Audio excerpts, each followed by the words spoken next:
The Doctor's Nanny. A single dad and nanny romance. Finding love again was the last thing on my mind after losing my wife. To make things worse, the woman I'm falling for is my daughter's nanny. After my wife's death, surviving was the hardest thing.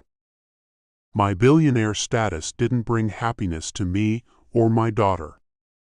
My baby needs a mom to care for her, so I set out to find her company. Kai was my last interview. She's stunning and wise beyond her years. She saved me from making a mistake, so I hired her and she moved in. Living together, affection blossomed.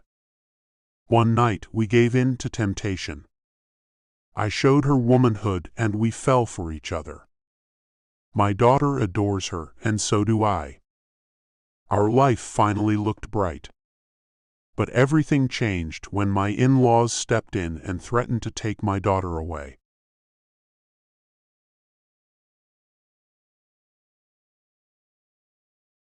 Chapter 1. Alex. A soft rain fell as I made my way into St. Christopher's General Hospital in Seattle, Washington. I was there to meet with the board about getting rights to practice in the hospital, but I wasn't looking forward to pleading my case to anyone. She died a year ago, and I was ready to move on with my life again. Yet, there was some opposition to me getting back to work. Not many men bury their wives when they're only 29 years old. Rochelle had all the money in the world, but none of it could save her from ovarian cancer. She left me and our daughter, 3 years old now, and the empty space she left felt enormous. I was tired of looking at all the places she'd left empty, her side of our bed being at the top of that list. A woman's smile greeted me from behind the information desk. "Good morning, sir. How can I help you today?" "I have a meeting with Doctors Kerr and Dawson." I ran my hand through my hair, then shoved them both into my pockets. "Which Dr. Dawson?" she asked. "We have 2 of them. His first name is Harris." "Who's the other one?" "His wife, Dr. Reagan Story Dawson, is a cardiologist here."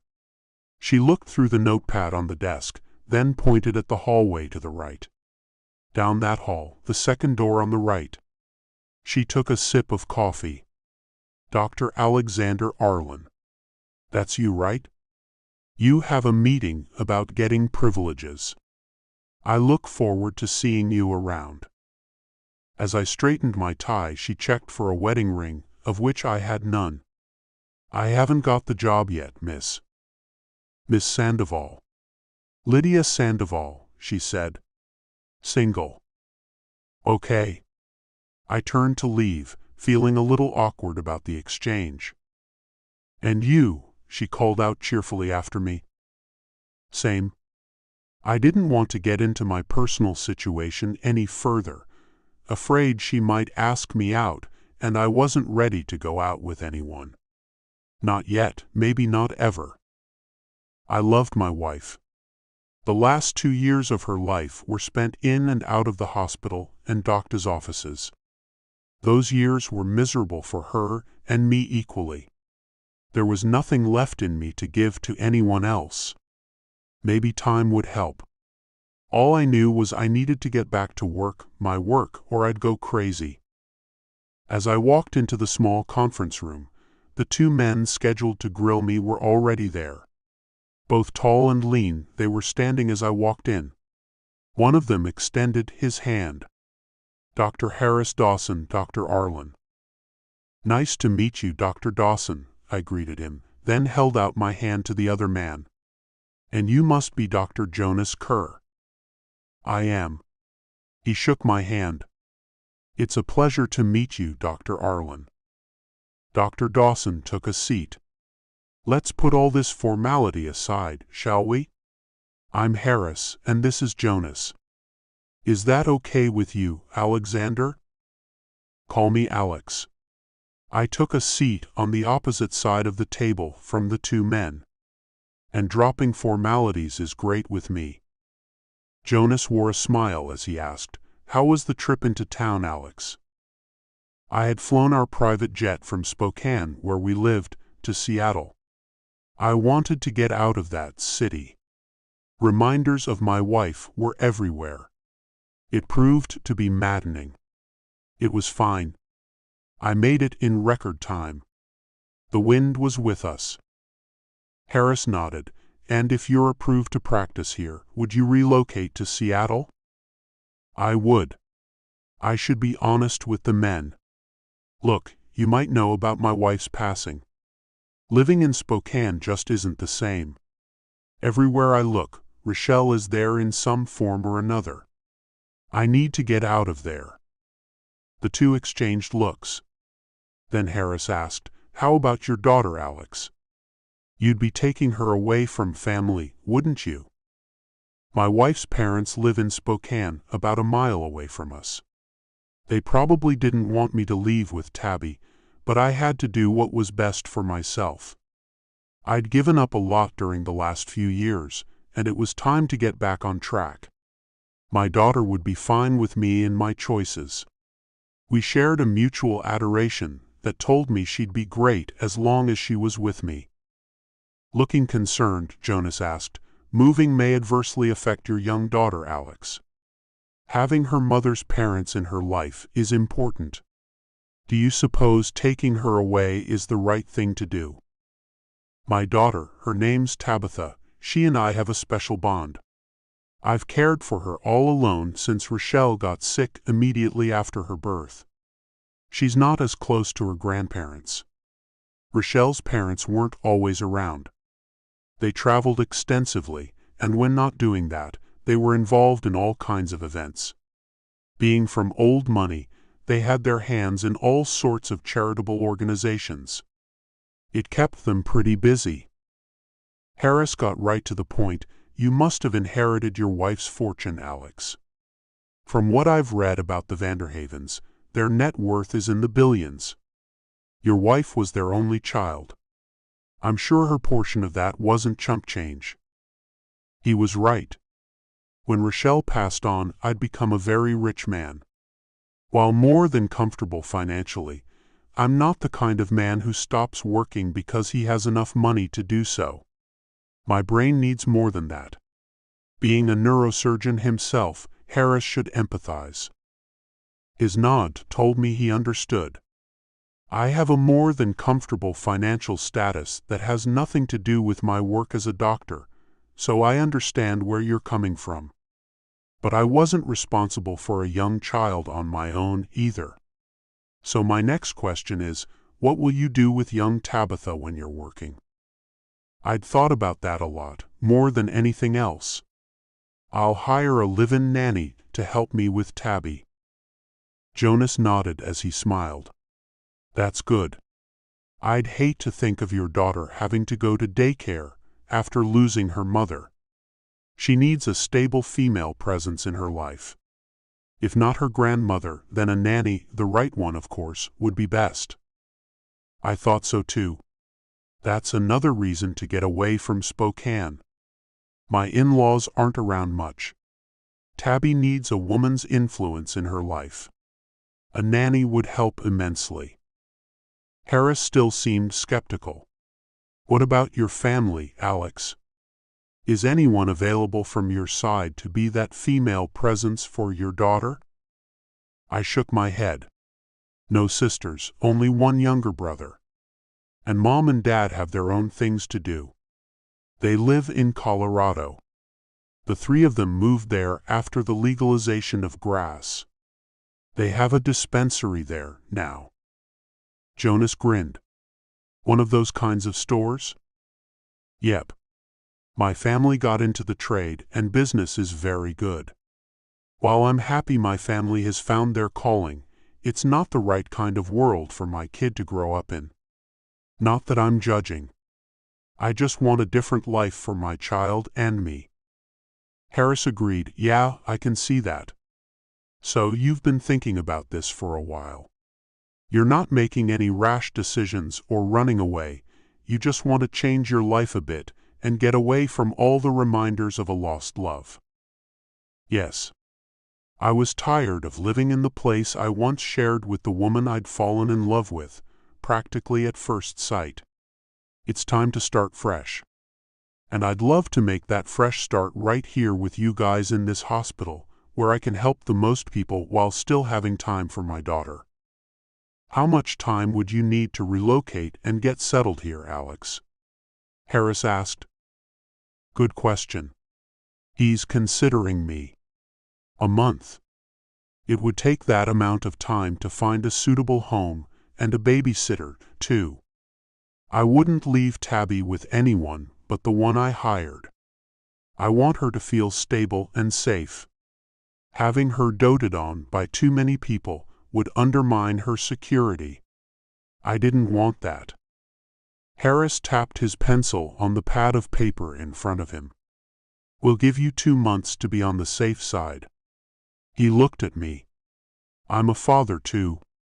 You'll need time to make sure your daughter is settled well with the new living situation and her nanny. So we'll see you here in 2 months. If you need my advice on finding adequate housing, check out Janelle's real estate agency. She's a natural when it comes to finding homes for Seattle's more affluent residents. Jonas gave me another big smile. Welcome aboard, Dr. Alex Arlen. I can't thank you two enough. I got up, shook both their hands, and felt a smile plaster across my face. This is such good news. You have no idea how excited I am to be coming here. Jonas stood. The rain isn't going to bother you. I love it.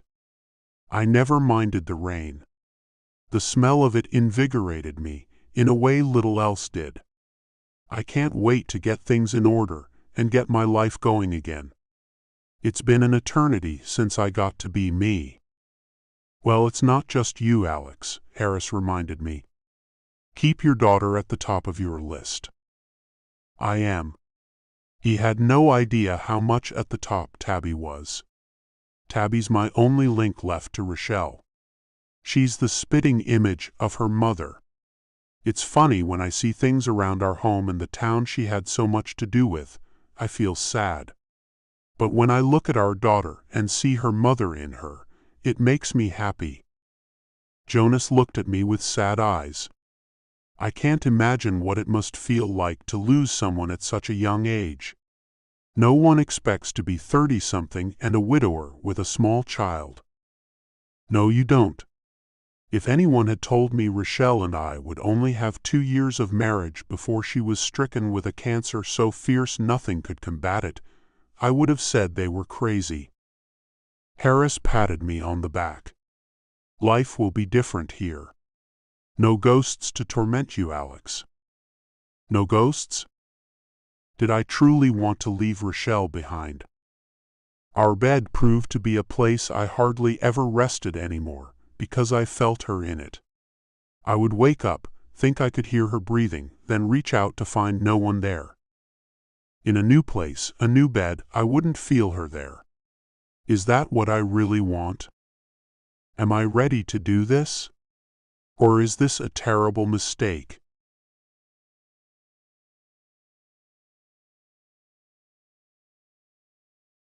Chapter 2. Kai. The bathroom's free, my roommate Carla called out to me. Thanks, Carla. Grabbing my clothes for the day, I took my turn in the bathroom. 4 of us shared the 2-bedroom, 1-bath apartment I leased after my graduation.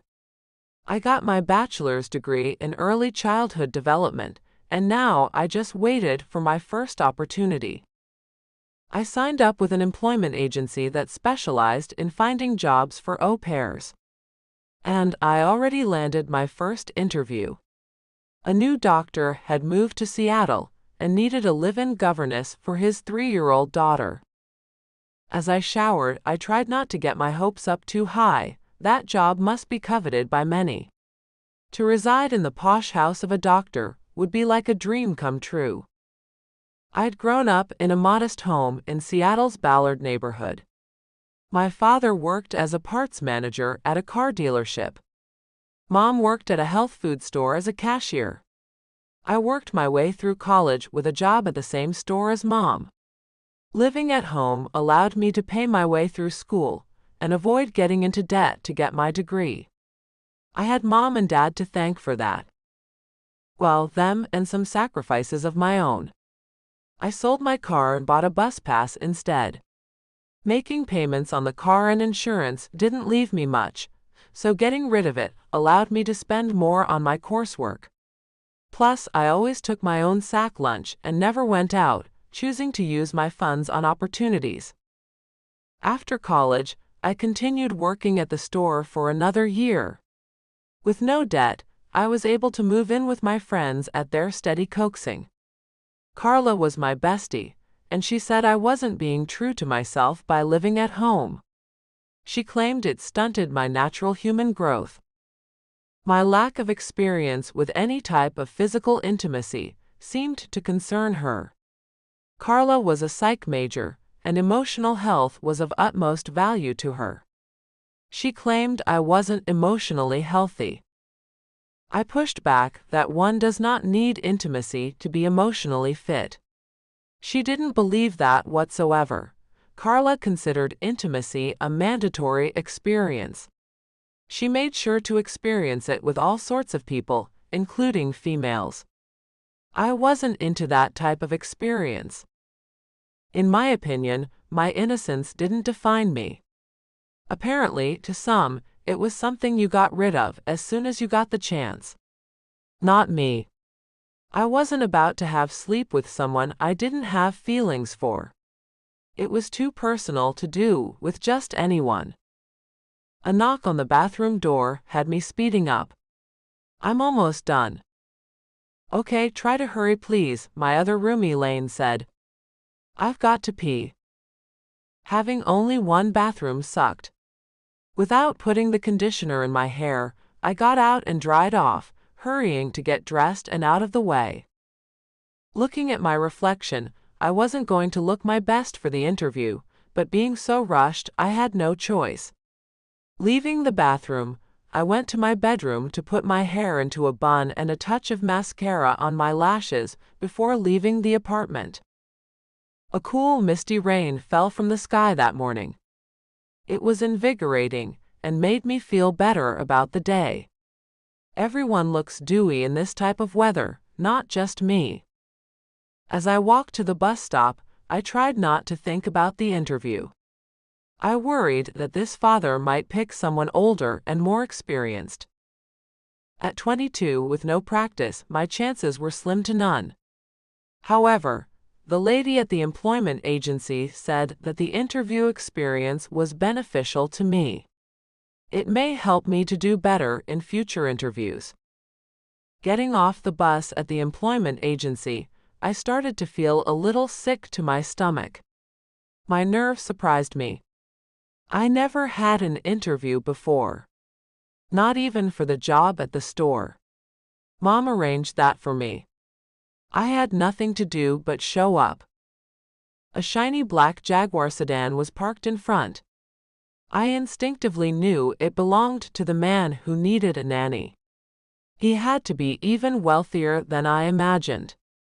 And now the butterflies in my stomach swarmed me so much I ran to the agency's bathroom first. My cheeks were flushed, so I splashed some cold water on my face. Looking in the mirror, I gave myself a pep talk. Look, Kai, this is just practice. You're not getting this job, so be cool. Get this over with and don't freak out. You don't have the experience to get this work. This is like we practiced back in school. It's all pretend. With that idea in my head, I dried my face and then went out to let the receptionist know I had arrived. She'd seen me dash into the bathroom and looked disapprovingly. And your name is? Kyla Rush. I didn't know what to do with my hands all of a sudden and stuffed them into the pockets of my blue jeans. I'm here for an interview with Dr. Arlen for the position of governess. Her eyes scanned my body. Wearing jeans and a sweater. Scanning my clothing choice, I hadn't found it to be bad. The jeans aren't ripped or dirty. And the sweater covers my chest. What's wrong with it? The woman, who looked to be in her 40s, only shook her head. Kids. And there it was. I knew I'd never get the job.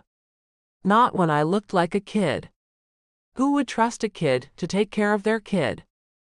Certainly not some rich doctor.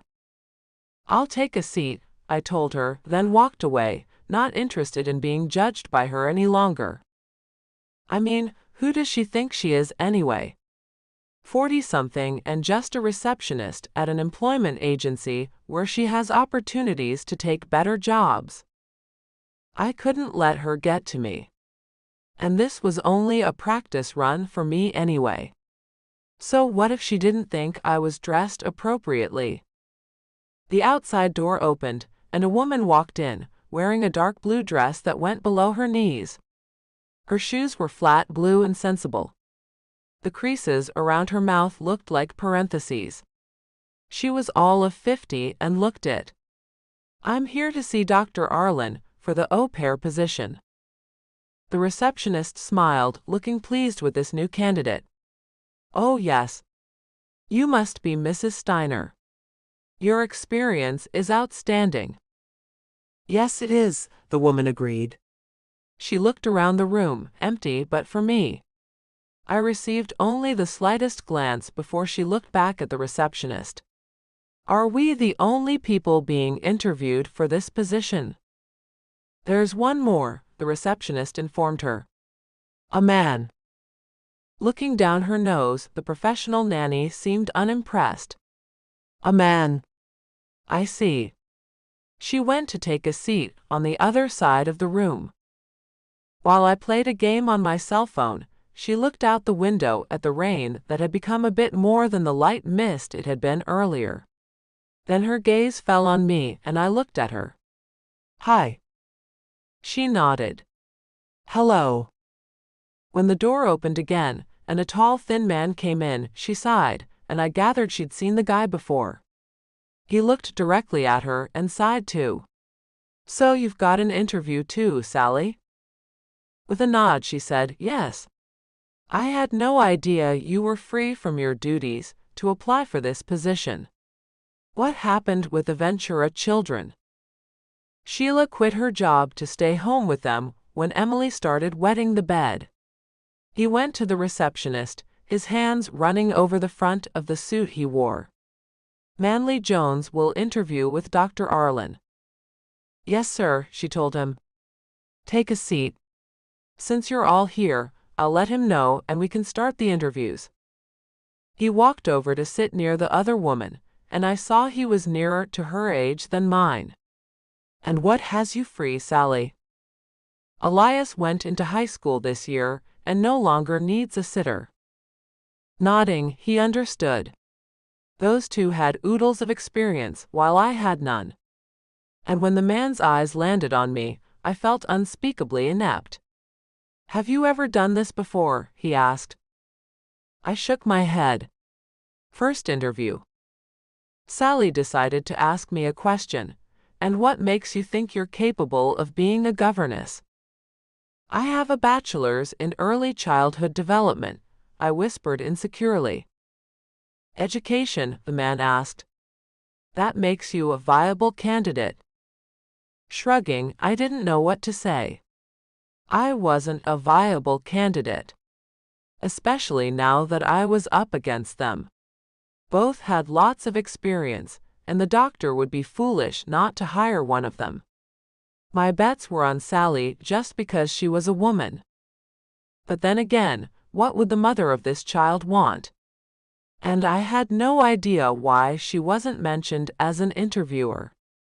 Surely, the mother of this child wanted to be involved in picking a suitable nanny for her little girl. They might want a man to watch over their child. Maybe they would feel she'd be more protected that way. The guy looks kind of buff. He gave off an air of protection too. A door to the back opened, and another woman stood there. Mrs. Sally Steiner? Sally got up and followed her, leaving Manly Jones and me alone. "How old are you?" he asked me. 22. An interview with a competitor before the actual interview. Terrific. And you? 43, he said. "I've been doing this type of work since I was 10, raising my younger brothers when our mother overdosed on opiates. We avoided getting sent to a children's home for nearly a year because I kept things going so well. Nobody knew, no one took care of us." I found that hard to believe. "Is that the story you tell?" His dark eyes leveled on mine. "Young lady, that is no story. That is the honest truth." "How'd a 10-year-old pay bills?" I asked, cocking one brow at him. I knew a liar when I heard one. He turned to look out the window. "You would never understand what it was like when I was a kid." "Bills? How can one have bills when one has no home?" "So, you took care of your younger siblings as you lived on the street?" I still didn't believe him. "And at 10 years old?" All he did was nod, as he wouldn't look at me anymore. And that bothered me none at all. What did bother me was thinking that this man might get the job. And him taking care of a little girl didn't sit right with me.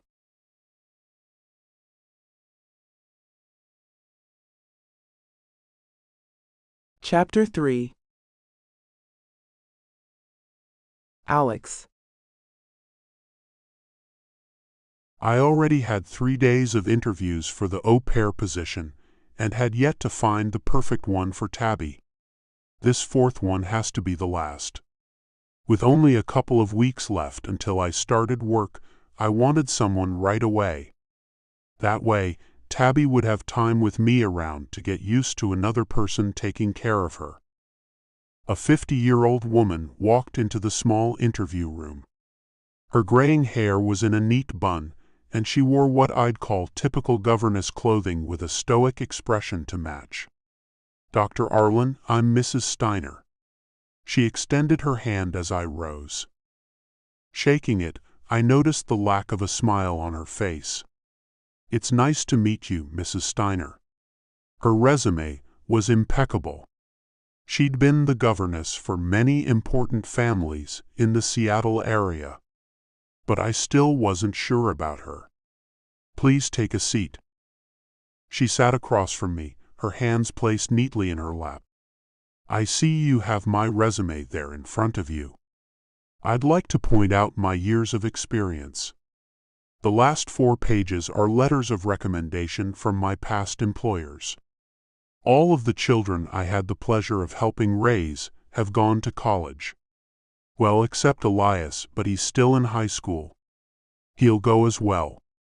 My purpose is to compel education upon my charges." I had no idea what the charges were.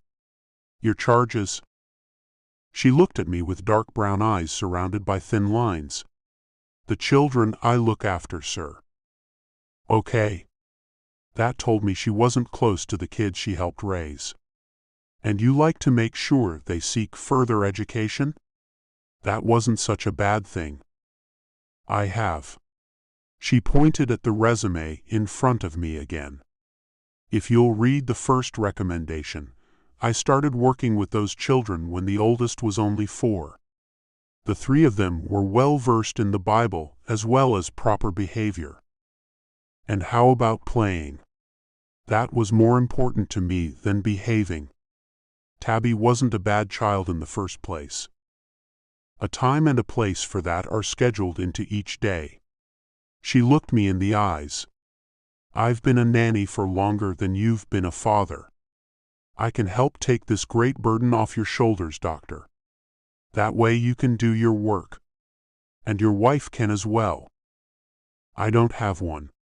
And Tabby is not a burden.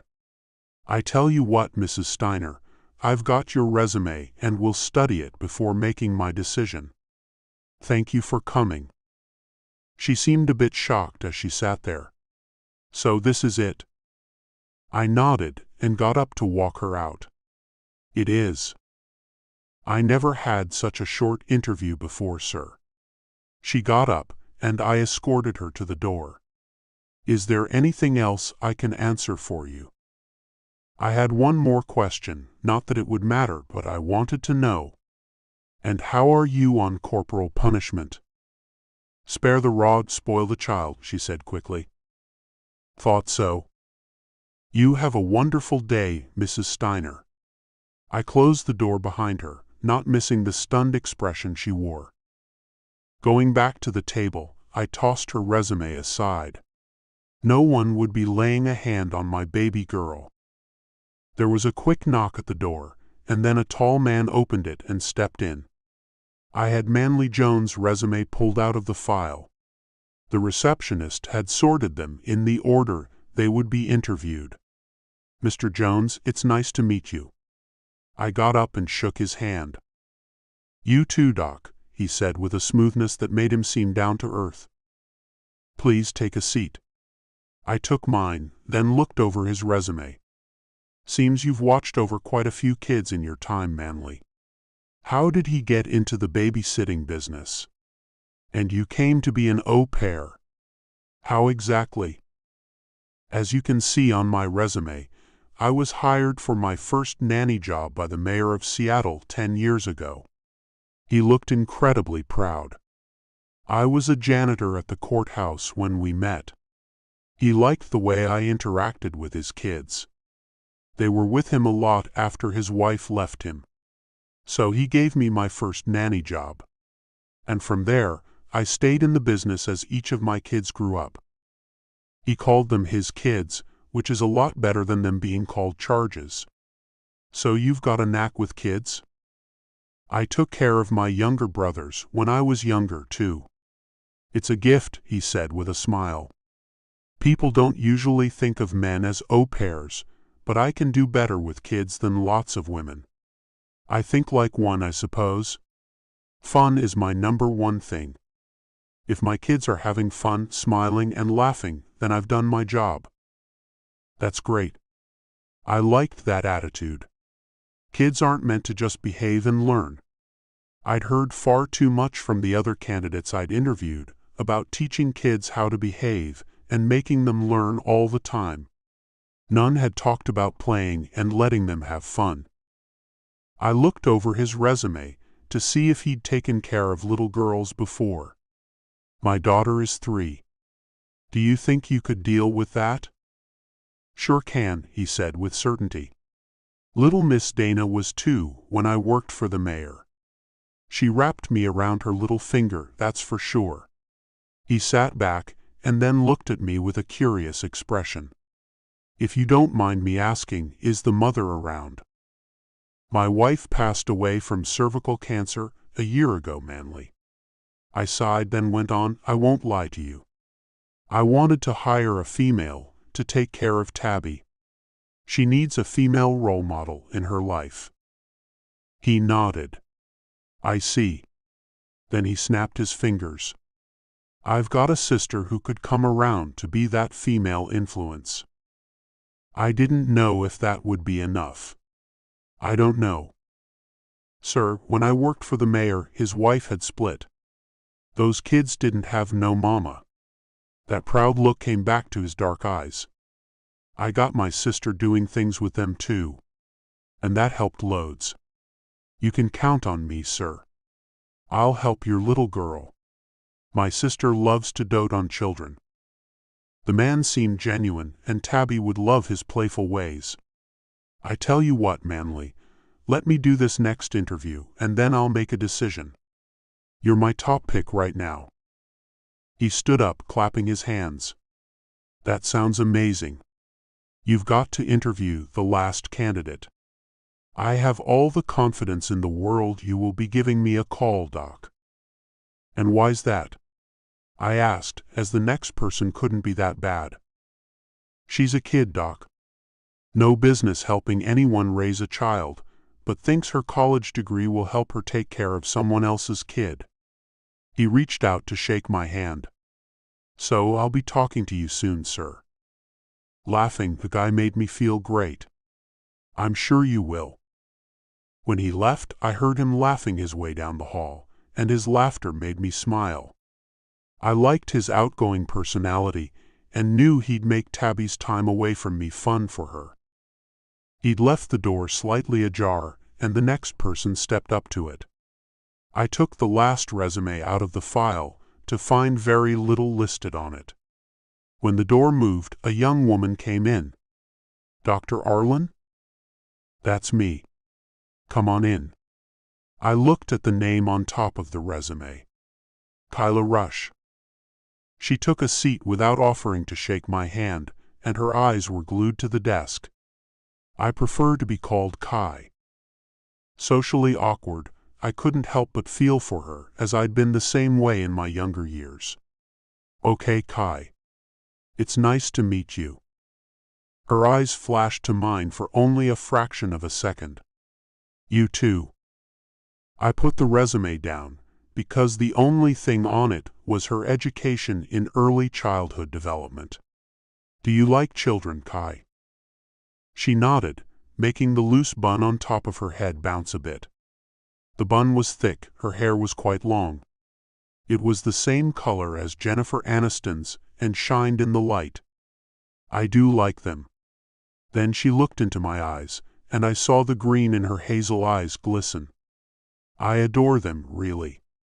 I did some babysitting for my cousins in my teens.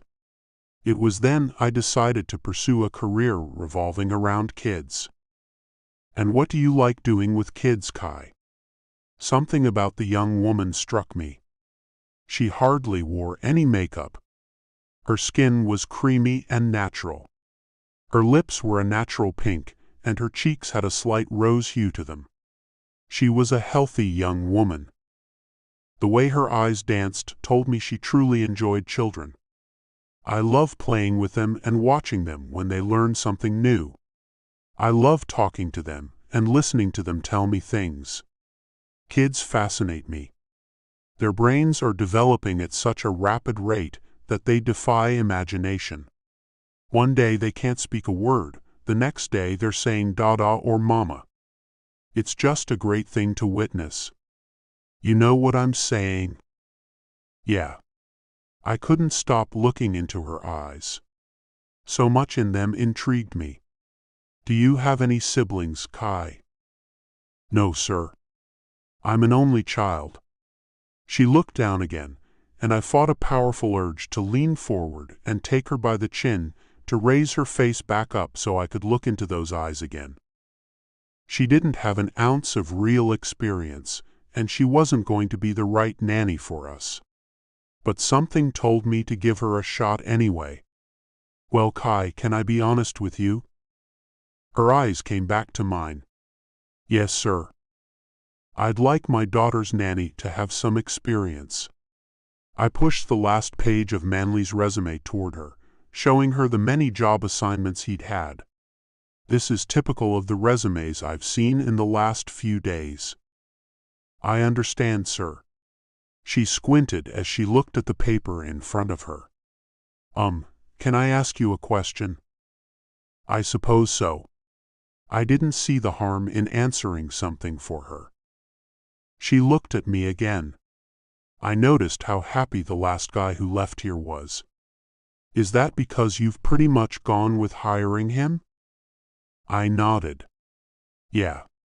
I saw no reason to lie. The way her eyes cut to the side and her chest rose and fell told me that was troubling to her. "Sir, I've got a way of reading people. This isn't my business, but I feel I should tell you this." She bit her lower lip before saying, "He's not the person you think he is." "Did he tell you his homeless 10-year-old taking care of his brothers after his mother overdosed story?" "No." "What is she talking about? Did he tell you that?" She nodded. "He did. And I didn't believe him. The woman before him knew him. I think he's been a sitter for a while, but I don't trust him. You should know that before hiring him. I know you're not hiring me, but please don't hire him." "What the hell?"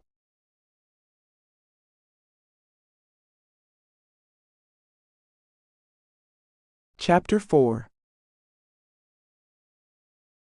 Kai. 2 days went by, after what I considered to be the worst interview anyone had done in a million years. So when my cell rang with a number I didn't recognize, I answered it, thinking it was some scam. What? For a moment I heard only silence, then a man asked, Kai? His voice smooth, deep, and incredibly attractive. I knew who it was right away. Dr. Arlen? Yeah, he said with a chuckle. It's me. Oh, sorry about that. I thought you were some scam caller. My cheeks were heating with embarrassment, and I sat on a crate in the back of the store, pausing from throwing out the trash. I took your advice about the man I was going to hire, he said. Maybe I was wrong about the guy. And after a background check, I learned he's using an alias. On top of that, he's got a police record. He had charges dropped, but only because of this mayor he got to know while working at the courthouse. He had to do mandatory civil service for 6 months after being convicted of theft. I'm glad you checked him out, I said, nodding to myself as I got up to head back inside to get back to work. So, did you find yourself a sitter? I think I have, he said. I figured it was the woman, Sally. She's got a lot of experience. I hope she works out for you. He seemed puzzled as he asked, and when did all this experience occur, may I ask? I don't know. I didn't understand the guy. Kai, I picked you, he said. What? I picked you, he said again. Would you like to come over to discuss your salary? My head felt light. Am I dreaming? No, he said with a laugh. I'll send my driver to pick you up. What's the address? I'm at work. I didn't know what to do. Damn, I'm not sure what to do here. Where do you work? He asked. Judy's grocery, I said as I started heading inside. You know what? I'm going to tell Judy I've got another job and don't need this one anymore. Right. I should do that, right? You should. He laughed, then said, text me your address. I'll give you an hour to get home, and then I'll send my driver to pick you up and bring you here. We've got lots to talk about, and I can't wait for Tabby to meet you. Suddenly, it hit me like a brick. I got the job. I'll do that. Thank you. The rest of that hour blurred by, as I was beyond excited. And when a Lincoln pulled up in front of my apartment, I nearly passed out. The driver stood at the back door, holding it open for me. Good afternoon, Miss Rush. I'm Stephen, Dr. Arlen's driver. I understand you are the new governess. I guess I am. I got into the back seat, taking in all the luxury. Wow. I know. He shut the door, returned to the driver's seat, and off we went. I had no idea where we were going, and texted Carla to let her know. After several minutes, we arrived in the more affluent part of town, and my jaw dropped just a little. The Lincoln then turned into a set of iron gates, and I texting Carla that I'd arrived at my destination and new home. I put the phone away as I looked around in wonder. The mansion loomed ahead of us, and I couldn't take my eyes off of it. Wow. When the car came to a stop, the driver honked the horn, and the front door opened immediately. Another man came out to the car, opening the door for me. Hello, Miss Rush. I'm Mr. Randolph, Dr. Arlen's butler. Please come with me. Feeling as if I walked on air, I got out of the car, following the man who looked a lot like of Clark Gable. I'm Kai. Okay, Kai, he said as he led me through one grand room after another. This way, please. They're over here in Tabby's playroom. I'm going to need a map of this place, I said in a near whisper as I'd already lost my way. I'll make you one. The man seemed helpful. "We want you to make this place your home." Oh yeah. I'd forgotten that I would live in this place now that I was the little girl's nanny.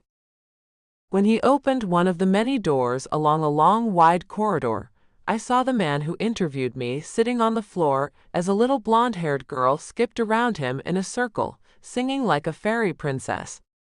Dr. Arlen's ice-blue eyes found mine, and he smiled with that smile that had taken my breath away the first time I saw it. "Kai."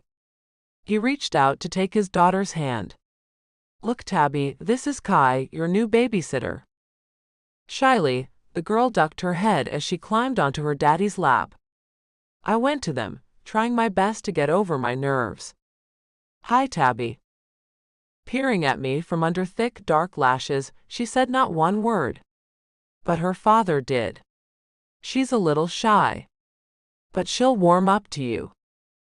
Taking a deep breath, I tried to get my brain to work. Taking a seat on the floor too, I sat cross-legged just like he did. "Your home is beautiful, Dr. Arlen." Another smile curved his chiseled, caramel-colored lips. "It's your home now too, Kai. I'll show you to your suite in a little while, and then Stephen will take you back to your place to retrieve your things. You can move in today. If that's okay." "Yeah." I didn't know how to act. "Sure, Dr. Arlen." "We can't have that," he said. "Call me Alex." I nodded, not knowing how to react. "I feel so weird." "I bet you do." He reached out and lightly patted my shoulder.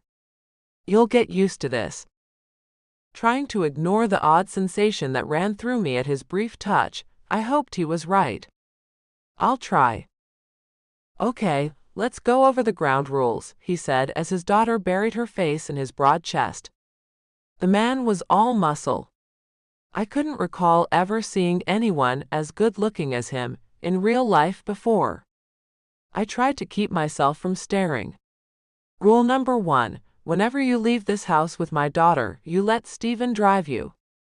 He's a former Navy SEAL and one of our bodyguards. You will never leave this house with my daughter without him. Got it?" Nodding, I assured him I understood. "Totes got it." He moved one hand through his thick, wavy dark hair, and I had to concentrate so I didn't sigh at how attractive that was. "Okay. Rule number 2, my daughter's happiness is essential to me. I don't want you to think that spending time holding her or doing things with her is spoiling her. She's the center of my life, and I always want her to know that." "Center, happy, okay to hold her," I said. "Got it." "No hitting her, ever," he added. And no yelling at her. "No cursing in front of her. Lots of hugs, lots of attention, and lots of praise when she does things." It was then that I realized there wasn't a woman around, like a mom or wife. Where's her mom?" "Back in Spokane," he said as he smoothed his hand over his daughter's silky blonde hair. In a cemetery. "We lost her to cancer last year." I put my hand over my mouth as my gasp threatened to escape. "I'm so sorry." Then I knew why he wanted his daughter to get so much attention and praise.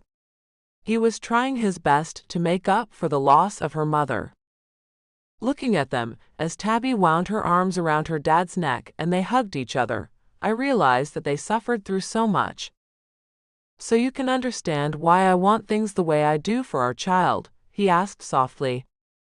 "I can." I had to wipe the tear away from my eye that had escaped. "I'll be good to her, I swear to you." "Good. That's all I ask."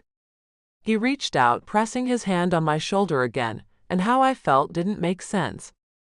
He touched only my shoulder, yet my tummy went tight, and moisture blossomed in places it hadn't before. I didn't like my reaction, and tried to remember that this man was now my boss. I couldn't look at him with puppy dog eyes. Not that I'd ever looked at anyone like that, ever, but he was different. Not only was he beyond attractive, but he was sweet too, and he smelled awesome.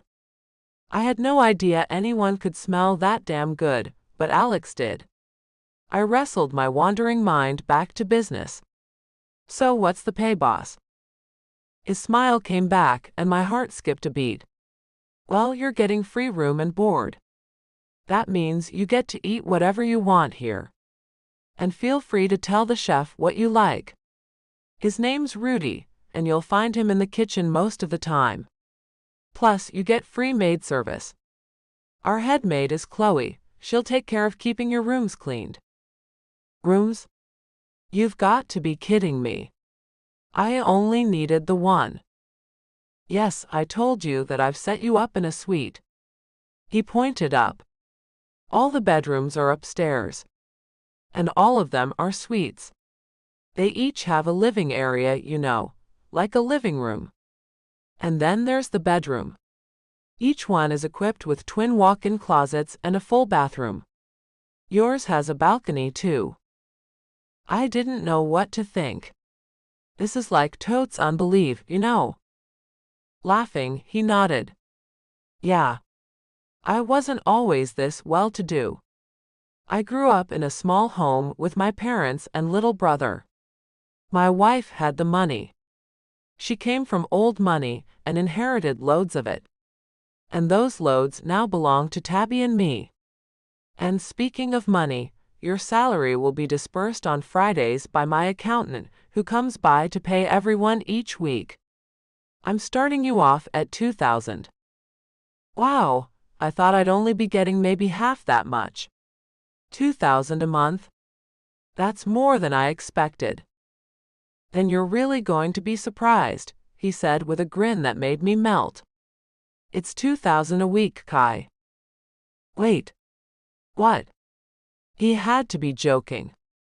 Are you messing with me? Not at all. His laughter shook his chest, causing Tabby to pull her face from it. Finally, she looked at me. I'm Tabby, she warbled. I'm Kai. I liked the way her green eyes sparkled.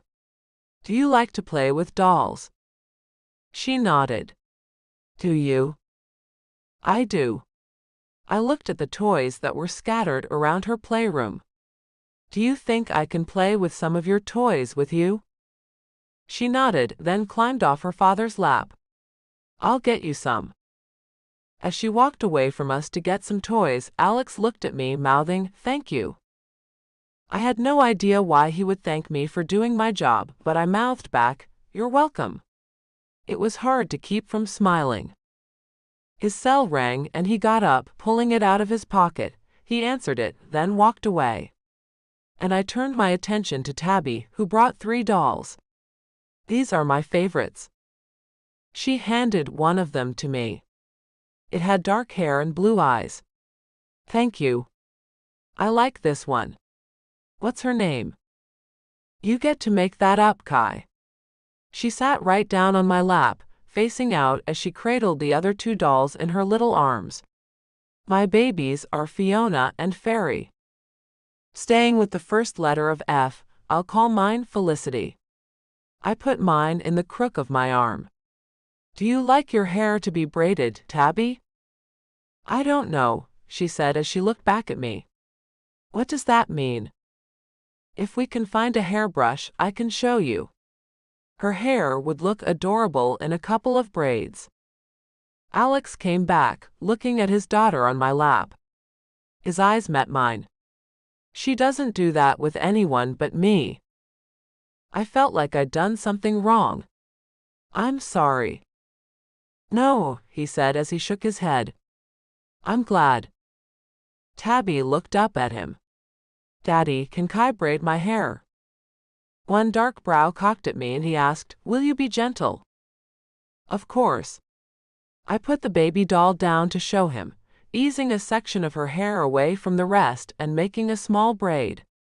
See, no pulling of hair at all. I've got the tenderest head of anyone I know. I learned how to make pain-free braids a long time ago. Then braid away. He leaned over, running his hand through Tabby's hair. I just don't want anything to ever hurt my baby girl. She'd been hurt enough by losing her mother. The thought made my heart ache. I'll never hurt her, I promise you. I'll be right over there while you two get to know each other. He walked away to take a seat on one of the chairs in the playroom. With his attention on his cell phone, I took a really good look at the man, and the effect he had on me was something I'd ever experienced. From the dark waves of hair that flowed around his face to the slight slope of his narrow waist, everything about him did something for me. I had to learn fast not to let that show.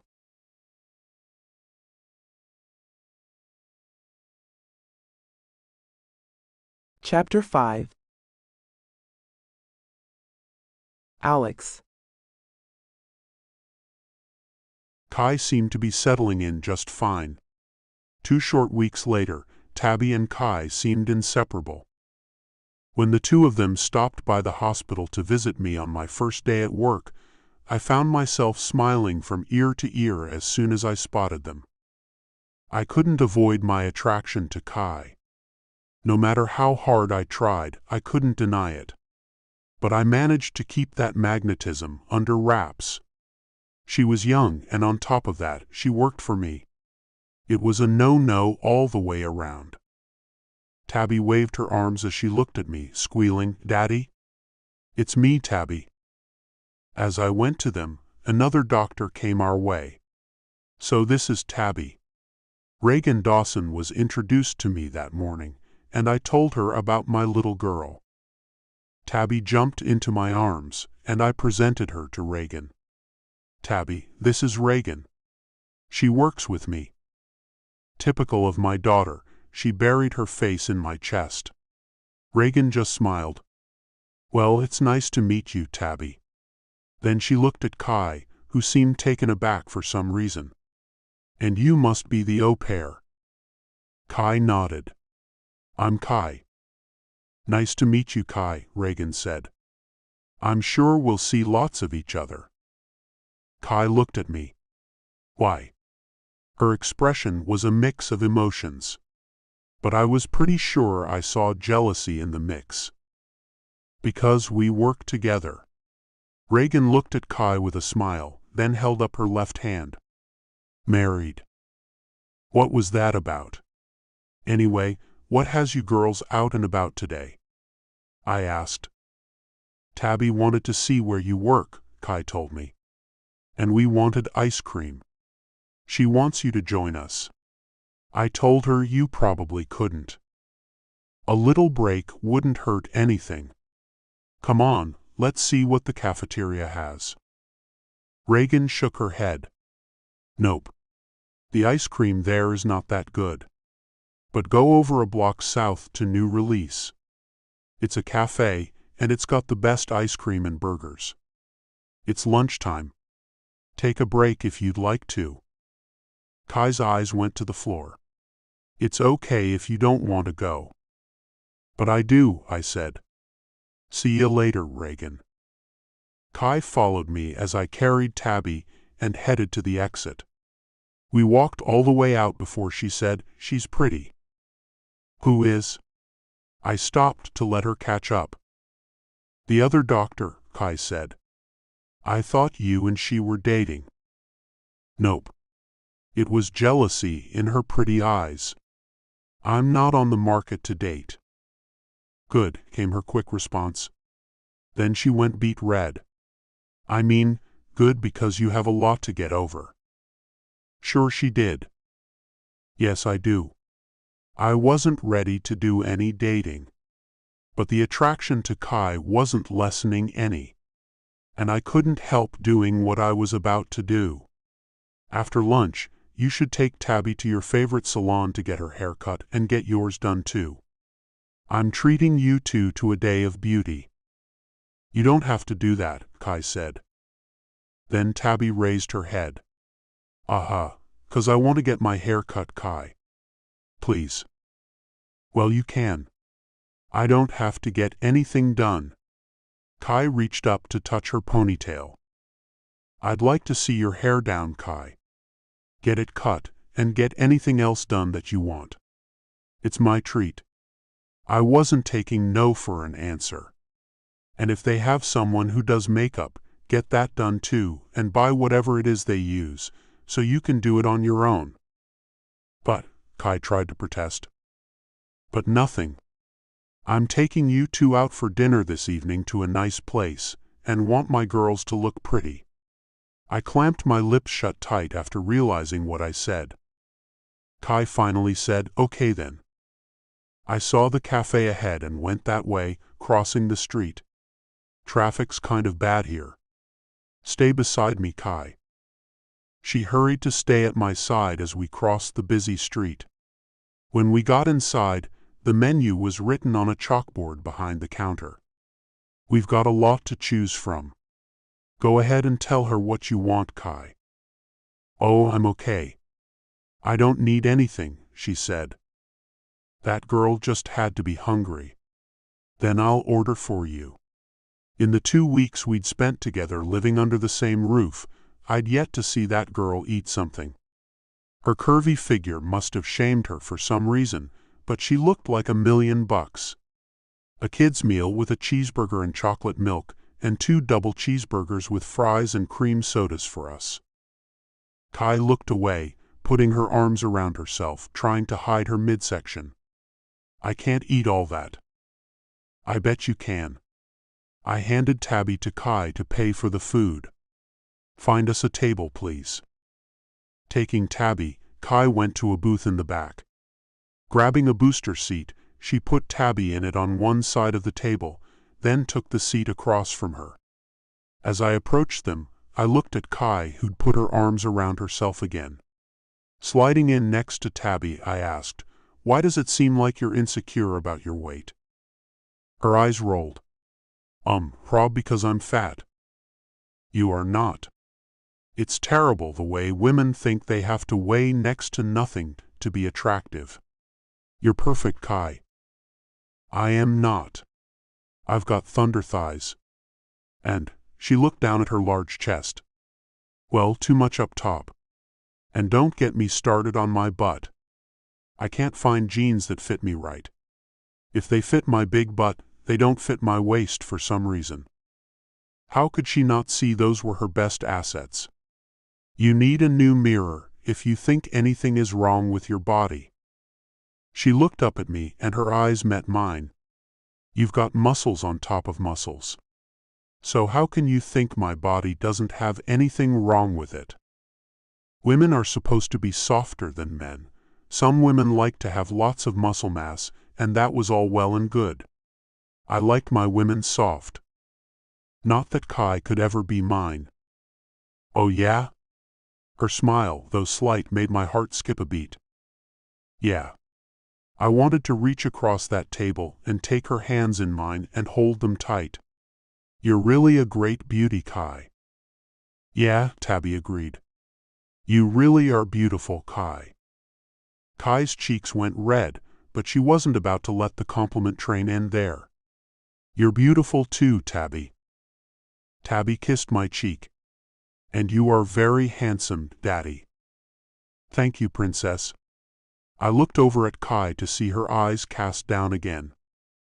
The waitress brought the food, and I picked up my burger, waiting for Kai to take a bite of hers first. She smiled as she caught me watching her. What are you looking at? The first bite of food I've ever seen you take. I waited and watched. She took a giant bite. Happy? She said around her mouthful. Ecstatic. I looked at Tabby. Now you, Tabs. She bit into her burger. So yummy. I took a bite and found mine to be yummy too. I agree. We ate quietly, as the food was too good. And when I saw the last bite go down Kai's throat, I felt happiness for that simple thing. She was beginning to feel more at home with us. I wanted her to feel that way more than anything I've wanted in a very long time.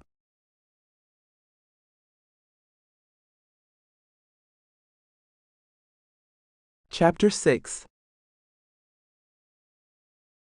Kai. The day had worn little Tabby out after spending it at the Children's Museum. She was fast asleep, having her dinner earlier than usual. That meant Alex and I would be dining alone. And it kind of thrilled me that we'd get some time alone together. I was a month into my new job, and Alex was 2 weeks into his.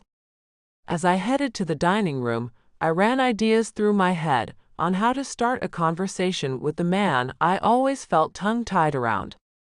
While most of the time, sometimes I felt at ease. That was starting to happen more and more. The only thing that wasn't fading was the strong attraction I had for him. He probably had no idea that the way he talked to me, and sometimes touched me, made me feel like he might like me even more than I was sure he already did. I knew he liked me for his daughter's sake. She and I got along like peas and carrots. But I hated myself for even thinking a man like him would actually be attracted me. He probably thought of me as a kid. Right off, he didn't like the way I looked. That's why he paid for me to get a nearly complete makeover. That day, after eating lunch together, Tabby and I went to a salon that Carla told me was the bomb. With Alex's credit card in hand, the ladies at that salon went gaga over Tabby and me. A few $100s later, we emerged from the salon with gorgeous curls, and I had some highlights, a thing I never dared before. The owner of the salon took before and after pictures of me, and asked if she could use them on her website. I suppose my transformation was somewhat miraculous. So I gave her the go-ahead. I should have gotten a pic of Alex's face when he came home that night. His eyes went wide, and he scanned my entire body, then he let out a whistle that made me blush. He couldn't have been faking that expression. Never had I seen anything like what I saw in Alex's eyes that night, as I stood there under the chandelier in the foyer. They glistened and then smoldered, making my knees go weak. Avoiding asking myself what I was doing, I'd gotten myself cleaned up nicely after putting Tabby to bed. I put on a dress that I picked up while we were out that day. Some 2-inch heels adorned my feet. I couldn't walk in anything higher than that. My hair was down my back. I straightened it, not having the time to curl it the way they had at the salon. My makeup was on point too. I was getting good at applying it just right. I hadn't seen Carla in a month. She would be blown away. That's my excuse as to why I got all dolled up. After dinner, I planned to see my old friends and roomies. It was Friday, and the girls usually had a few drinks while watching Vampire Diaries. Although not one to participate in the drinking part of the evening, I might try one cocktail this time. I'd begun feeling a lot more like a grown-up, instead of the kid I always thought of myself as. And I hoped Alex would start to look at me that way too. Why, I didn't know. It was bad form to date the person you work for.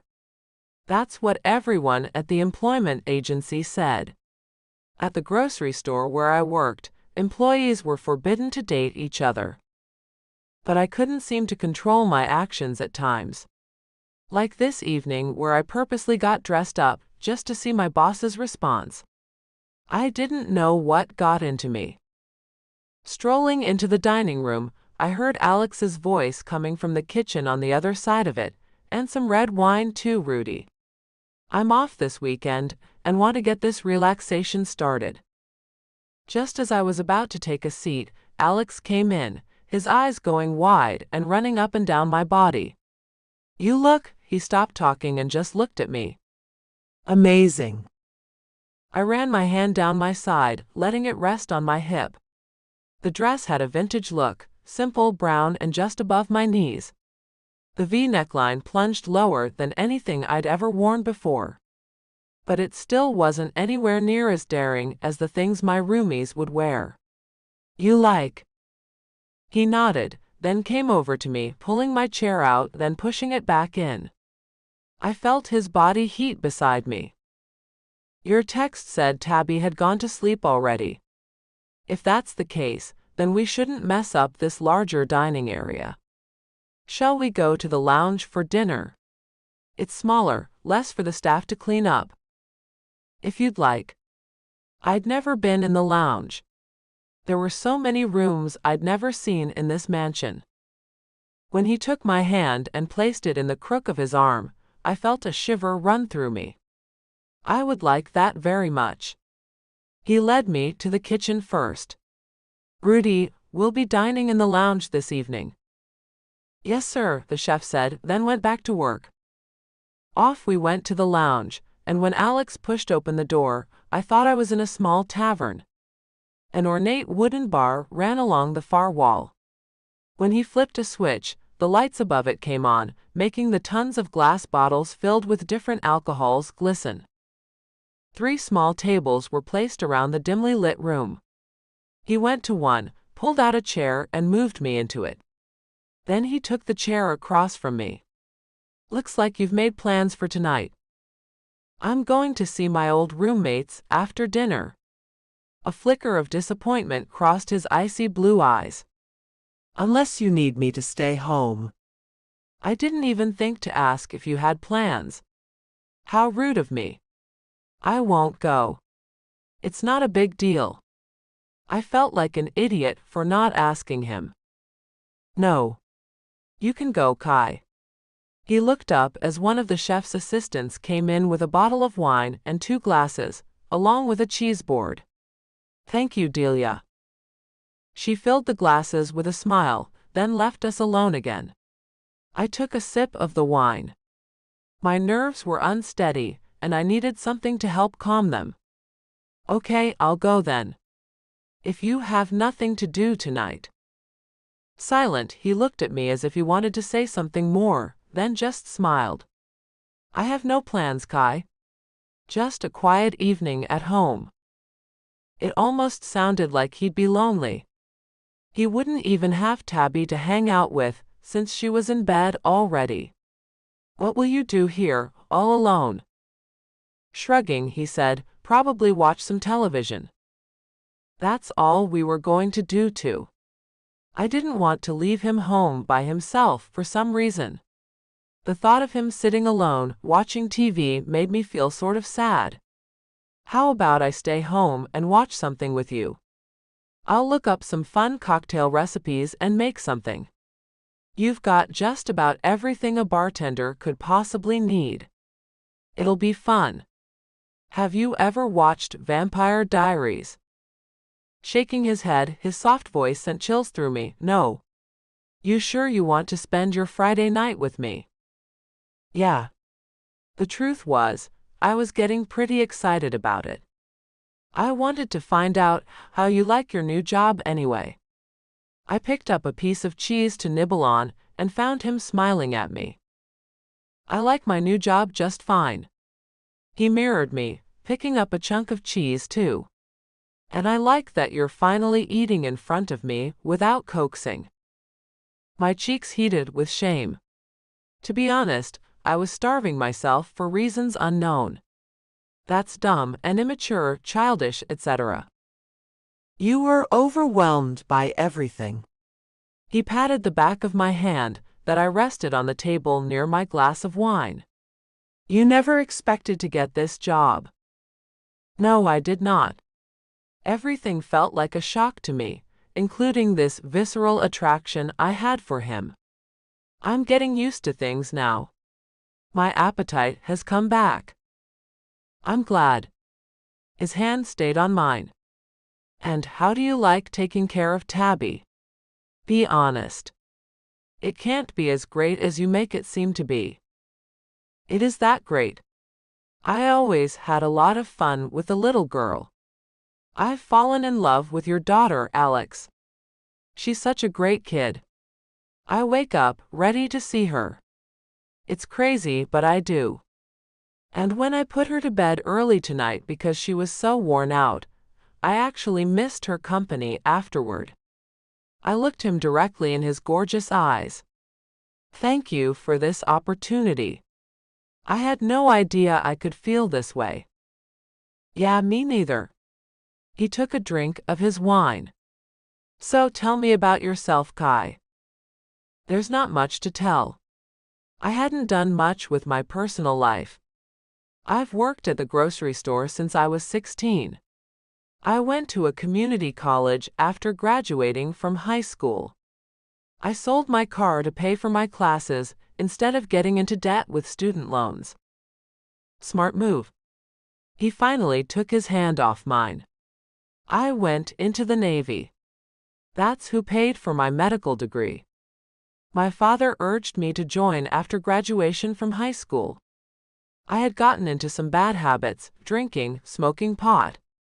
He figured that it might benefit me, and it did. Funny how he and the rest of my family are making money from selling pot nowadays. They do. Where? Colorado. Where it's legal. He cocked his head as if thinking about something. When I take Tabby to see them next month, you'll meet them. He's taking me to meet his parents? Of course he is. You work for him, taking care of his kid, you fool. That'll be cool. I took a sip of wine. What was it like in the Navy? I've always wondered about that. Were you ever in a battle? I saw some action. He unbuttoned his white shirt, making my breath catch in my throat. His muscular pec began to peek out, and then he exposed it completely, showing me an incredible tattoo of an anchor. I got this in Thailand to commemorate those days. I got warm just by looking at that massive pec. Can I touch it? That must have been something. It was.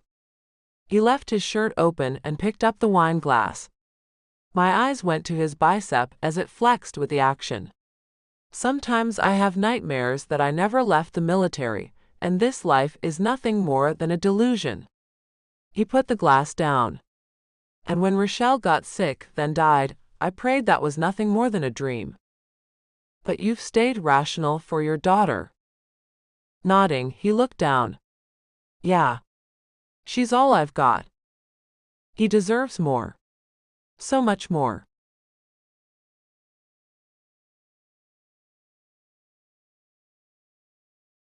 Chapter 7. Alex.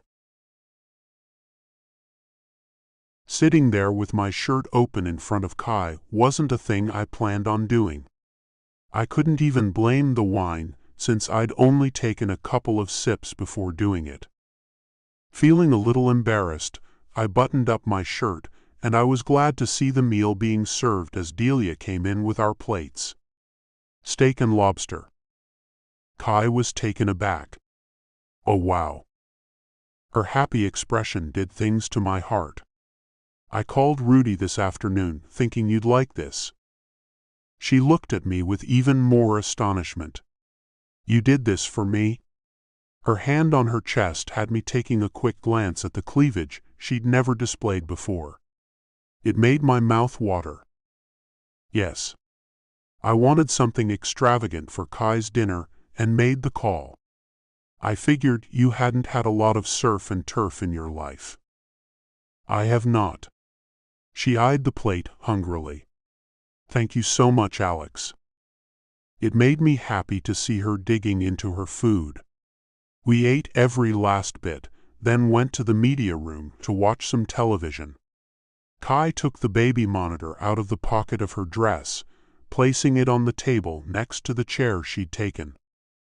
You've got a natural instinct with children, Kai.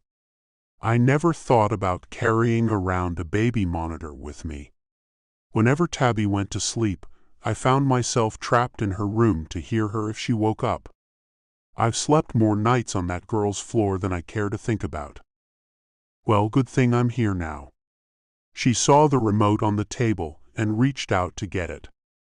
The curve of her hip caught my eye when she leaned over to hand it to me as I took the chair next to hers. Here you go. So, Vampire Diaries, huh? I turned on the huge flat screen that hung on the wall. Is that on Netflix? Yes. She took her heels off, then curled her legs under herself, getting comfy. Oh, I almost forgot to pour us my apple martinis. She jumped up to go to the tray she'd brought. Before leaving the lounge, she'd mixed up a batch of the cocktail and had grabbed a couple of martini glasses, too. I found the show she wanted and asked, "Can I start it from the beginning?" "Of course." She came back handing me a glass. "Here you are." I took a sip. Apple-ish. "Yes, it is." She took her seat again, and I looked at her with desire. I'd never gotten total control over my appeal for her, and began to wonder if I ever would. After binge-watching 3 episodes, I saw Kai beginning to nod off, and I called it a night. We walked upstairs together, and it almost felt like we'd gone on a date. "I had fun tonight, Kai." "Me too." She stopped in front of the door to her suite with a smile. "I'm glad I stayed home." "Me too." The urge to kiss her nearly overwhelmed me as we stood there, just outside of her bedroom. I imagined me taking her inside and laying her down on the bed, peeling her clothes away from her curvy body. "Good night, then." "Good night." She went into her room, softly closing her door. Heading to my room a few doors down, I went to take a hot shower and started to fantasy about Kai. Her smooth skin under my hands, her lips pouty and full, the feel of her nails grazing down my back, it all made chill bumps rise on my flesh. I could still smell her sweet scent as I touched myself, pretending it was her. "Kai, my sweet little Kai, what you do to me is insane." Tilting her face up to mine, her lips parted, then I took them with a slow burning kiss. Her lips tempted me to kiss her more. "You're mine, Kai." "Only mine." "Yes," she hissed. "Yours." "I am yours, Alex." "Only yours." Panting, I leaned my head on the shower wall, my body spent. It was good, but not what I knew it could be with the actual woman. A woman who was right under my roof, only a feet away from me. Grabbing a towel, I dried off, then went to bed, not bothering to put on pajamas. If Tabby woke up, Kai would tend to her. Kai had come into my home and life, and become the closest thing to a mother my daughter ever had. Rochelle hadn't been able to do much since she'd gotten sick only months after Tabby was born. She couldn't be a mother to her, or a wife to me. As I lay in my bed, one I never shared with my wife, I thought about the reality of my situation. I hadn't been intimate with a woman in nearly 3 years. Was my attraction to Kai only because she was the first woman to be around me for any real length of time? Or was it a legitimate magnetism? Kai was wonderful. She was like an angel sent from heaven for both me and Tabby. Maybe it wasn't right for me to have fantasies about the young woman. I didn't know for sure, but I felt helpless to stop them. That hadn't been my first fantasy about Kai. I had plenty of them since she'd come to work for me. And I had many dreams featuring her too, dreams where she and I weren't employer and employee, but much more. Can Kai ever be what she is to me in my dreams? Do I even have the right to ask her for more than she's already given? 13 years separated us. Were there too many years to move on my attraction? Was it right of me to make a play for the young woman when she worked for me? Something told me it wasn't. I needed some space from her for a while. I needed to leave, to get away and clear my head. It had been so damn long since I lived with a woman. And living with Rochelle hadn't been the same as living with a wife. I'm starved for affection. That must be it. It wasn't right to seek it from the young woman who took care of my little girl, either. I needed to find that elsewhere. Don't I? So what if Kai seemed like the perfect woman? She was young, gorgeous, and innocent. At least she seemed to be innocent. She didn't act like most women her age. She never flirted, never showed off more skin than necessary. Kai has to be inexperienced. Then my interest sparked at the thought. There's someone new in your home, buddy. We should definitely take advantage of that. Pulling the blanket up, I gave my meddling appendage a scowling glare. How dare you talk about Kai that way? She's not some tramp, you know. And now I'm talking to myself out loud. Kai being innocent shouldn't have mattered to me anyway. She offered no information on her private life. She'd never come on to me. So why was I entertaining the thought that she might be an innocent young woman who I could ravage and ruin for other men, making her mine and mine alone? When did I become such an animal? I really needed to get out of town for a while. Putting some space between us would be the right thing to do. That's all I needed, some space and time to get myself back under control. At this rate, I'd be banging on Kai's door in no time, begging her to let me take her. Good Lord, Alex.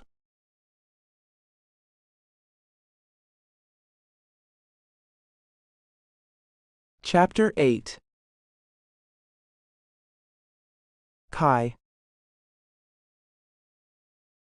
When I woke up the next morning, I found Tabby's bed empty, which scared me to death. Running to bang on Alex's door, I found the maid in his room cleaning it. Do you know where Alex and Tabby are? They left early this morning. I saw them when I came in, Bernadette told me. He said they're going to Spokane to see the baby's grandparents. She pulled something out of the pocket of her apron. He said to give this to you? I took the white envelope out of her hand, then went back to my suite, opening it as I walked away. The note said Alex had made a quick decision to take Tabby to see his wife's parents. They'd be back on Sunday night. I had the weekend off and could use any of the cars I wanted to while they were gone. The night before had been so nice that I thought we might do more things together that weekend. Going to sit on the sofa in the living area of my suite, I decided to go out with my friends that night. I had to get my mind off Alex. And I already missed Tabby. Calling up Carla, I tried to get back into my own life. "You're up early," she answered my call. "Yeah," I said. "You want to hang out today and maybe go out tonight?" "Whoa. Am I dreaming?" she asked with shock in her voice. You want to go out? "Yes. My boss took his daughter to see her grandparents for the weekend, and I'm bored. I've never gone out with you girls. Maybe it's time. It'll be my treat. We can even go to that salon and get them to gussy us up." "Who is this?" Carla asked as she laughed. "And where has my friend gone?" You just be ready. "I'll pick you up shortly." "You bought a car?"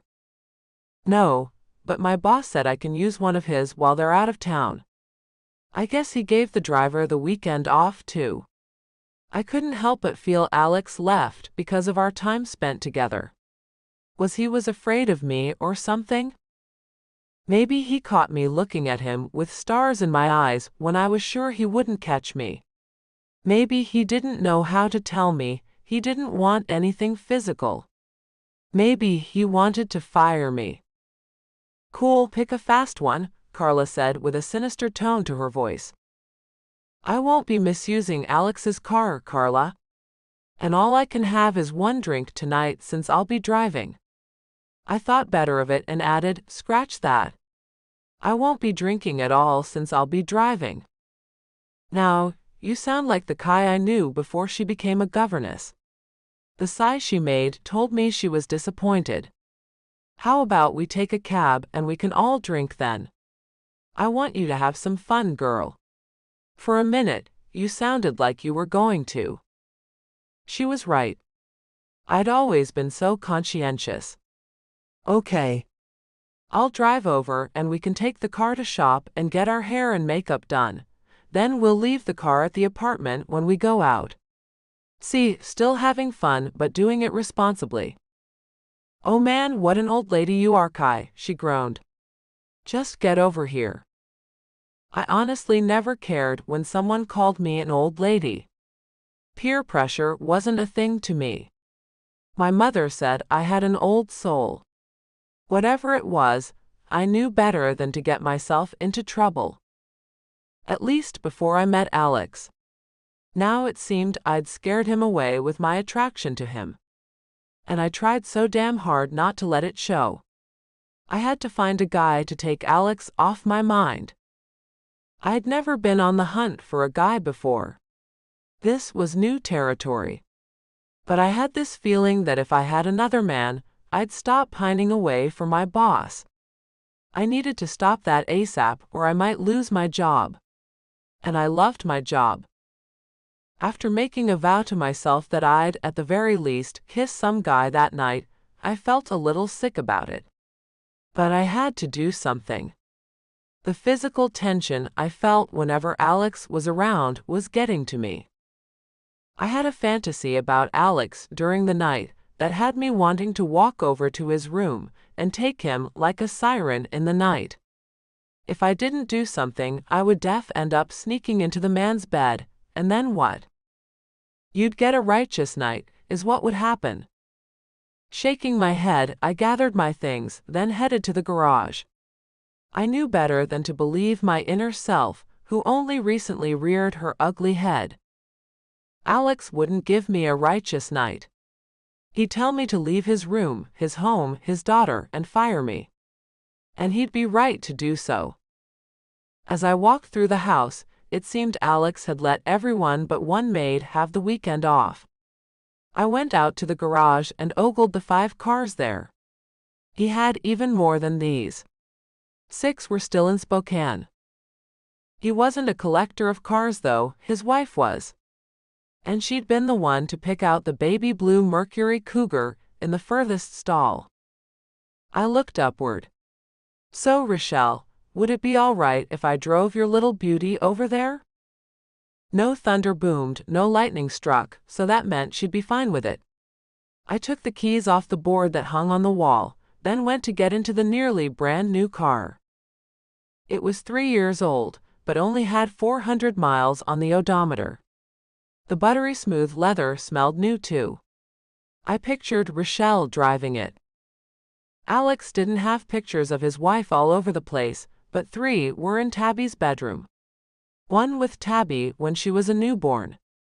1 with Alex and Tabby when she was a little older, and 1 of Rochelle alone and pregnant. Tabby looked more like her mother, long blonde hair, emerald green eyes, and just the lightest dusting of freckles across both their noses made them look like doppelgangers. My mind wandered to a place where Alex and I had a daughter, and she looked like him. Icy blue eyes, dark wavy hair, and beautiful. Shaking my head to clear it, I pushed the button to open the garage door and get my day started. It was time to let Alex and Tabby go for a while. Carla and I had one hell of a day, shopping, primping, then climbing into a cab to head to a club she liked to frequent. We met the other girls there, and it was a lot of fun. We danced in a crowd to some hard-pounding beat, then I felt a hand on my butt and spun around to find some dude smiling at me. His arms as thin as his legs, he wasn't my type. I didn't say a thing to him, just danced away, leaving him to find another girl to fondle. Carla had found some chick to grind on, and I ended up dancing behind them, feeling out of place. A drink might help me loosen up. I walked to the bar and ordered a 7 and 7. I didn't know what that was, but I heard Carla order that before. It was a pleasant surprise, it tasted like 7-Up. I downed a quarter of it pretty quickly, as I'd gotten overheated with all the dancing and the cumulative warmth of all the moving bodies. Finding a place away from the dance floor, I soon became the focus of one man. An older man, nice-looking, fit, buff. He came my way, a short glass with a dark liquid in it in his hand. "Hi. I haven't seen you around before. New in town?" I shook my head. "Nope. I've lived here all my life. Just new to the clubbing world is all." His dark eyes ran over me, making me feel like running away, but I stayed where I was. New to clubbing? How old are you, baby? I didn't much like him calling me that. That's what Alex called me in my fantasies about him. 22. And you? 33. He grinned. Is that too old for you, baby? I shifted my weight to my other foot. My feet were hurting since Carla made me buy 3-inch heels. I shook my head. No, that's not too old. I was interested in Alex, who was 35 after all. My mother says I'm an old soul. Whatever that means, he said as he looked away from me at another girl who walked by. Wow, I said as I followed his gaze. You should go after her. He looked back at me. Nah. What I see here is better. I didn't much care for the way he said things. Look, I'm not interested. Just go. With wide eyes he turned and left me. And I watched him go, thankfully. Sure, I made a vow to at least kiss a guy, but I wasn't about to be treated like a piece of meat. I took a seat on a nearby bar stool and saw another guy approaching. Hey there. I extended my hand. Name's Kai. And you are? On fire, he said with a grin as he took my hand in his, not bothering to shake it the way I meant him to. Care to join me in the men's room for a quickie? Do girls actually fall for that line? I tugged my hand out of his. All the time. His hand ran through the thick mop of dark hair on his head as his hazel eyes sparkled while he looked me over. And you are perfect. I want all up in that. Oh, hell no. I've got to get the hell out of here. I got up to leave, putting my cocktail on the bar. His hand caught my wrist before I could get away. Don't be like that. He pulled my hand down until I could feel the bulge in his pants. You'll like what I got, I promise. Yanking my hand back, I quickly slapped him in the face before walking out of the club. Carla had seen it all and came out behind me. What did that guy say to you, Kai? Just normal dumb stuff. I was furious and wanted to get the hell away from there. This place is a cesspool. Carla laughed. What the heck is a cesspool, Kai? You know, like a sewer, Carla. How can you go to places like this? How she could stomach people talking to her the way I'd been spoken to. Look, I know this place is a little raunchy, she admitted as a cab pulled up. Come on. We'll go somewhere more your style. I didn't want to go anywhere else. But I made a vow to myself, and we went to another club. Maybe someone could fill my physical void and get Alex out of my mind.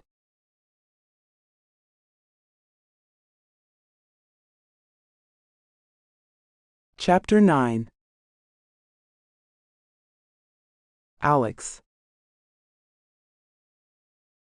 Sitting in the back of the Lincoln with Tabby as Stephen drove us home from the airport late Sunday night, I couldn't shake the feeling I had. Being around Rochelle's parents never failed to set me off. Being around them without my wife was always peculiar. It made me feel empty again. Alone again. I'd thought I'd left some of that behind with Kai being around.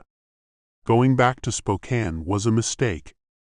But I'd always have to do it, so Tabby could see her grandparents. I made them a promise before I left Spokane to bring her back as much as I could. But when I made that promise, I had no idea how tough it would be to go back. Visiting Rochelle's grave wasn't easy either. When Gabby put the flowers we'd brought onto the grave, I nearly cried. I just wanted it over with already. There had to be more for me. This couldn't be it. We pulled to a stop in front of our home, and I got out. Tabby had fallen asleep in her car seat, and I lifted her out of it, then carried her inside. When I walked down the hall passing the door to Kai's suite, it opened, and there she stood in a pink nightgown. "Oh!" Kai exclaimed, and then hastily shut the door. "You're back." "Yeah, we're home." Quickly, I put Tabby into bed, taking off her shoes, then tucking her in snugly. I turned on the baby monitor before leaving her, and went back to the hallway. Standing there for a long time, I fought myself from going to Kai's door. But I lost the battle and knocked on it.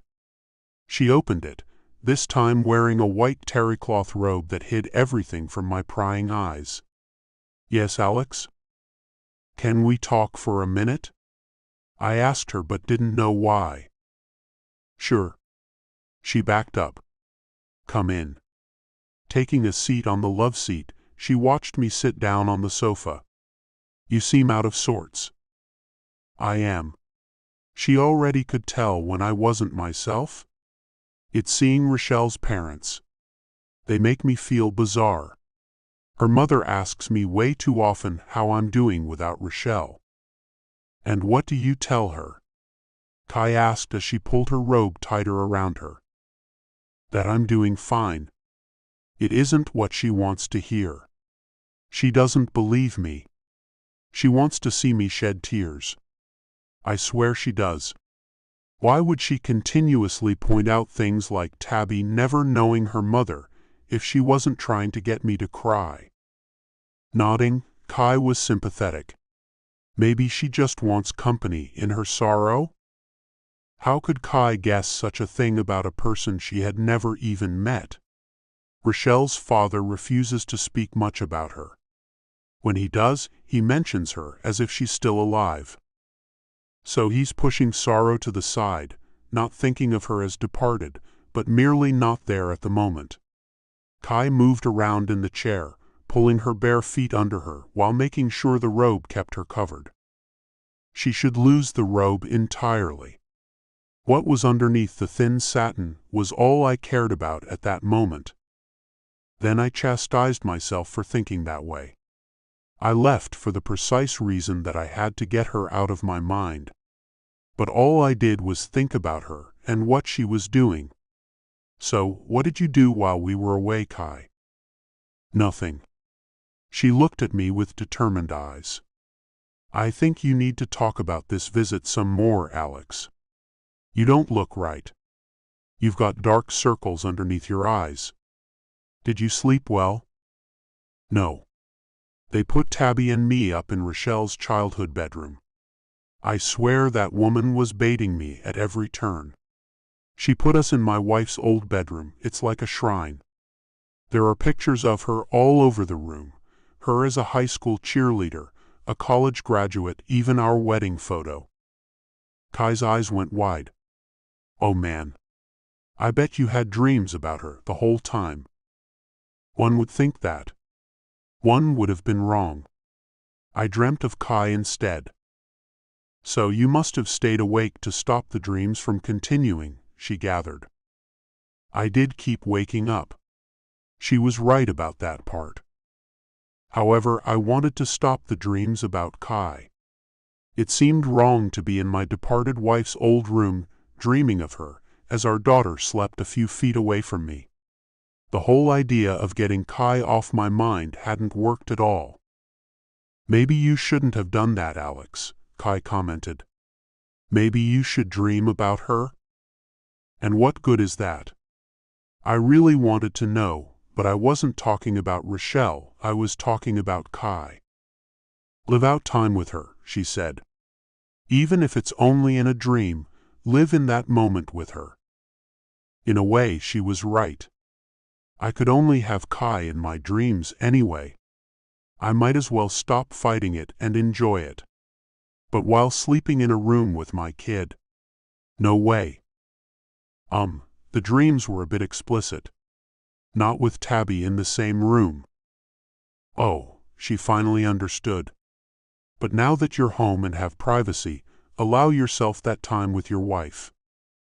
Kai had no idea how things had gotten with my wife. Our marriage wasn't the same after Tabby was born. Rochelle came down with ovarian cancer a few months after the birth. If I share too much, just tell me to stop. Kay, she said with a serious expression.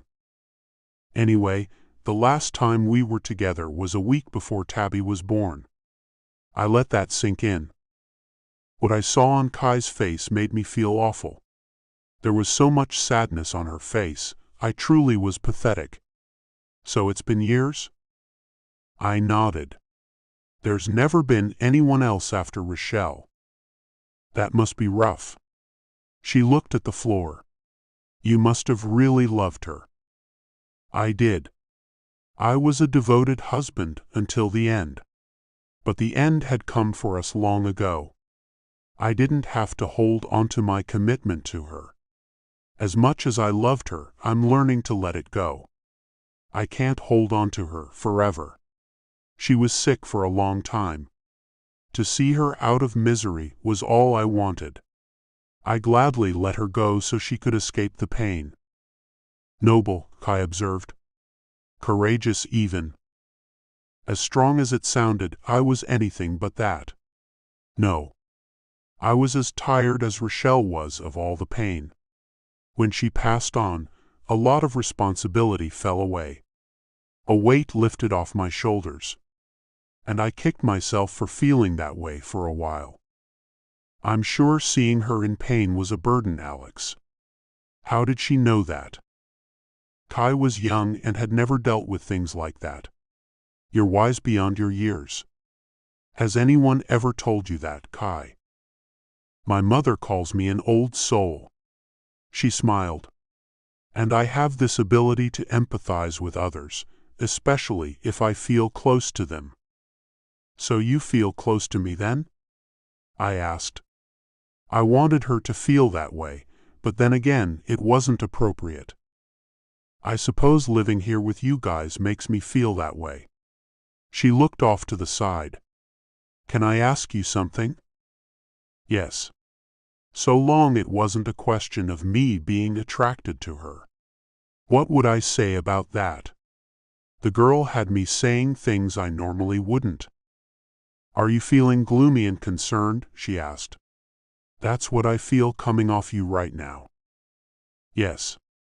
She must have thought it was over my wife, but it wasn't over Rochelle, it was over her. I was sad because all I wanted was to take this woman in my arms and love her. And I was worried because I knew it wasn't appropriate, and had no idea how much longer I could hold myself back from doing the things I dreamt and fantasized about. You don't need to worry, Alex. She looked at me with kindness in her hazel eyes. Tabby will be okay. And one day you will too. It's okay to feel sad. You lost your one true love after all. The thing was, I had thought of Rochelle as my one true love, but now I didn't anymore. I could see myself with Kai. I could see a future with her. How would this work? What would Kai do if I told her that? I hope you're right, Kai. I didn't know what else to say. So you didn't just lie around the house. Tell me what you did over the weekend. She looked slightly uneasy, then finally said, I've never went out and partied the way others do. You know, clubbing. So you went clubbing? I felt a twinge of jealousy. Yeah. She wrinkled her nose. It's not for me. Good.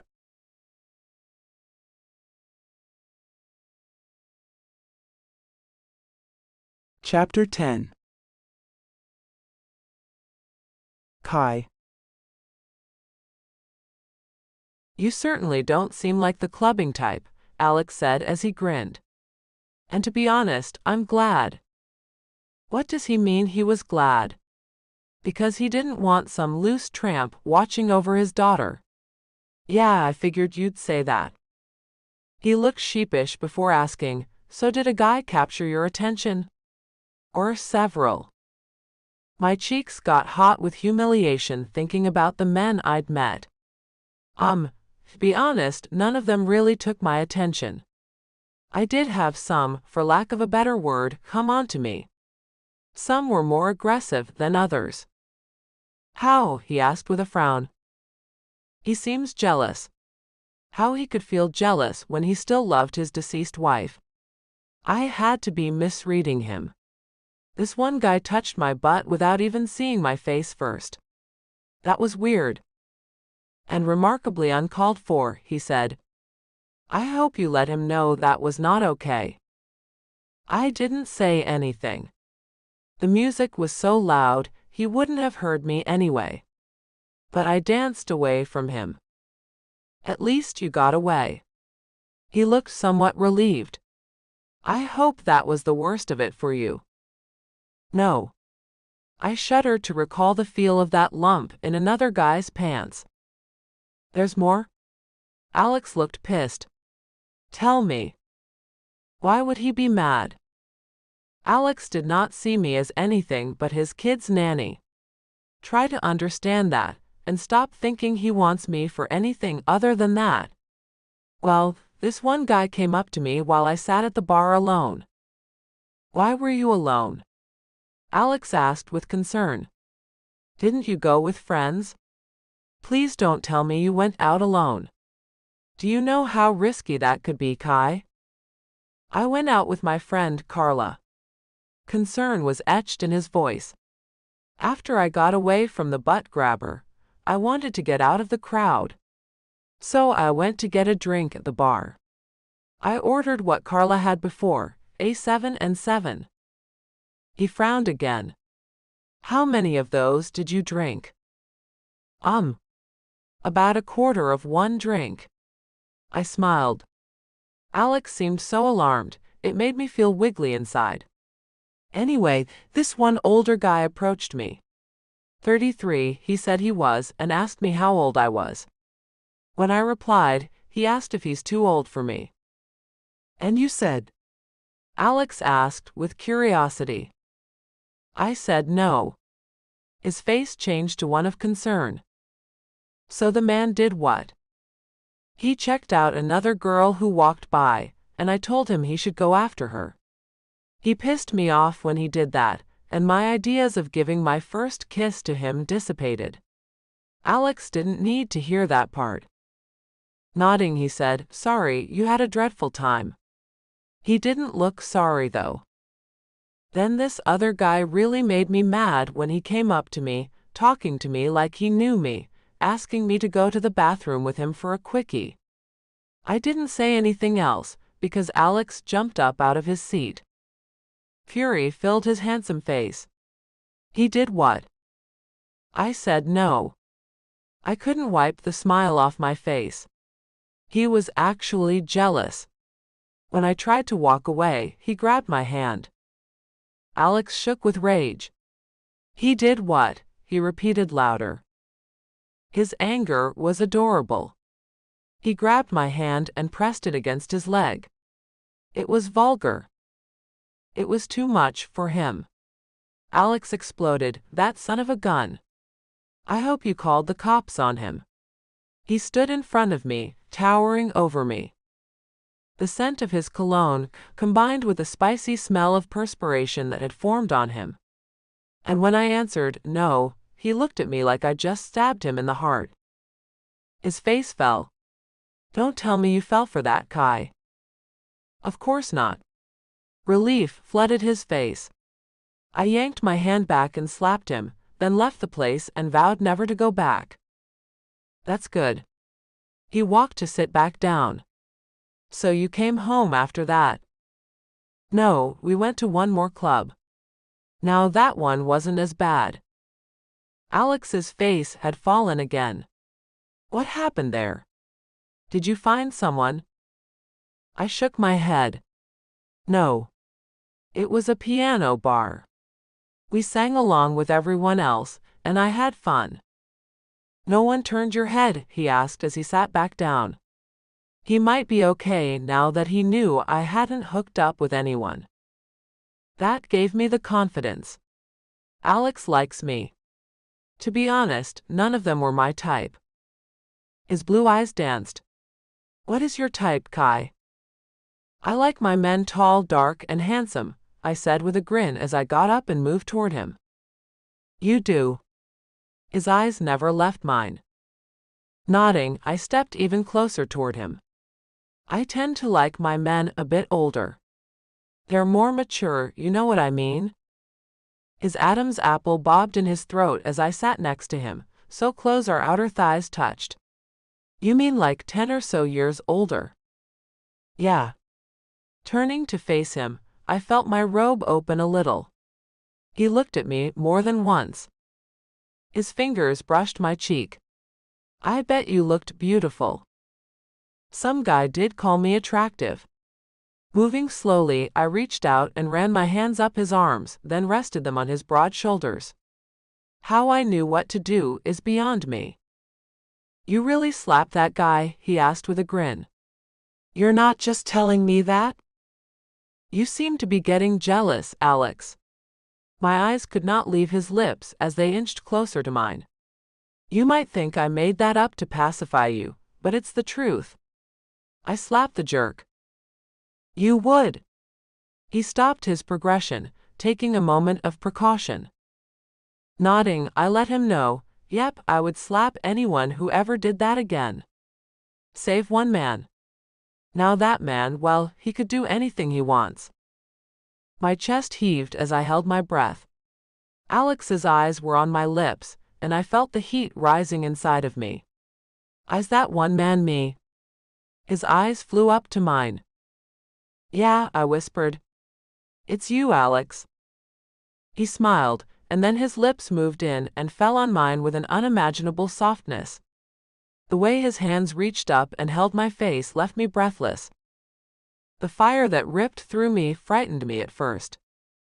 The scary feeling subsided, and something else came over me. Lust. Passion. Desire. And then arose my need for him. When his lips finally left mine, grazing them along my neck, I whimpered, "No, kiss me again." His chest moved as he groaned, then his lips came back to mine. Another kiss took me to new heights.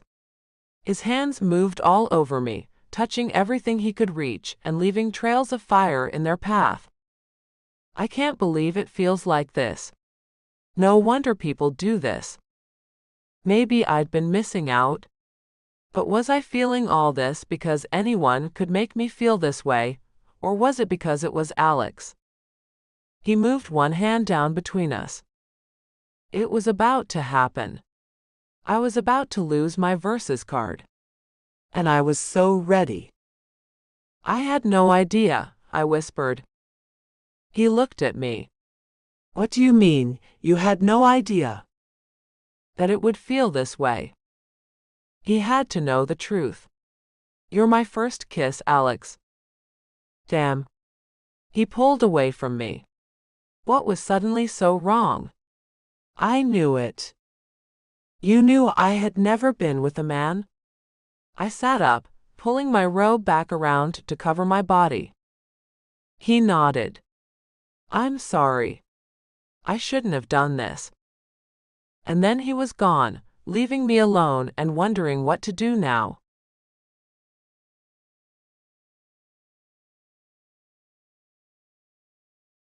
Chapter 11. Alex. A week went by with me saying very little to Kai.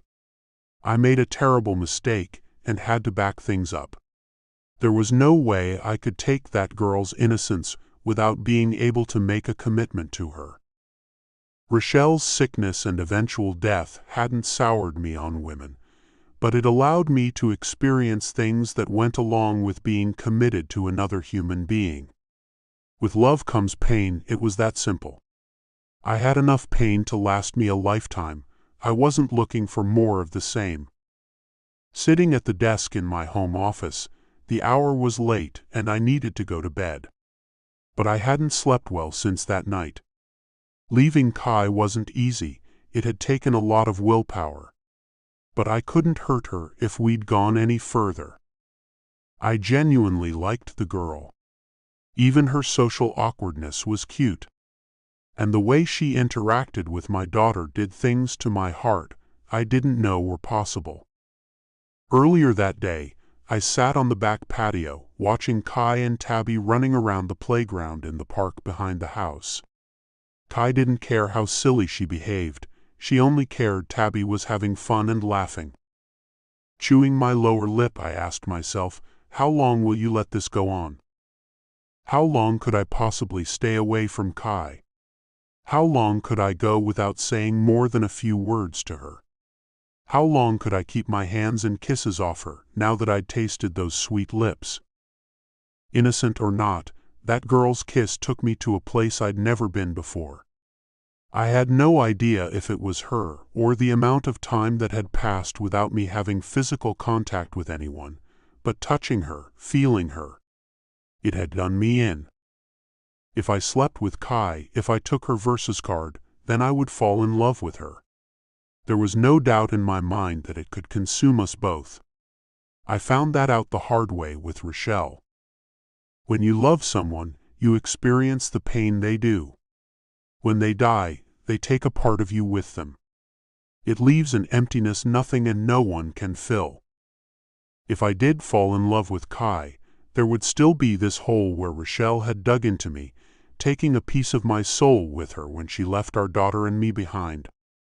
If I gave my heart to Kai and took hers, it would put me back in danger of losing another piece of myself. And I couldn't take that and function well enough to take care of my daughter.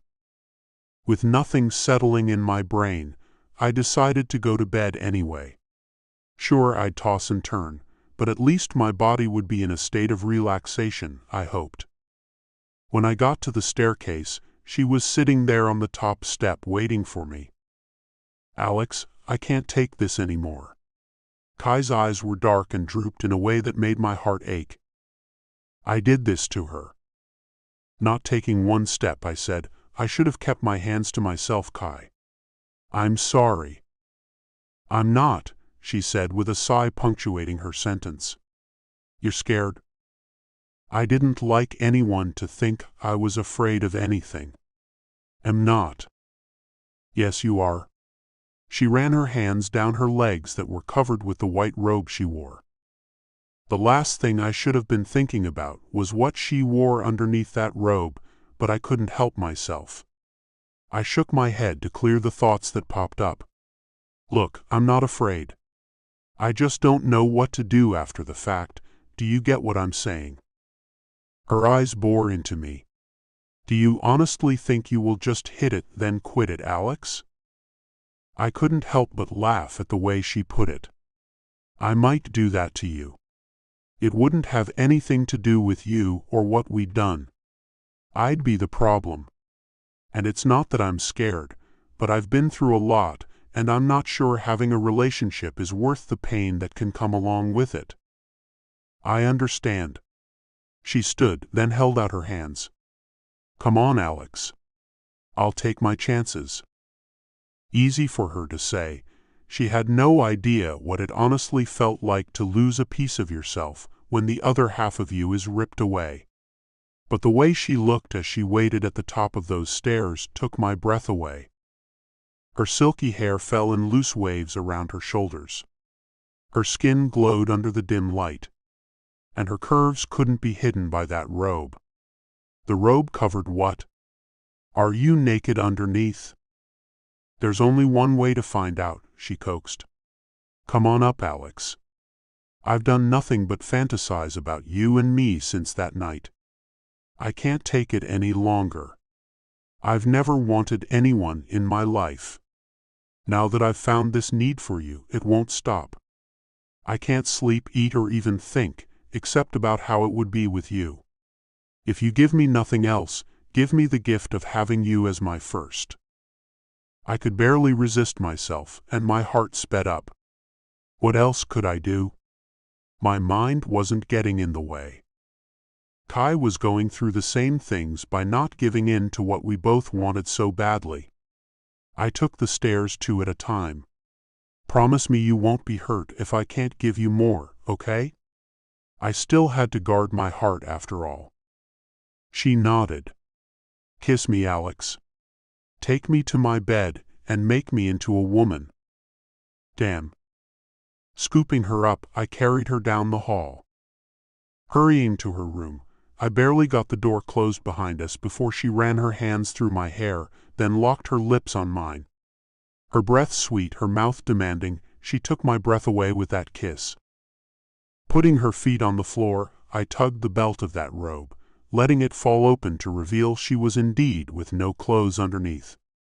It seemed she was prepared to do anything to get me to take her. Kai wasn't the girl I thought her to be. When she wanted something, she'd use everything she had to get it. And I found that super hot. Damn girl. You came prepared, didn't you? I couldn't take another night of torture, Alex. Her hands moved under my sweater, and then she pulled it over my head. Her eyes were shining as she ran her hands over my chest, lingering over the anchor tat on my left pec. She kissed it, then whispered, "I haven't thanked you for your years of service to our country, Alex. Let me show you how thankful I really am." Shortly after, I'd taken it away from her. Her innocence. Now to see if I can give her something in return.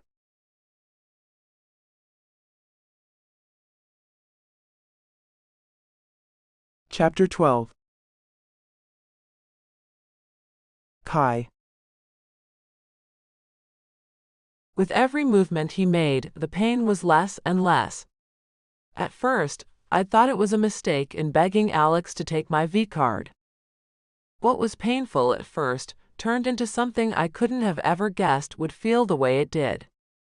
Closing my eyes, I felt the sensation growing as if a wave was forming. And then it all came crashing down. Pure pleasure filled every cell of my body. I swore even my hair felt the electricity. I wanted more. "Thank you, Alex," I breathed. His hands moved along my waist. "Thank you, Kai." Playing with his dark hair, I felt at ease with him. That was mind-blowing. "I'm glad you thought so." I didn't want to share this man. He kissed me softly and rolled off me, leaving me with a cold feeling. "I'll let you get some sleep. I'll have to shower first, but then I'll sleep like a baby." He stood there for a moment. "Kai, that was spectacular." Was it?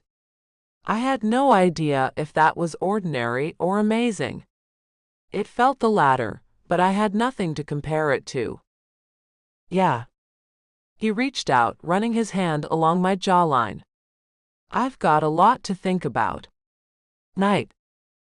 I didn't know what that meant, nor did I care. My body still pulsed and my mind was still drunk on what we'd done.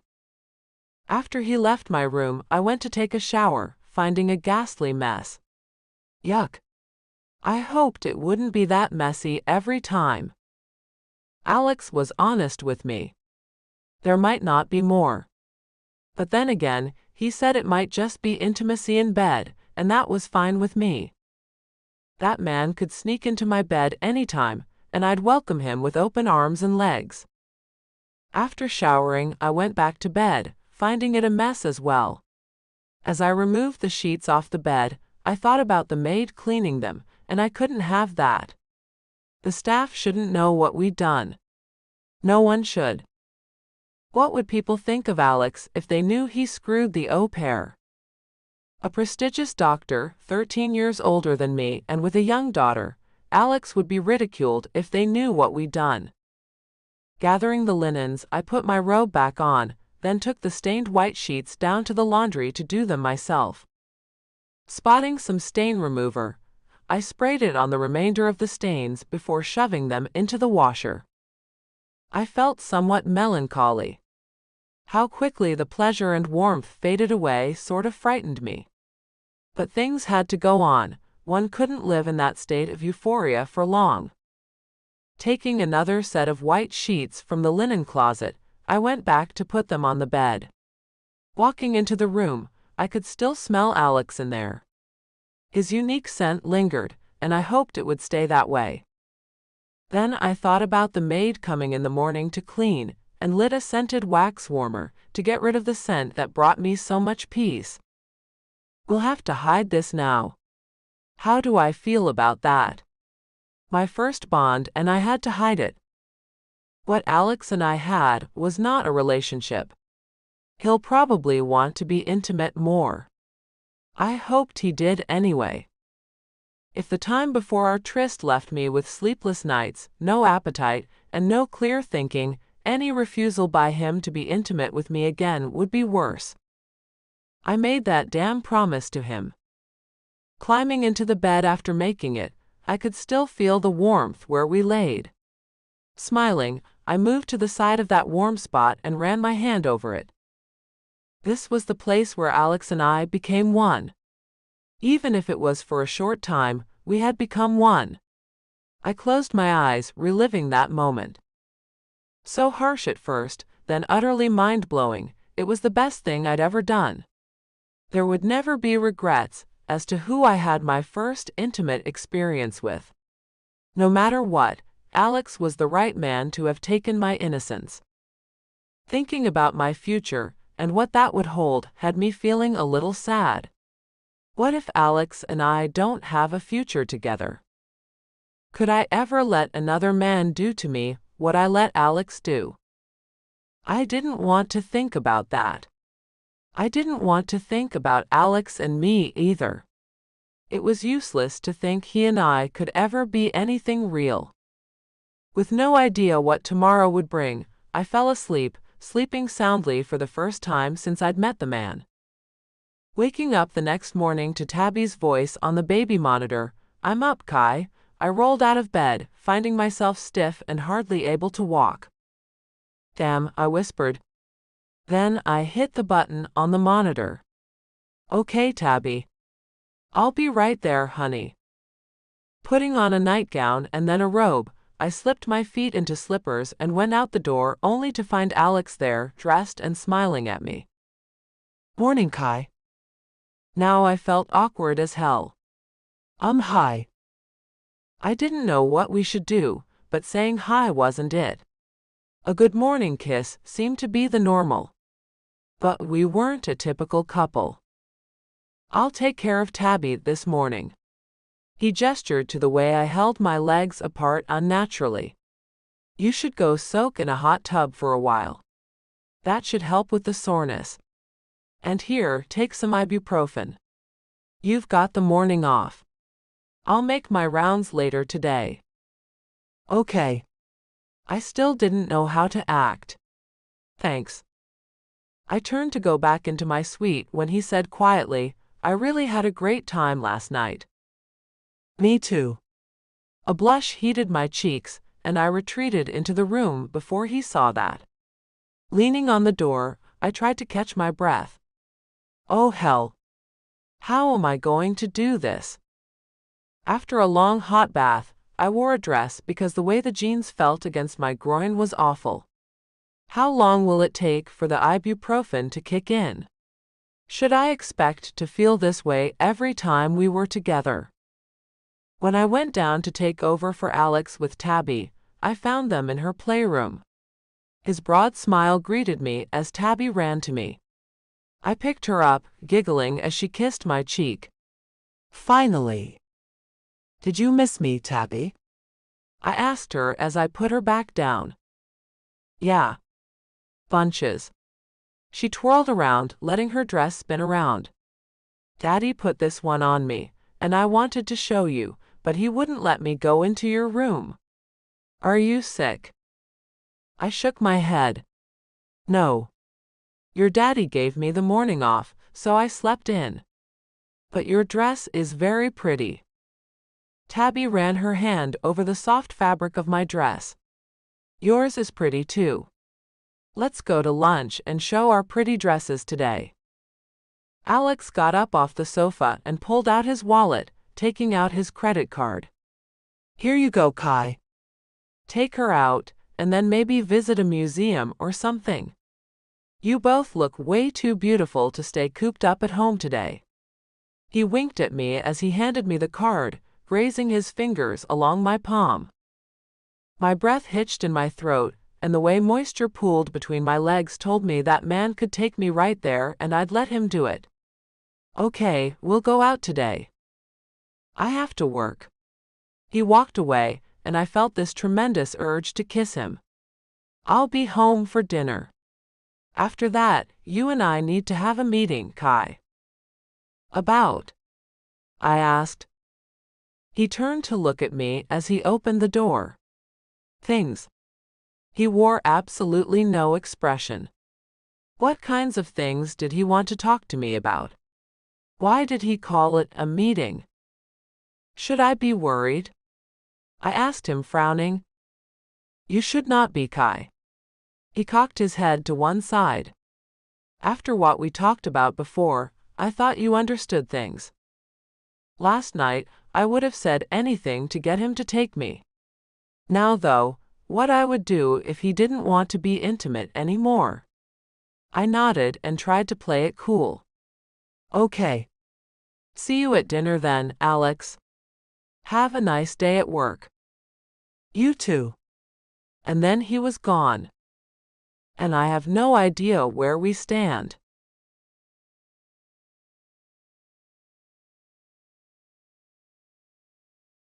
Chapter 13. Alex. Whistling as I walked down the hall toward the emergency room to see a patient who'd come in after falling and hitting her head, I couldn't help the great mood I was in. As crazy as it might have seemed, letting her in wasn't going to hurt me. Something told me not to worry and just live, laugh, and love. Yes, something inside told me it was okay to love Kai. Who knew intimacy would make me feel whole again? But it wasn't just the intimacy, it was Kai. Kai was the only one who'd ever gotten to me that way. Even Rochelle hadn't affected me the way Kai did. And Rochelle had quite the effect on me. I'd fallen in love with her at first sight. I knew Rochelle was the one right from the start. What I didn't realize was there could be more than just one woman who could be the one for me. Not that I was ready to propose, but only to be in a relationship with Kai. I was so prepared it didn't seem real. Nurse Jameson stood in front of a curtain. Her hands on her hips, she gave me a look that said we were dealing with a mentally unstable person. Glad you're here, Dr. Arlen. Mrs. Higginson is worried and needs your help right away. Okay. I pulled the curtain back to find a woman in her 70s with, of all things, a feminine napkin taped to her forehead. Did you bandage that yourself, ma'am? I did, she said as she crossed her arms in front of her chest. And that nurse of yours wanted to take it off. I told her blood would come gushing out, and I didn't want the bandage removed until a doctor was around to stitch me up. Pulling on some gloves, I approached her to make the removal and found her holding up her hands to stop me. Don't you want me to fix you up? Her pale blue eyes glistened with unshed tears. It really hurts. I saw no evidence of blood on the back side of the pad and had no idea what kind of wound she had. I'll be very careful. I promise. Batting her eyelashes, she nodded. Okay then. I trust you. Easing the thing off her delicate skin, I removed the pad to find nothing, not even a bump. When did this happen, Mrs. Higginson? About an hour ago. I fell out of my bed and onto the floor. I hit my head on the nightstand. There was blood everywhere. The way she looked at me told me she really thought that happened. Turning to the nurse, I let her know she needed to get the paperwork ready to admit the woman. Get her admitted for the night, Nurse Jameson. I turned my attention to the patient once again. Did you drive yourself here or did someone bring you? I don't have anyone to count on, Doc. I drove myself. She reached up to feel the spot on her head she thought was injured. Then her reality appeared to dawn on her. Oh no. What's happened? I swear there was a gash on my forehead. I swear it. Not to worry, I tried to calm her. I'm sure we can get to the bottom of this. We'll run some tests right away. Do you have someone I could call to let them know you'll be here? My neighbor. My cat will need to be fed. She looked even more distraught. But I can't recall her phone number. And I can't recall if I locked my front door when I left. And I might have let the cat out, too. She began to wring her hands in her lap. I've got to get back home, Doc. I can't stay. I just can't. I tell you what, give me your address and I'll have someone go by your home and make sure things are locked up for you, and your cat is put back inside if it got out. I took out my cell to call Kai, the only person I could think of on short notice who'd do what the woman needed. My girlfriend won't mind helping you out. I'll have her go to the neighbor's house too, to let them know. You do all that for me? She asked with wide eyes that looked like they were about to tear up. Her hand shook as she reached out to touch my hand as I made the call to Kai. Thank you, Doc. You're a real angel. You're welcome, Mrs. Higginson. And it's no trouble at all. Kai answered my call. Yes, Alex? Hi. The sound of her voice gave me butterflies, and it was the most pleasant feeling in the world. I've got a favor to ask of you. Okay. A patient here is a bit confused, and we're keeping her here for the night, I said. Kai interrupted me. So you won't be home when you said you would? No, I'll be home when I said I would. The disappointment in her voice made me smile. I'll be there for dinner, then we'll have our talk. I had so much to tell her about my breakthrough, and how it was all because of her. I need you to go to this lady's home and make sure things are secure. She's got a cat she's worried about. It belongs in the house, and it might be outside. And her neighbor needs know where she is. Ask her if she'll make sure the cat's fed while Mrs. Higginson is here. Okay, Kai said. Text me the address, and Stephen can take us over there. Tabby, we've got to go, honey. Daddy has an errand for us. "'Kay, Kai," I heard Tabby say. My heart felt so full, and over something so small too. It was amazing, the transformation one night with Kai had made. Thanks, Kai. I really appreciate that. I hate to interrupt your little outing. But it's for a good cause. I know it is. We don't mind at all, do we, Tabby? Kai asked. Not at all, Tabby said. Kai was an excellent influence on my daughter. I'd chosen the right nanny for her. And I was sure I picked the right woman for me, too. Thanks.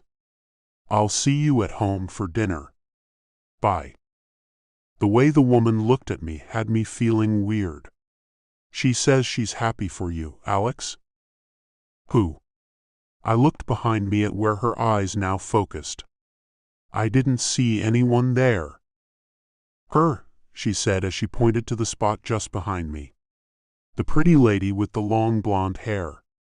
She says it's time and that she loves you and loves how well you're taking care of Tabby.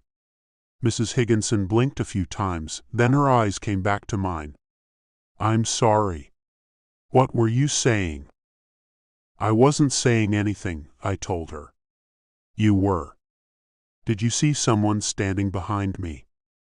She looked upset, then put her hands on her stomach. My tummy hurts. Why does my tummy hurt? Looking back at the place behind me, she shouted, Go away.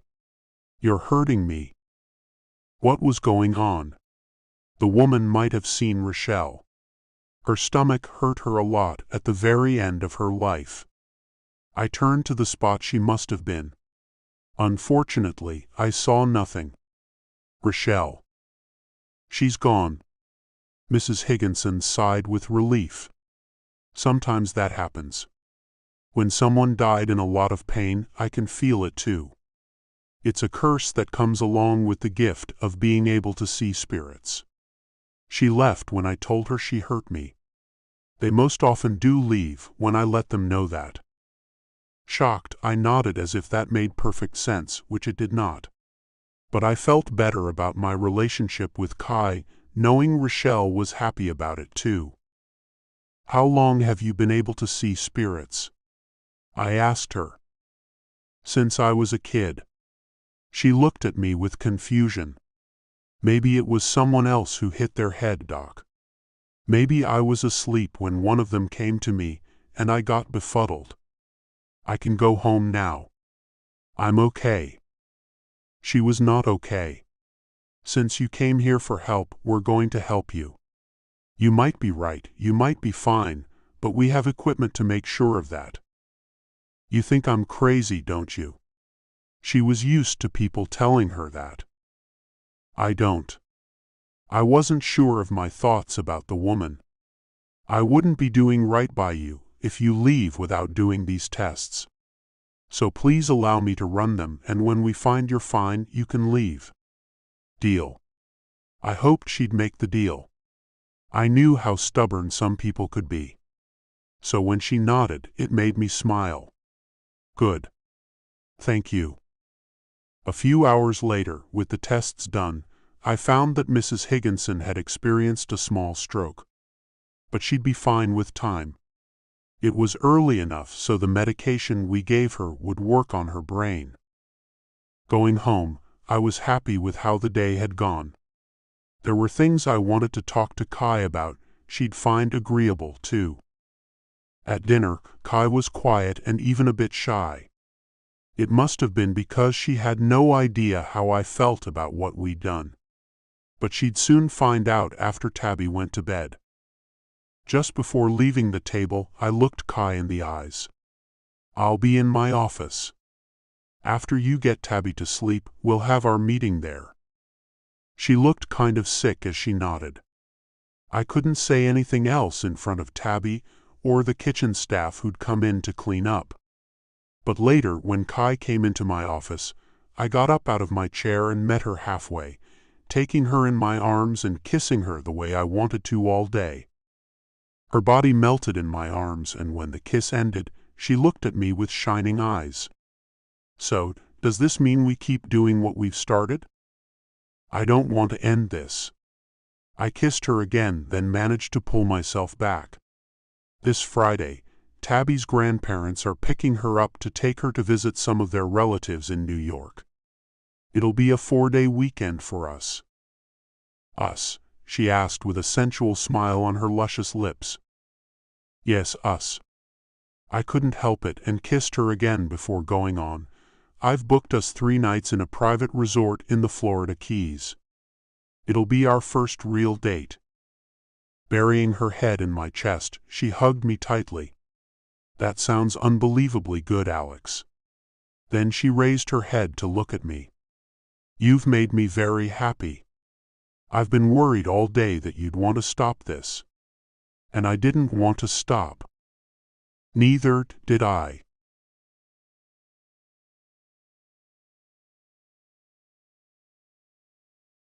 Chapter 14. Kai. While still feeling as if I was living in a dream world, one thing wasn't dreamlike at all: the fact we still had to keep our relationship secret from everyone. The staff couldn't get a whiff of our doings after Tabby went to sleep. That meant I had to wash my sheets each night. As I stood there in the laundry room the morning Tabby would leave with her grandparents, I got a chill when I thought about going away with Alex the next day and getting to be a couple in front of everyone for a change. Walking hand in hand down the beach wouldn't be a thing we could do while in Seattle. We always kept our distance from each other in front of others. It had to be that way. Not knowing where things were heading with us, it made more sense to keep everyone else out of our private affairs. Pulling the clean sheets out of the dryer, I folded them and put them in the place of the ones I'd already taken to make the bed back up. Getting up in time to beat the maids from finding the linens in the dryer wasn't easy, but I managed to get it done each morning. Going back to my room, I found Alex coming out of his. It's only 5 a.m. What are you doing up? Alex looked at me like a deer in the headlights. What are you doing up so early, Kai? The sheets. I crossed my arms over my chest, noticing he was dressed and ready to leave. Did you get a call from the hospital? No. His lips formed one thin line and he looked flustered. I have to meet someone before work. And Tabby's grandparents will be here around noon today. I want to finish my rounds before they get here. All I heard was he had to meet someone. And who is this person you're meeting at the crack of dawn, Alex? Someone who has something I want. He looked even more flustered as he kicked the carpet with the toe of his shoe. Look, it's a surprise, all right. For this weekend. And I need to get it this morning since we're leaving later today. Whoa, I thought we're not leaving until tomorrow. He'd upped the trip on me unexpectedly. I'm not even packed. Yeah, about that. You don't have to pack. He frowned. Damn baby. You're making the surprise difficult. Don't worry about packing a thing, it's all taken care of.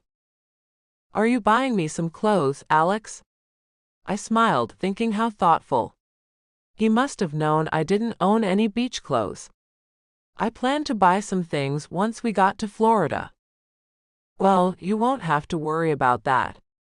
Moving closer to me, he ran his arms around me, then kissed the tip of my nose. You hate my taste in clothes, don't you? He didn't need to answer. He probably hated the way I dressed. The fact was, I hadn't bought many new clothes. I do not. He bit his lower lip. But you need nicer outfits, and I don't want to waste time shopping. That's all. You're as cute as a button, Kai. You know that. I'm saving us time so we can do better things than shop while we've got this free time. When you put it that way, it makes sense. So who is selling these clothes? Reagan. He looked pleased with himself. You mentioned she was pretty that day you met her. And she has a great sense of style. So I asked her if she'd mind shopping for you. That means you've told her about us. She guessed it. He smiled, then kissed me again. She said I looked like a new man, and there had to be a reason for that. Then she put two and two together, along with the jealous way you acted, and she deduced that you were the special lady in my life. I hope you swore her to secrecy, Alex. It wouldn't be good for this to get out. Shrugging, he said, I don't care what anyone thinks, Kai. What is he talking about? Why do you think I've been washing the sheets every night? It's so the staff won't find out about us. No one asked you to do that, he reminded me. Well, you can't be slamming the babysitter, Alex. My eyes rolled, as for once I wasn't the most naive person in the world. Kissing my cheek, he led me to my bedroom door. I've got things to do, Kai. Get back in bed. And stop worrying about the stupid sheets. Doing as he said, I got back into the bed, then snuggled down, wondering what he meant. Is he ready to come out with our relationship? Surely not. After waking back up, I got Tabby ready for her grandparents, packing up her things for the 4-night and 5-day trip. She was all smiles as she helped. And my unicorn nightgown. It's in your middle drawer in the closet. Can you go get it for me? I asked. Yes. She ran to get it, then came back with it in her little hand. Here. My nightlight, too. I held up the princess nightlight. It's right here. Good. She took my hand after I zipped the suitcase. I will miss you. Picking her up, I hugged her. I'll miss you too. But don't worry, when you get back we'll do all kinds of things again. And you can tell me all about how much fun you had on your trip. I want you to have a very good time with them. And give them lots of hugs and kisses too, okay? Yes. Hugs and kisses, she exclaimed. Carrying her downstairs, I held her bag in my free hand and felt sad knowing it would be 5 days before I could see her sweet little face again. But her father will keep me entertained, I thought wickedly. As I got to the foyer to leave her suitcase there, Mr. Randolph came out of nowhere to open the door. "The Vanderhavens are here." Nerves shot through me. It was the first time I'd ever be meeting them, and there I was, having a secret affair with their late daughter's husband. Oh, Alex wanted to be here when they arrived. I needed him as a buffer. What might come out of my mouth if he wasn't around to do that talking? But he wasn't there. When the butler opened the door, I saw an older woman who resembled Tabby and a man with dove-white hair. Both were clad impeccably, she wearing a dress that probably cost a fortune, and he in a suit that looked expensive as well. I put Tabby down so she could greet her grandparents, and she ran to them. Her grandfather scooped her up as her grandmother ran her hand through her silky curls. I curled her hair so she looked extra adorable. My, look at all these pretty curls. You look so sweet, Tabitha." "Thank you, Grandmommy." Tabby kissed her grandmother's cheek, then took her grandfather's face between her little hands and kissed him too. "I missed you, Grandfather." She talked to them a bit formally, but everything about them seemed proper, all the way to the immaculate Bentley parked at the end of the walkway. Standing there quietly, I didn't know what to say. But Mrs. Vanderhaven did. You're the governess, aren't you? "I am." I extended my hand. "My name is Kai." She shook it briefly. "And that is short for what, dear?" "Kyla." "My name's Kyla Rush, Mrs. Vanderhaven." "It's nice to meet you." I looked at her husband. "And you too, Mr. Vanderhaven." Mr. Randolph urged us to move to another room. "This way, please." Everyone followed him to the small living area just off the foyer. I felt inadequate around them. They were so polished. I packed a suitcase for Tabby. "Good," her grandmother said. "We'd like to get on our way." Pulling a cell phone out of her Gucci purse, she made a call. "Alexander, where are you?" She looked at her husband with disdain and whispered, "He's probably stuck at work." He whispered, "He's a doctor, dear. These things happen. No reason to get upset." "We can't wait, Alexander. Tell your daughter goodbye so we can get back to the airport." She handed the phone to Tabby. "Daddy, we are going. I will miss you." She kissed the phone screen. "Bye-bye." Then she handed it back to her grandmother. Here, Grandmommy. I felt like crying and went to pick her up. "I'll carry her out for you." "She can walk," her grandmother said. "She's not a baby." She eyed me, and I put Tabby down. You're much younger than I anticipated. "Alexander didn't tell me your age." "What are you, 20 or so?" "I'm 22. I put my hands behind my back, unsure of what to do with them. "I have a bachelor's degree in early childhood development." "And what kind of experience do you have?" she asked. Her husband took her by the elbow. Come now, Rebecca. "Alexander has already hired the girl. You can't interview her now." "Things aren't set in stone, Claus," she replied, making me flinch. "While we have our granddaughter, we will be watching for anything out of the ordinary with her.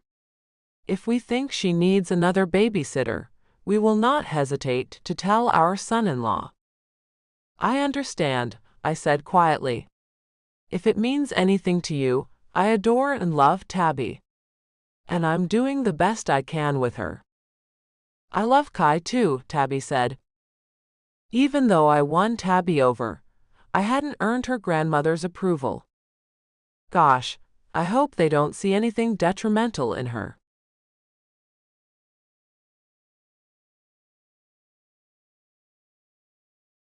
Chapter 15. Alex. By the end of the day, Kai and I found ourselves lying on a deserted Florida beach, our private bungalow behind us and barely a thing on either of us. I knew Reagan would pick out an awesome bikini for you, Kai. I turned to my side, then lifted my head to look down at her gorgeous curvy body, running my fingers over her stomach and loving the way goosebumps covered her creamy flesh. "It's a lot skimpier than anything I would have dared to buy myself," she said as she put her hand over mine to stop me from moving it. "That tickles." Moving in to nibble her ear, I whispered, "It's supposed to." I bit her neck playfully, making her squeal. I couldn't remember a time when I felt so full of life. The intimacy was off the chain. I'd never had better or more intimacy in my entire life. I didn't know if that was because I was her first, but I loved the way it felt being inside of her. The past week we spent every night going at it like wild rabbits. It cemented things for me. I knew it now without a doubt. I've fallen in love with her. I couldn't see me ever wanting anyone else, now that I'd had the very best. And it was time Kai knew that. The insecurity was written all over her face at times. And the fact she thought to hide our relationship from everyone told me one of two things. Either she thought I wouldn't ever want to be with her out in the open, or she didn't feel she was good enough for me. Either way, she was wrong. Now she would know how I really felt about her. Looking into her eyes that the glowing sunlight had turned to a shade of green that nearly matched the ocean waves that tickled our feet, I wanted to let her know what she meant to me, Kyla Rush. I thought about it for a moment, then asked, "What's your middle name?" "What's yours?" she asked with a sensual grin. "Montgomery." I kissed her soft lips. "Now tell me yours." Wrinkling her nose, she said, "I don't like it. I've never used it." "Not really. It's so old-sounding." "Tell me, baby." I kissed her again. "It won't make me like you any less." "It might," she said as she traced the tat on my chest. "And I'd hate it if you stopped liking me. I got used to you." "I got used to you too." I couldn't seem to keep my lips off hers. But I wanted to know her middle name. It was important for future reasons. "Okay, if you want any more kisses, you'll have to tell me what it is." Her chest rose as she sighed so deeply it defied imagination. "Gertrude." "Kyla Gertrude Rush?" "It's not so bad."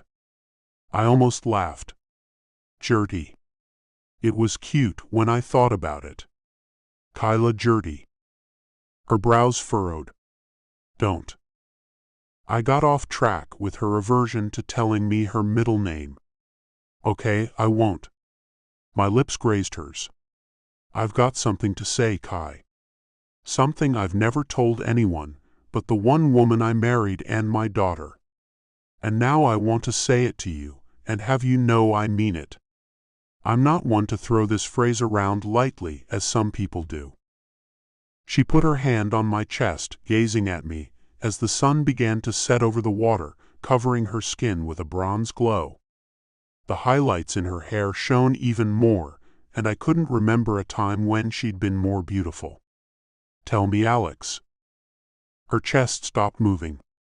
She was holding her breath, so I wasted no time. "I love you, Kyla Gertrude Rush."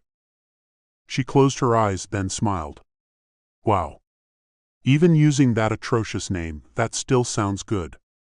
When she opened them back up, I saw tears shimmering in them. "I love you too, Alexander Montgomery Arlen." With that out there, I hoped she'd never think I wanted to hide us again. "From now on, I never want you to feel you've got to hide anything about us. I'm going to move you into my bedroom when we get back." Her expression turned worried. "What about Tabby? What's she going to think about that? I'm her nanny, Alex." She's 3. She doesn't think in terms of you being hired to care for her. All she knows is that you love her and take care of her. She'll be happy about us. I'm sure she will. I kissed her again, and this time I took it further, wanting to show her how much I loved her too. Pulling her on top of me, I liked the weight of her. It had felt like a dream the last week. Some of that probably came from hiding we were crazy for each other. Those days were over now. Pulling her lips off mine, Kai sat up, pulling my hands up to cup her 38Ds. Alex, as much as I want this, I don't want you ridiculed at work or home. Why would she think anyone would taunt me if I had a hot young woman at my side? Baby, what the hell are you talking about? Who in their right mind would mock me for being with you? She moved my hands off her chest as a frown curved her lips. The people you work with. That one lady won't, but others might. I'm 13 years younger, and your babysitter too. It's kind of poor quality, don't you think? No. People don't care about stuff like that. And who cares if they do? The only thing that matters to me is if you care. Which I hope you don't. It occurred to me all of a sudden that Kai might be embarrassed by my age. Hey, you can be honest with me. I want you to know that. Are you not cool with being seen with me? Gosh, no. She laughed and looked up at the darkening sky. You're attractive. And you're a doctor too. You're way out of my league. I'm fortunate you give me the time of day. She had no idea the power she had. Kai, you're gorgeous, baby. Any man would be lucky to have you. I mean that. You have no idea about the men that look your way, do you? She laughed as if she thought I was kidding. Come on, no one looks at me, Alex. You're trying to boost my self-esteem. Am not. I couldn't believe her. You know what? I'm taking you out to a Miami nightclub tonight to show you how attractive to the opposite gender you truly are. But you're mine, right? No one gets to touch what's mine. Vice versa, she said as she narrowed her eyes. I don't want to share you. With the I love yous out of the way, it seems that time has arrived. The idea that Kai wanted me to herself got me all tingly. You do things to me no one ever has, Kai Rush. That's saying something, isn't it? She moved her body back down, then our lips met, and she took me away with her kiss. A kiss no longer sweet and innocent, but now sensual and sure. Kai had matured so much in a week's time, it amazed me. The shy girl all but gone, she was ravenous in bed and expressed what she desired and what she wanted to do to me. It was unbelievable that a bashful girl like that could become so damn great in the sack. And only I would ever get to have her. I wasn't about to let that girl go. I knew someday in the future I would change her last name. When I had a diamond in my hands, I didn't drop it the way some men did. My head didn't turn to look at other women when I fell in love. Kai had a secure future with me, even if she didn't realize that yet. We need to get ready to go out, remember? No messing around until after. It'll be 10 times better if we wait. She pulled herself up, then I saw pure joy on her face. Oh. We could try something in the bathroom at the club. How funky would that be? I loved that about her. I think it wouldn't be the funkiest thing I've ever heard of, but def for us. Climbing off me, she held out her hand to help me up. Come on. Let's take a shower, but no fooling around, okay? It'll be better if we're starving for each other when we get into that bathroom. So what you're saying is we're going to tease each other until somewhere around the end of the night, and then you'll give it to me? I liked the way she thought. Sounds enticing. Taking me by the hand, she led me into the bungalow. Not sure about that, but it'll be off the charts. Now that I know how fun intimacy is, I can't stop thinking about all the different ways we can do it. She stopped and looked at me with a serious expression. Alex, have I become a nymphomaniac? No. I didn't want Kai to change a single thing. You love me. And I love you. And we're just expressing it in a physical way. What's wrong with that? Hopefully, nothing. It's new to me, that's all. She started walking again. My friend Carla says intimacy is mandatory. I can see why she's always said that now. But it's too intimate to do with just anyone. I'll never trust anyone the way I trust you, Alex. And it better stay that way.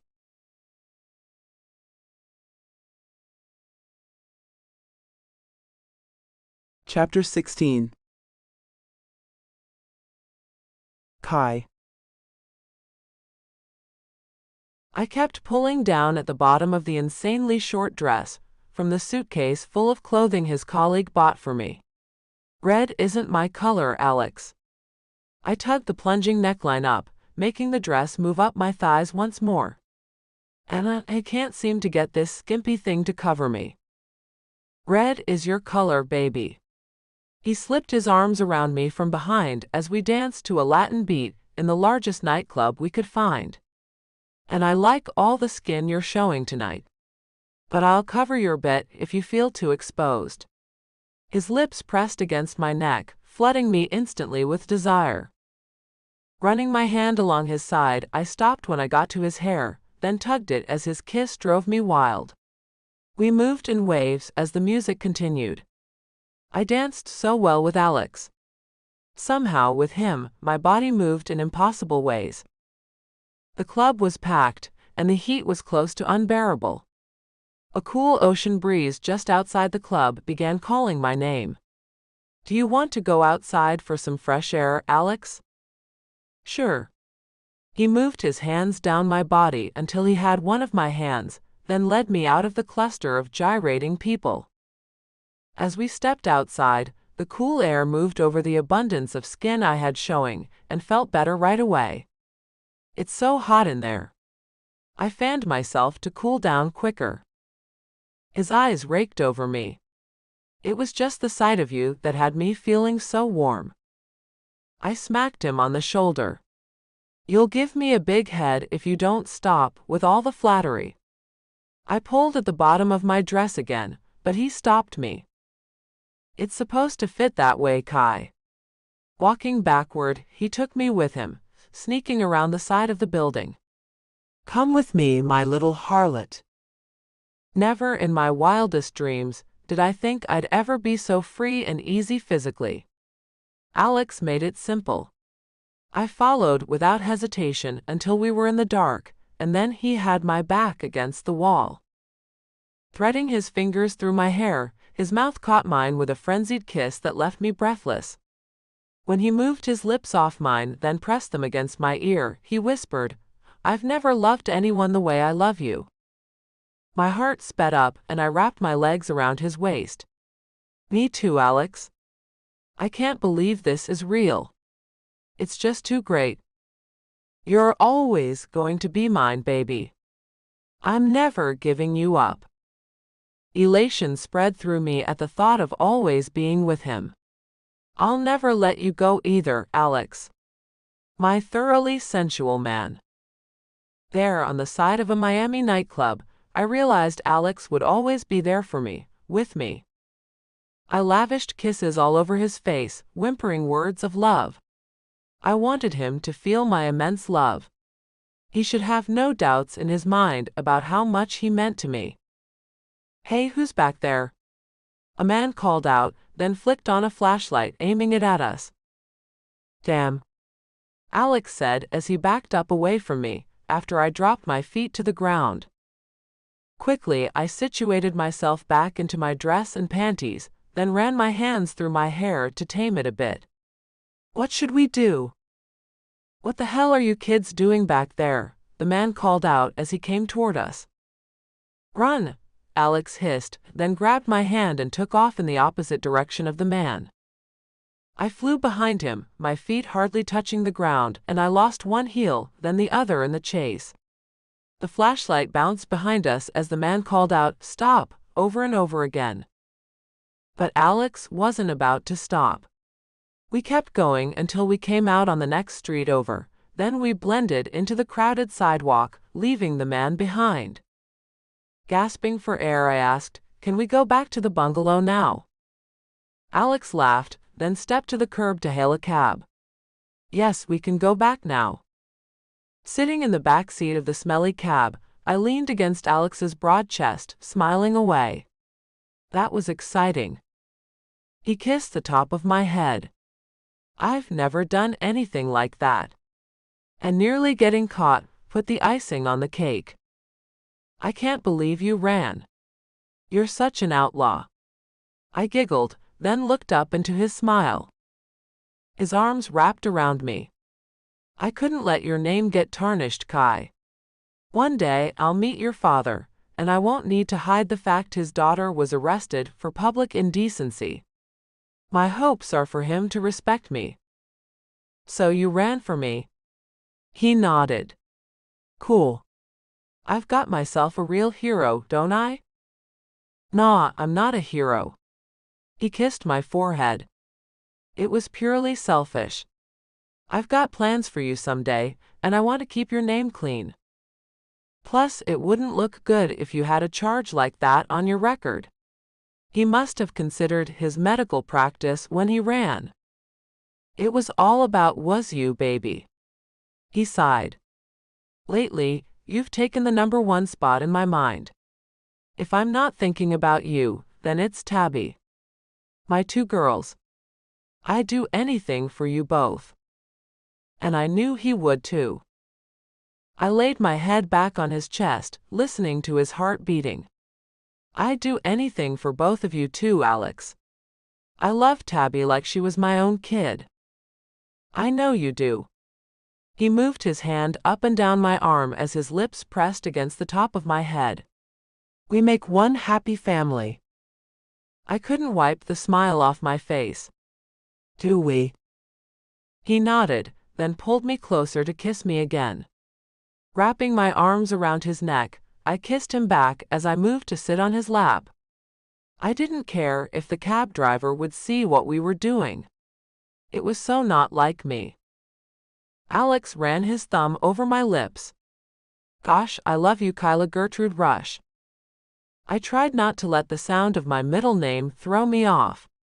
"I shouldn't have told you that dreadful name. You're supposed to say you love me back, Kai." I cradled his face in my hands. "I love you more than you will ever understand, Alexander Montgomery Arlen."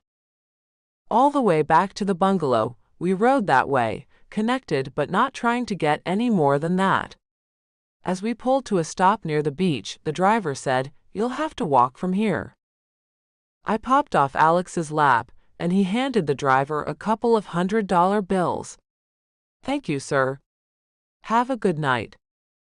Smiling, the driver drove away, joyful with his tip. I looped my arm through Alex's as we walked through the sand to get to our beach bungalow. The stars shone so brightly, they looked bigger than they did in Seattle. "It's so beautiful out here tonight. Back home, it's raining and cold. Here it's like paradise." We stopped, and Alex pulled me to sit on the sand with him. "Let's take a minute to look at the night sky." Looking up, I pointed at the Big Dipper. "I only know that constellation, and the Little Dipper near it. I suppose being in the Navy, you know most of them." "Yeah." He gazed upward. "I was on an Arleigh Burke destroyer. I'd sit on deck sometimes at night looking at the stars. I'd make wishes on some of them." I leaned my head on his shoulder as he draped one arm around my shoulders. "What kinds of wishes did you make?" "Wishes about life and love and finding happiness."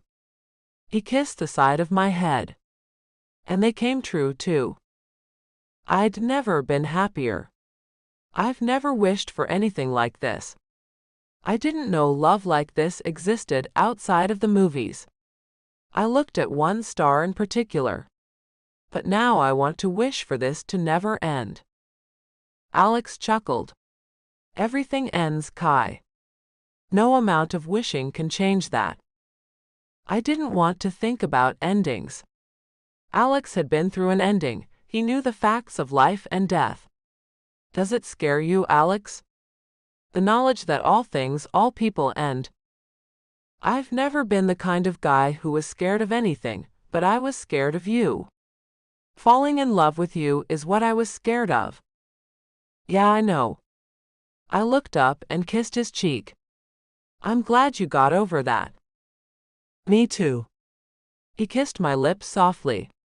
Living without love just because you're afraid of endings isn't much of a life. This life is not meant to be lived alone. No matter how bad the heart breaks, it can mend itself, given time and patience. I found that out and have you to thank. Thinking of how tough it must have been to lose his wife, and at a young age, he managed to overcome that fear. But I was glad he had. I hope we've got many, many years ahead of us, Alex. I do too, baby. He kissed me again. Me too.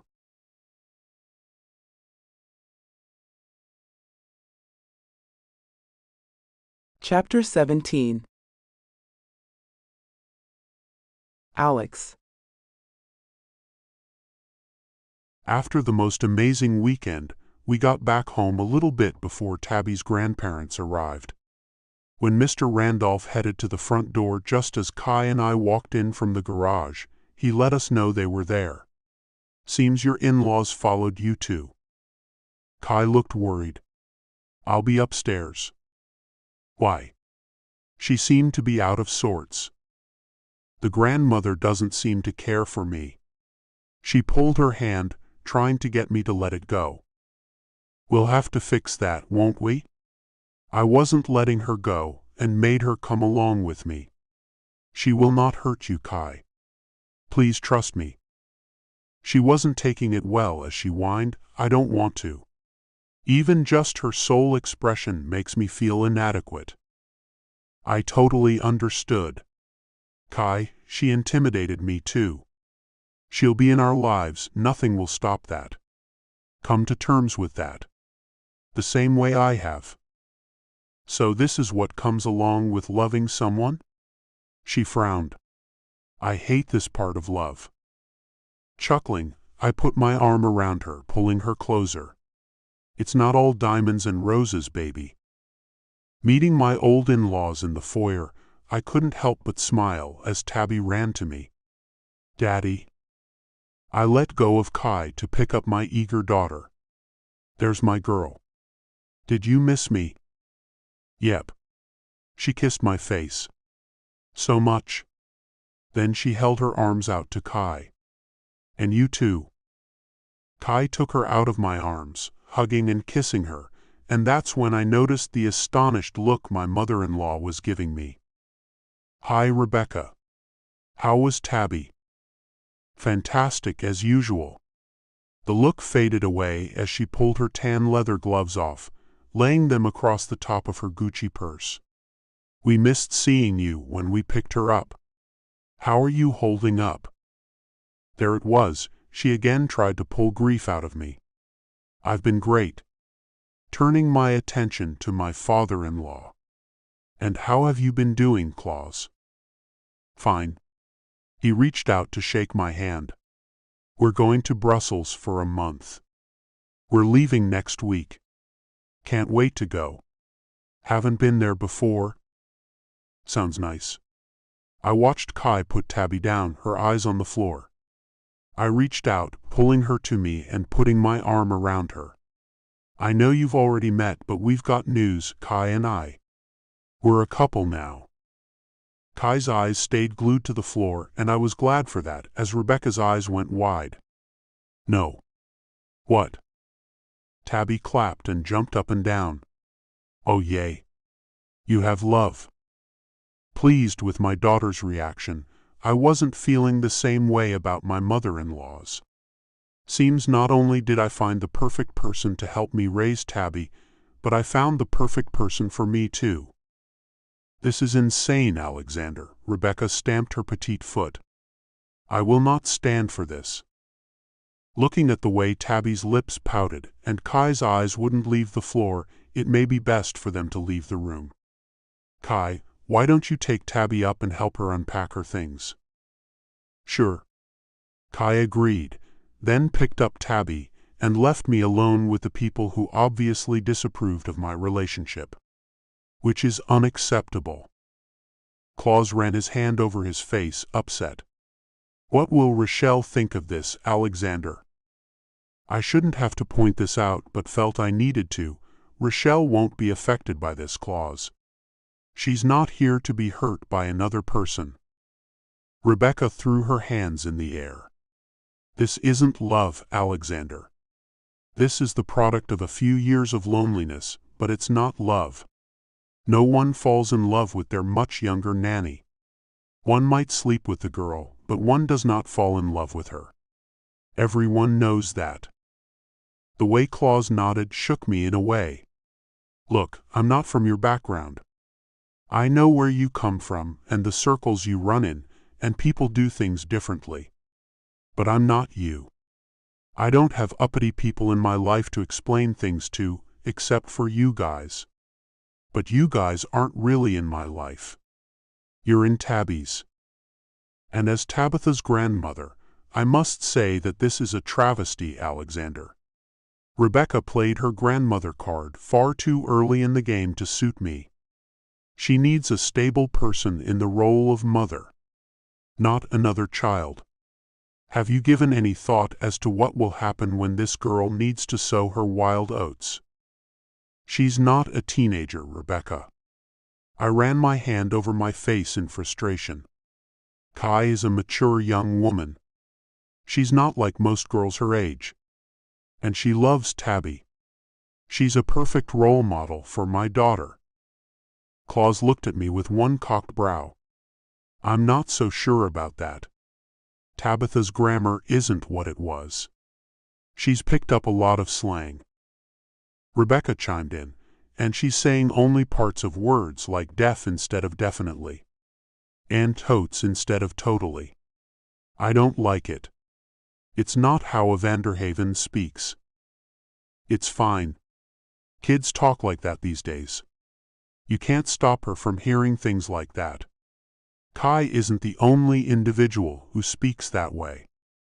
I knew they'd say something about that. They'd always been so strict about using proper language.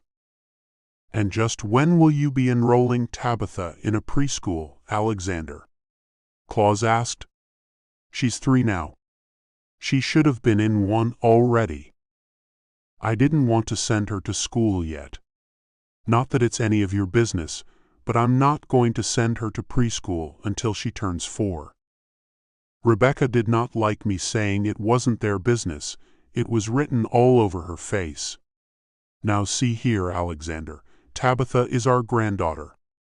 We have a responsibility to her. That means she is our business.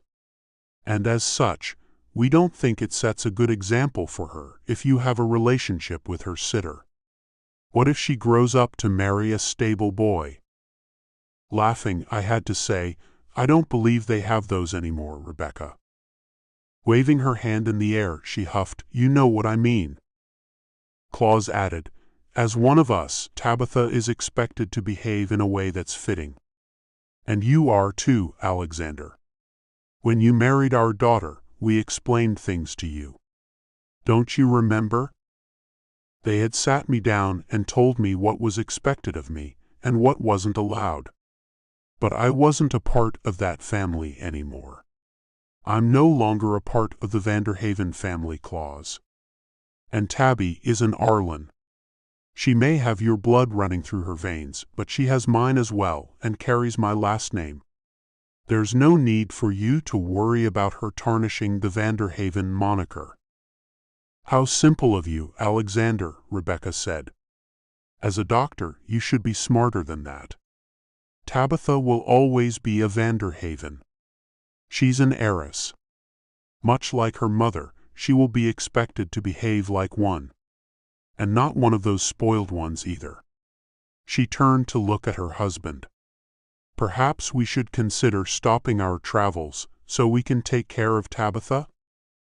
There's no need for that because that's not going to happen. I wasn't about to let them undermine me. Tabby stays with me. End of discussion. Neither of them was used to declinations. Claus pointed at the ceiling. What will Rochelle think about this, Alexander? She's probably mad at you guys for threatening me. What is her father thinking? Did he honestly believe that Rochelle wanted me to be alone, or worse, be with someone of her parents' choosing? Rochelle wants us to do what's right for her daughter, Claus went on. And it's always been to stay with you. Now that you've gone and jumped off the deep end, falling in love with a member of your staff, now we must intervene.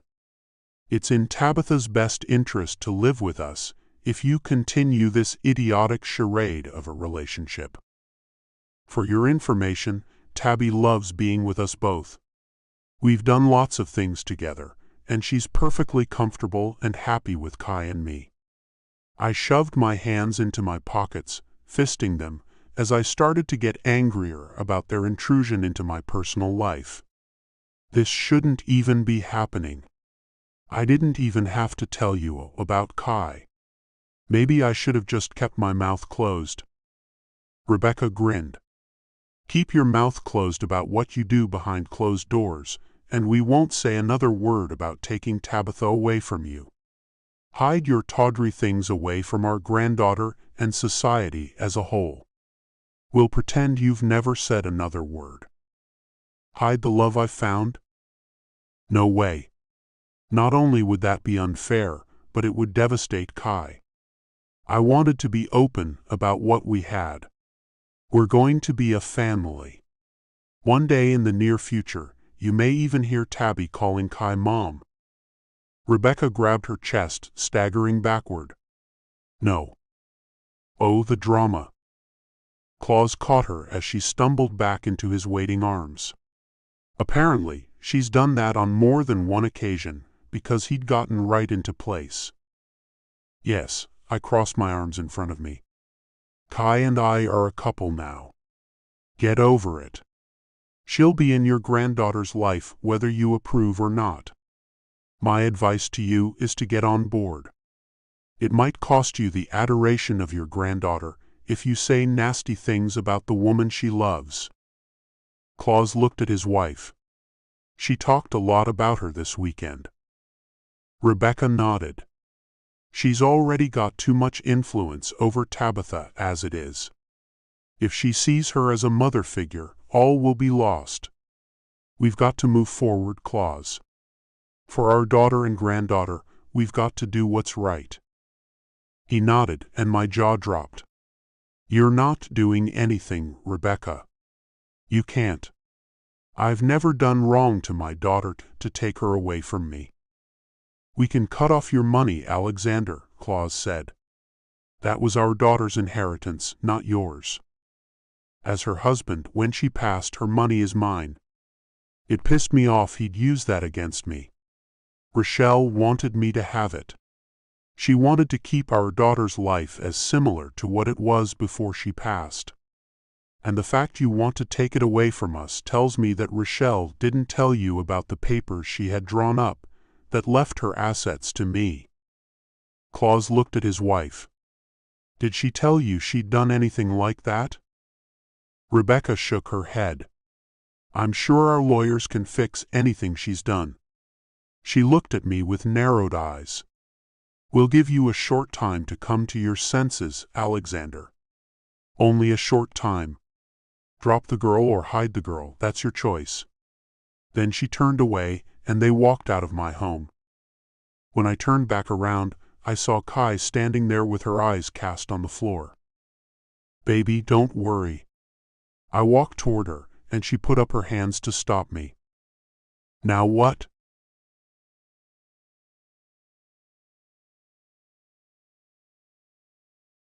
Chapter 18. Kai.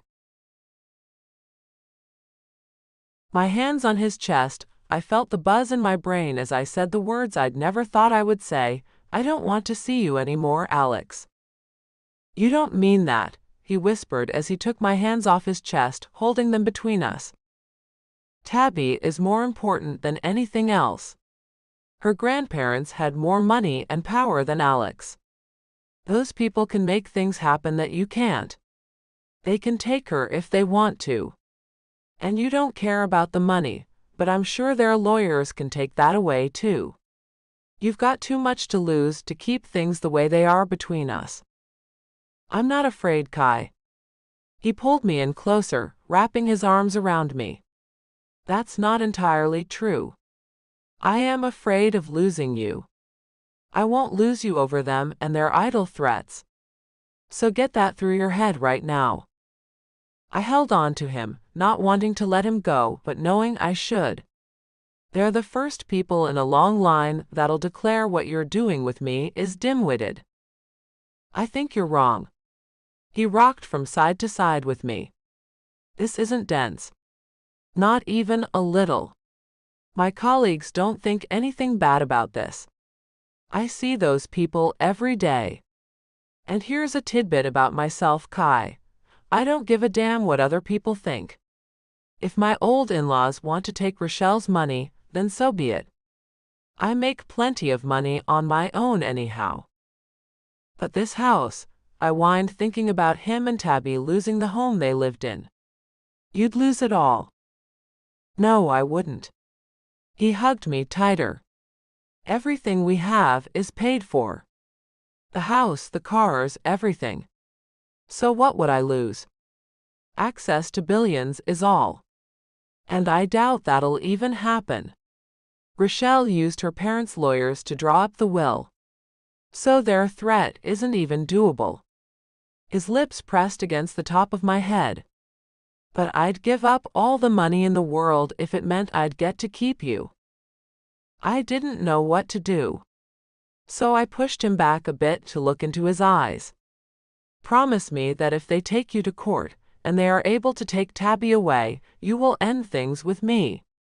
The pain I felt at having that looming over us was ungodly.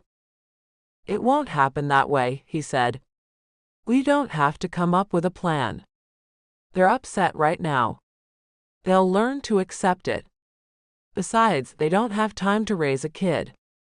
They barely had time for Rochelle.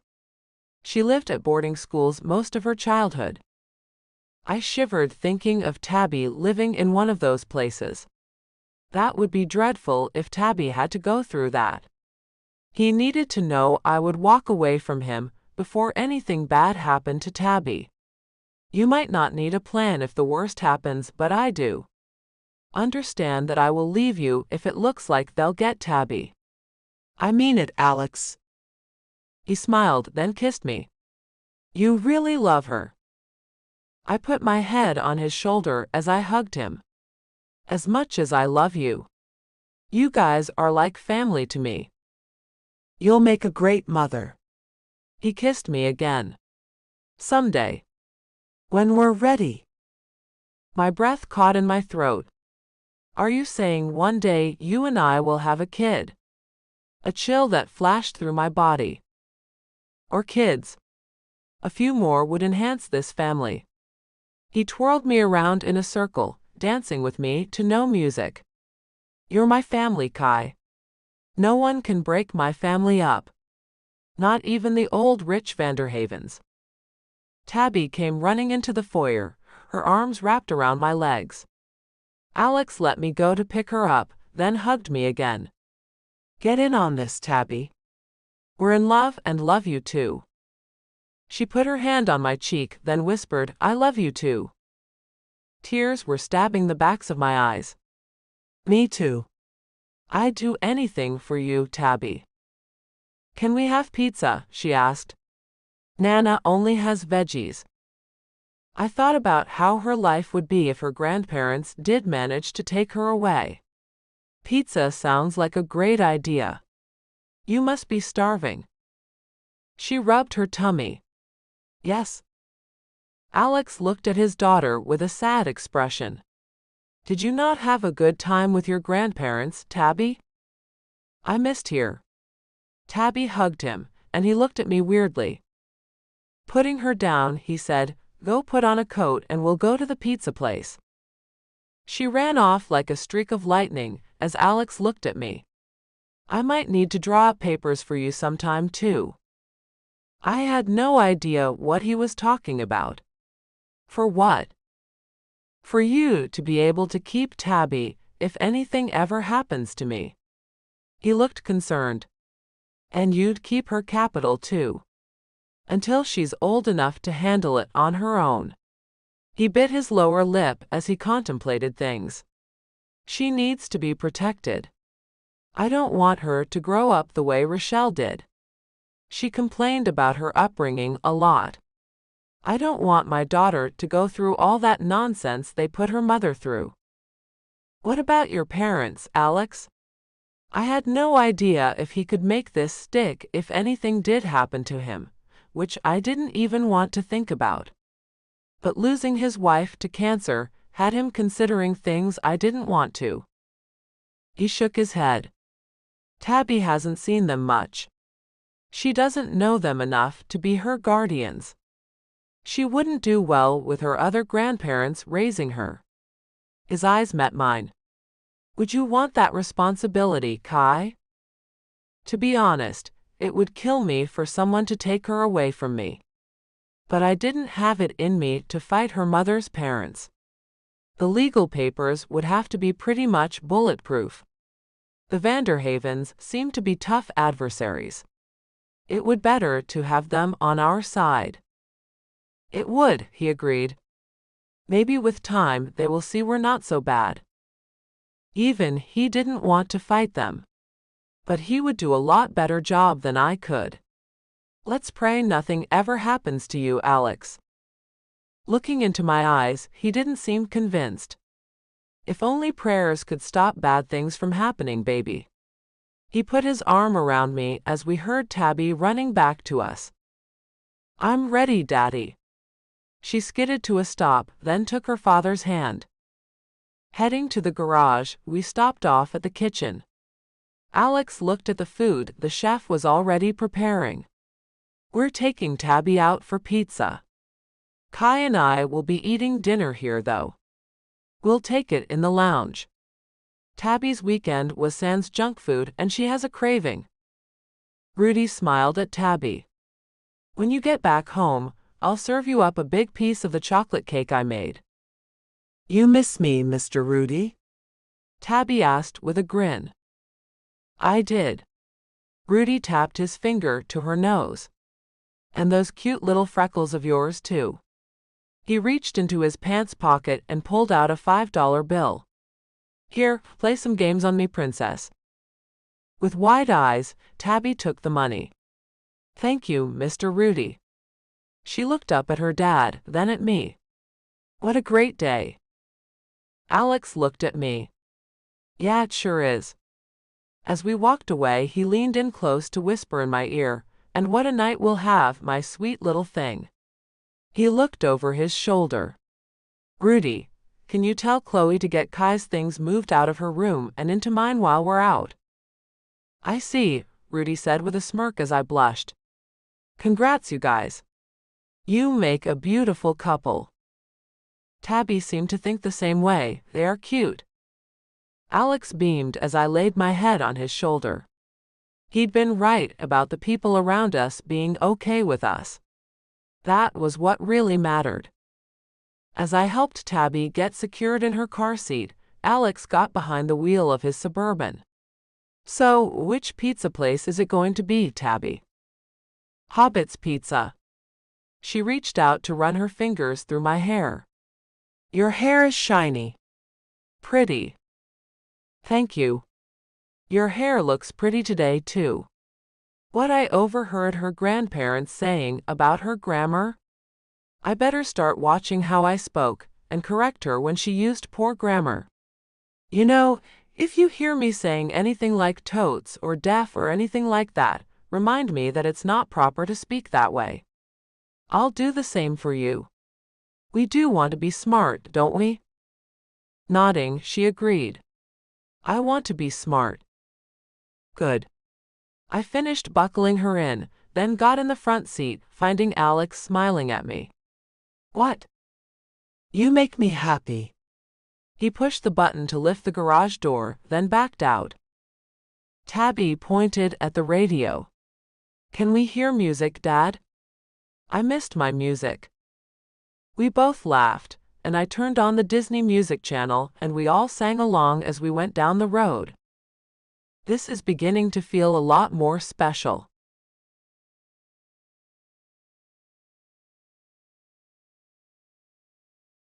Chapter 19.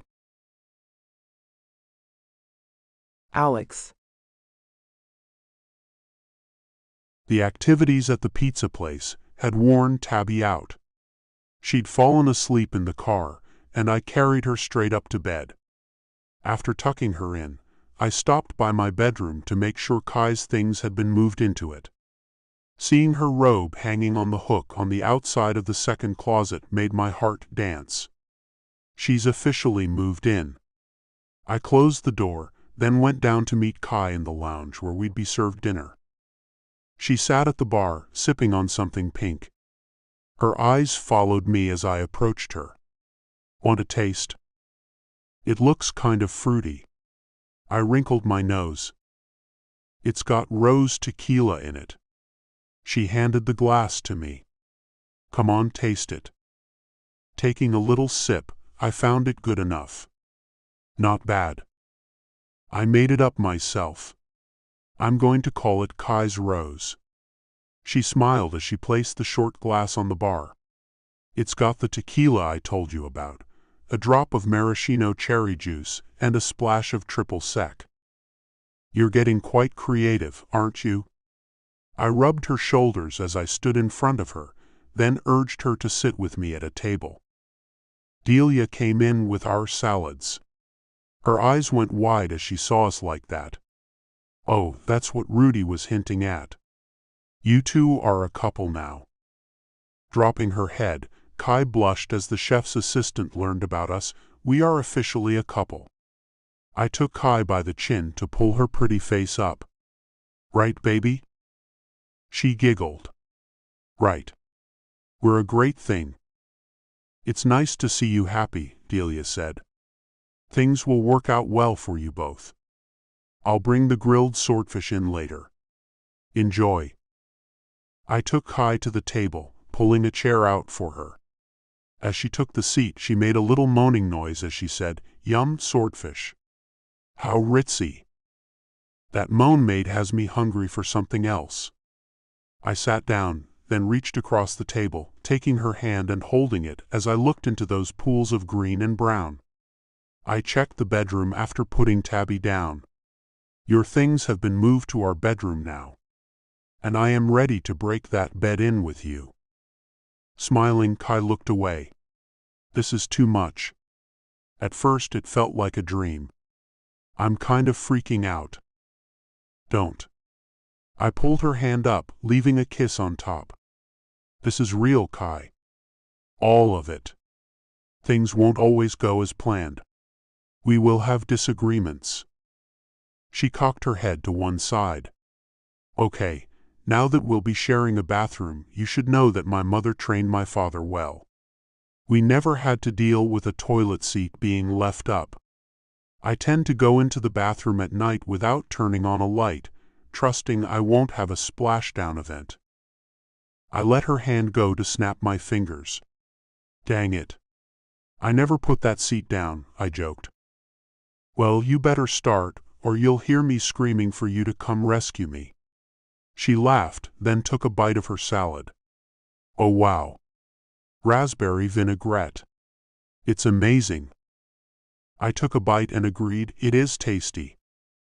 After a scrumptious dinner, we headed to our room. It felt good to share a room with someone I love. As we walked into the living area of the suite, I gestured to the room. I want you to give this space your personal touch. This is home to you. The first thing would be a television. She smiled as she took my hand, pulling me out of the living area and into the bedroom. We can binge watch shows while eating ice cream and drinking wine. That sounds like what couples do together on a Saturday night, doesn't it? I've never been a couple, so I'm just spitballing here. We can do that sometimes. I pulled her into my arms. But mostly, I'd like to ravage your body while we're in here. That sounds good too. She ran her hands up my arms, then into my hair. How about we start ravaging each other right now? I like the way you think, baby. Pulling her shirt off, I tossed it on the floor. And no getting up to change the sheets or pick up the things we're tossing off, got it? She nodded as she took my shirt off and threw it across the room. Got it. The bed in my room was an Alaskan king, much bigger than the queen size she slept in. One glance at the bed and she was bewildered. She would feel lost in the thing. Don't worry, Kai. I'll hang on to you, so you don't get lost on our enormous bed. Promise? She asked, laughing as she shucked out of her jeans. 'Cause I can see myself winding up at the foot of this bed, clear across the other side. I won't let you get far away from me. I dropped my drawers too, and looked at her gloriously body as she scanned mine. First night in our room. It feels right. She nodded, then climbed up on the bed on her knees. It does feel right. Now come over here and climb up on this monstrosity with me, and make me feel even more right. Turning over, she moved up the bed on her hands and knees to get to the top. Damn, I love this girl.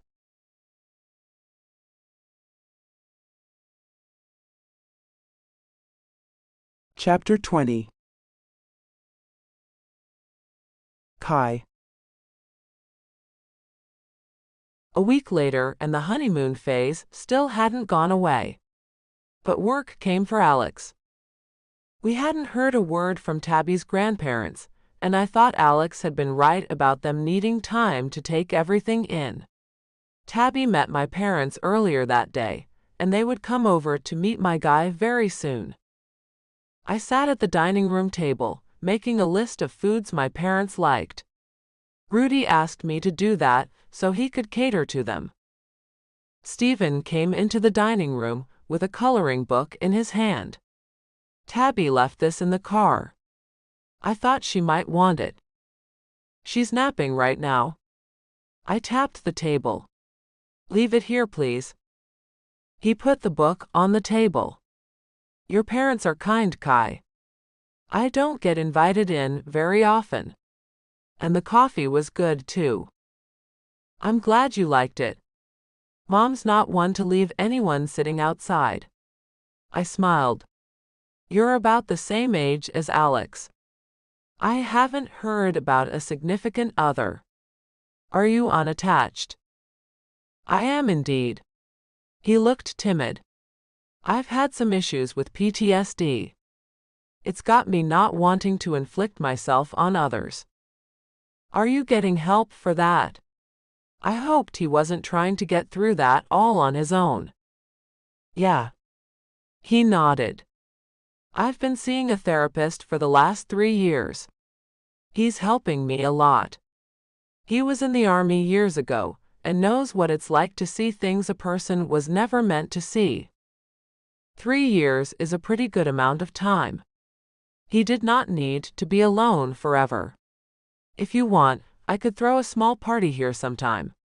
I've got lots of friends. Some are very pretty.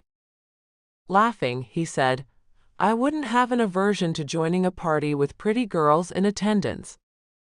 Cool. I made a mental note to talk to Alex about having a party. I'll start making plans. Sounds good. He hooked his thumb back, gesturing to the door he'd come through.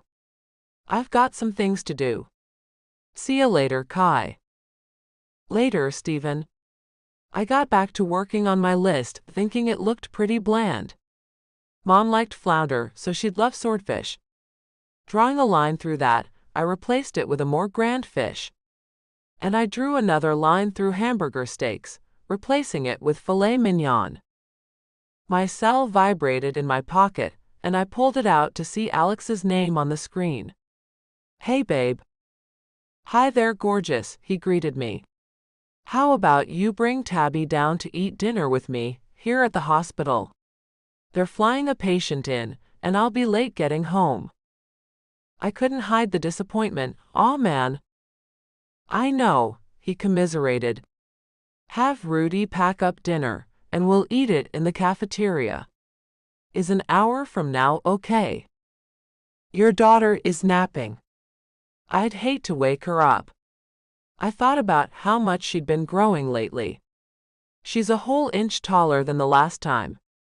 All that growing means she needs more rest. But she could stay here with Chloe if she's not awake by then. "At least I'd see one of my girls," he said.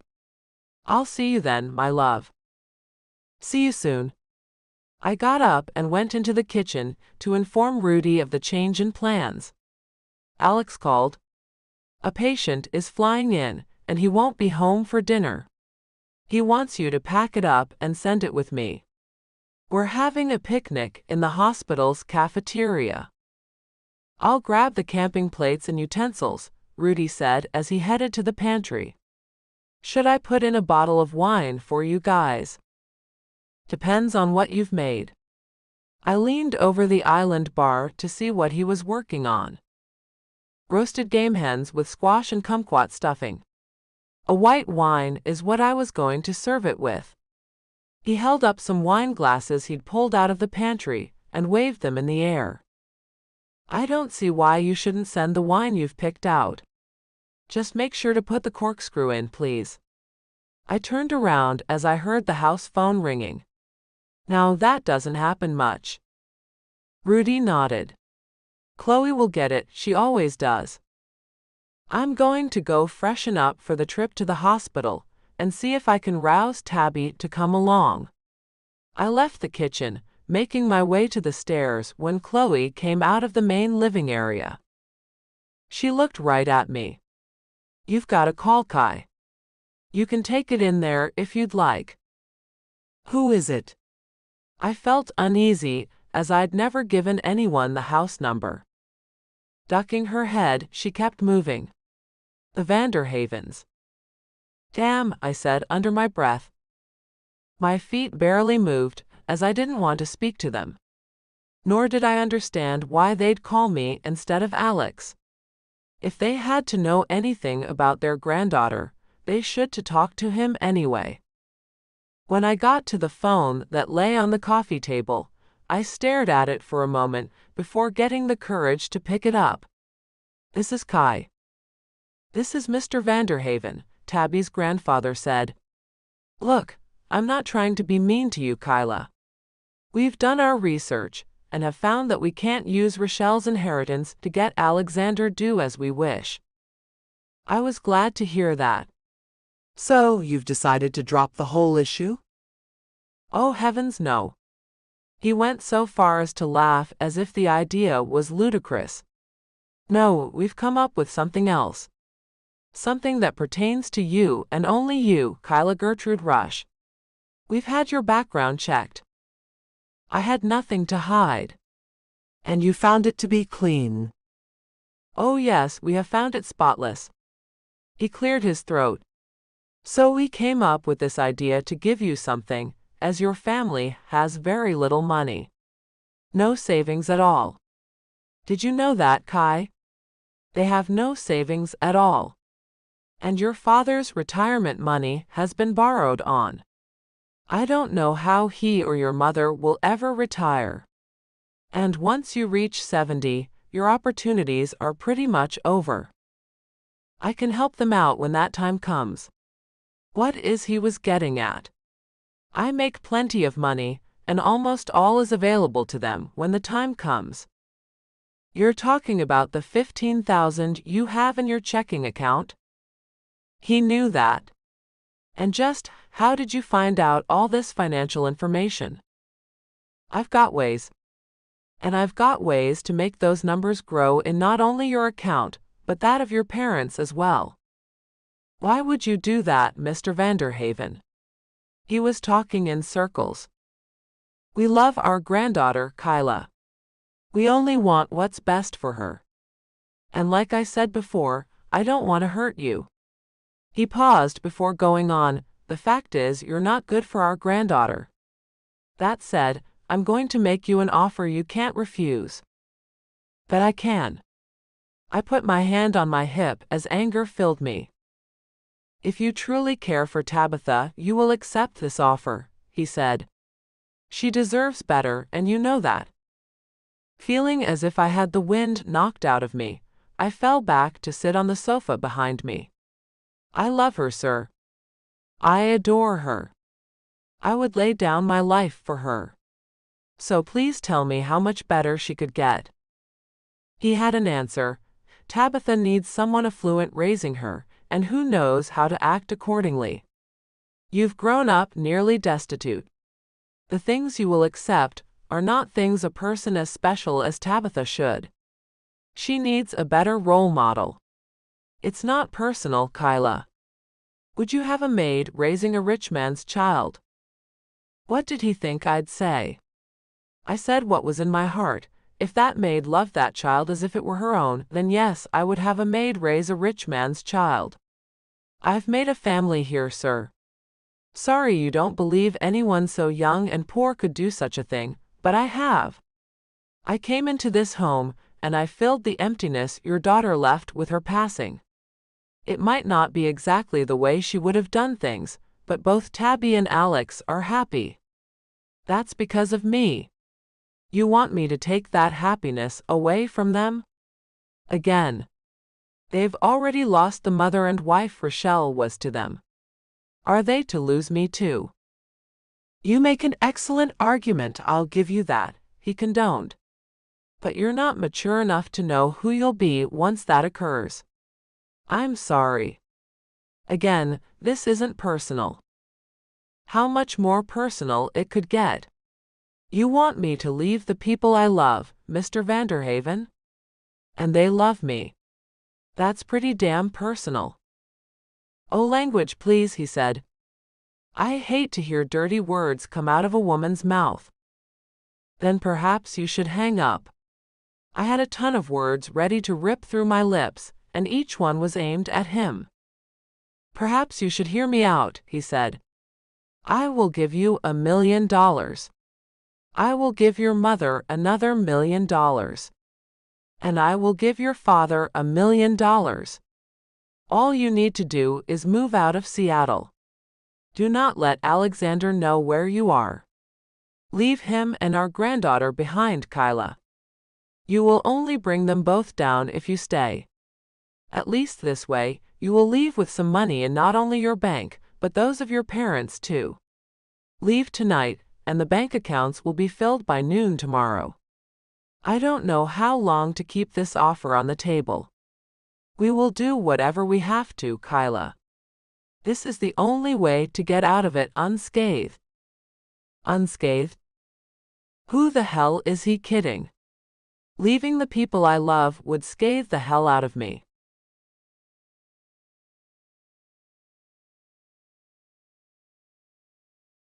Chapter 21. Alex. After receiving a text from Kai, I headed to the cafeteria where she was waiting with dinner. Walking down the long hallway, I found myself smiling, happy that I'd get to see my girls for a bit. I couldn't recall a time I'd been so happy about such simple things. Life felt different, and I wasn't about to take 1 second with Kai and Tabby for granted. As soon as I went through the doors to the cafeteria, I spotted Kai sitting at a table alone. Tabby wouldn't wake up. I asked her, drawing her attention. Huh? She looked up at me with eyes filled with dread. Oh, Tabby? Yeah, she's still sleeping. Chloe has the baby monitor to get her when she wakes up. She'll text me when she wakes up. Leaning in, I kissed her cheek. I'm glad you came. I took the seat across from her and looked at the meal. So, little chickens for dinner? Game hens, and the stuffing has squash and kumquats. She pulled out a bottle of white wine. And he added this. I can't drink that. I have surgery coming up, remember? She put the unopened bottle back in the bag. Oh yeah. Well, I've got bottles of water too. She put 2 bottles on the table. Kai was off. Anyone who knew her could see that. Okay, something's going on. Tell me, Kai. Her hazel eyes, now more brown than green, looked into mine. I don't know how to say this. What could be so bad that she felt unable to converse? We had remarkable communication skills. Or so I'd thought. Baby, you can say anything in the world to me. I thought better about that. Except that we're through. I won't listen to any of that. I smiled as I reached over to take her hand, drawing it up to kiss her palm. With a sigh, she said quietly, Your old father-in-law called me on your house phone. Instantly, I became agitated. Why? He had an offer. She looked away, a frown curving her lips. Not that I entertained it, but he made an offer most people wouldn't refuse. Her eyes came back to mine. The thing is, he doesn't realize how much I love you and Tabby. He thinks money can buy me off and send me away from the 2 people I love most. Suddenly, I realized her hand was in a bad grip. Letting it go, I ran my hands through my hair. Sorry about the tight grasp, babe. But this has me pretty pissed. What did Claus offer? $1 million each for my mother, father, and myself. Kai looked at me with a blank expression. He knew how much money was in all of our accounts. He knew my father borrowed against his retirement account. He knew things he shouldn't have known. That man has his ways. I fisted my hands, wanting to punch something. Although illegal, he's got people who do things for him.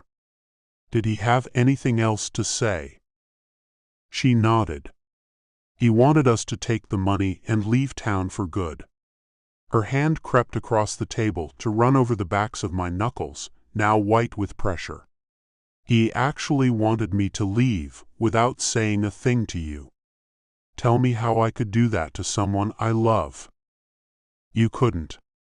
Releasing the fist I'd made, I took her hand once again. Don't worry about money. I'd never let your parents sink financially. Nodding, Kai smiled. I know that, Alex. It's just that I don't want to be the person who starts a war between you and Tabby's grandparents. Oh, hell no. Listen to me. Stay with us. I wouldn't let the Vanderhavens chase the woman I love out of my life. I'll deal with those people. Don't worry one tiny bit. When I'm through with them, they'll quit this crap, or they'll be the ones knocked out of Tabby's life. She shook her head. Please don't do that, Alex. I don't want Tabby to lose grandparents who love her just because of me. They're all she has left of her mother. Then they need to mind their granddaughter as much as you do, Kai. Her selflessness was beyond compare. I will take care of this. I promise you. I'll try my best to keep them in Tabby's life. But I won't let them bribe or threaten you. Looking relieved, she grinned. You're such a hero, Alex. No, I'm just a guy who loves his girls. I kissed her hand again. I love you more than you can possibly understand, Kai. I'm never giving you up. I don't care who disapproves. I wasn't going to let the love I'd finally found go. Kai couldn't stop smiling as she looked into my eyes. I'm pretty lucky. It's funny how I never thought love could be like this. I was meant for you, Alex. I was born just for you. My heart pounded as I thought of what she said. Born just for me. I have no idea if that's the truth, but now that I have you, you will always be mine. I wasn't about to let that girl go, not ever. Pointing at the food on the plates in front of us, she said, We better eat before this stuff gets too cold. Rudy worked hard on it. Nodding, I let her hand go and started eating. Purposely, I let the subject go. It made me mad to think about it. We just finished eating when her cell dinged, and she looked at the message. "Tabby's up. I better get going." She packed up all the food and picnic supplies into the basket. Kissing her goodbye, I held her in my arms for a moment. "I love you, Kyla. I truly do. Don't let anything anyone else ever says come between us." She ran her fingertips along my jawline. "I promise you. I love you too, Alex." One last kiss, then I had to let her be on her way. Watching her leave, I sighed and felt my heart racing as I thought about Claus. Taking a walk, I pulled out my cell, calling the man who threatened not only my happiness but Tabby's as well. When the phone rang 3 times, I knew he was hesitating to answer, but then he finally did. "Alexander." "Claus, I heard you called Kai today. That was a monumental mistake." "She told you?" His voice etched with displeasure. "Damn. Look, you're doing this in what you believe is Tabby's best interest. They didn't mean to hurt their granddaughter. But you don't seem to understand how much Tabby loves Kai. And Kai loves her too. It might hurt you to hear this, but you need to understand. Rochelle couldn't be the mother Tabby needed. She was too sick to be what our baby needed. Now that Kai has come along and more than filled the void, well, I don't want Tabby to lose what she's found in Kai." His voice had a load of concern in it as he said, "Alexander, our daughter couldn't fulfill her role as mother or wife in the last few years. And Tabitha thinks highly of her nanny. That said, Kyla is not the right person to fill the role of mother to Tabitha.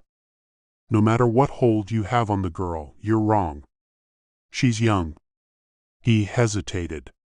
"Kyla was an innocent girl until she came to work for you. I had her background checked and sent someone to speak with her old roommates. That girl was inexperienced when you met her." Fury filled me. "You sent someone to get Kai's secrets out of her friends? That was going way too far." "That's it, Claus. That is it. You can't do anything like this again. Do you understand? I'll turn you into the police for violating all sorts of privacy laws." "You won't win," he informed me. "My people are discreet. Her roommates won't even know what you're talking about. It was done covertly." I had it with the man and let him know, "Claus, I can't take this anymore. Frankly, I don't have to." "Because of Tabitha you do," he let me know. "There are grandparents' rights too, you know. We won't be left out of our granddaughter's life. We will never be left out. Nothing can stop that. And there's nothing you can do to stop me from living my life and keeping Kai. There were so many things to straighten out between my old in-laws and me. Claus, the last thing I want to do is fight with you guys. Just leave Kai alone and things will be fine." He pulled out the big guns. "Alexander, you're thinking with your dick instead of your brilliant brain. I hate to see this happening to you. I don't think the girl has done this. Your loneliness has. One day you will wake up and wonder what the hell you're doing. She's not only young, but she's a nobody. I always hated how Rochelle's parents thought you were no one unless you managed to accumulate large amounts of money. Need I remind you that you haven't earned money on your own, Claus? You were born into wealth. You're no better than anyone else. Kai isn't a nobody.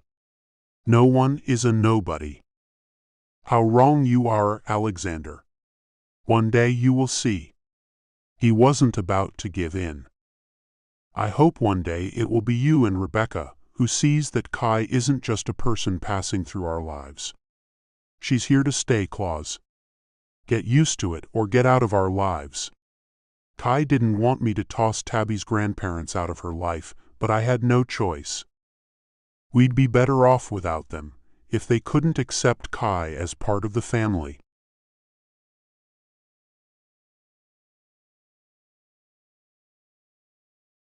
Chapter 22. Kai. Weeks went by, and things got quiet on Tabby's grandparents' end.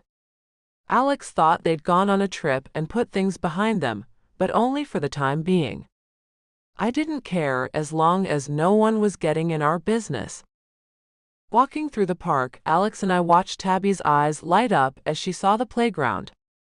Yeah. Taking off like a flash, she headed for the swings where other children were playing. Letting go of my hand, Alex sprinted after her, scooping her up before she ran into one of the swings. Hey you! You've got to watch out for those swings. Those things can hit you and knock you down, baby girl. He kissed her on the forehead. Besides, there is a tree I'd like us to be under when I ask you something.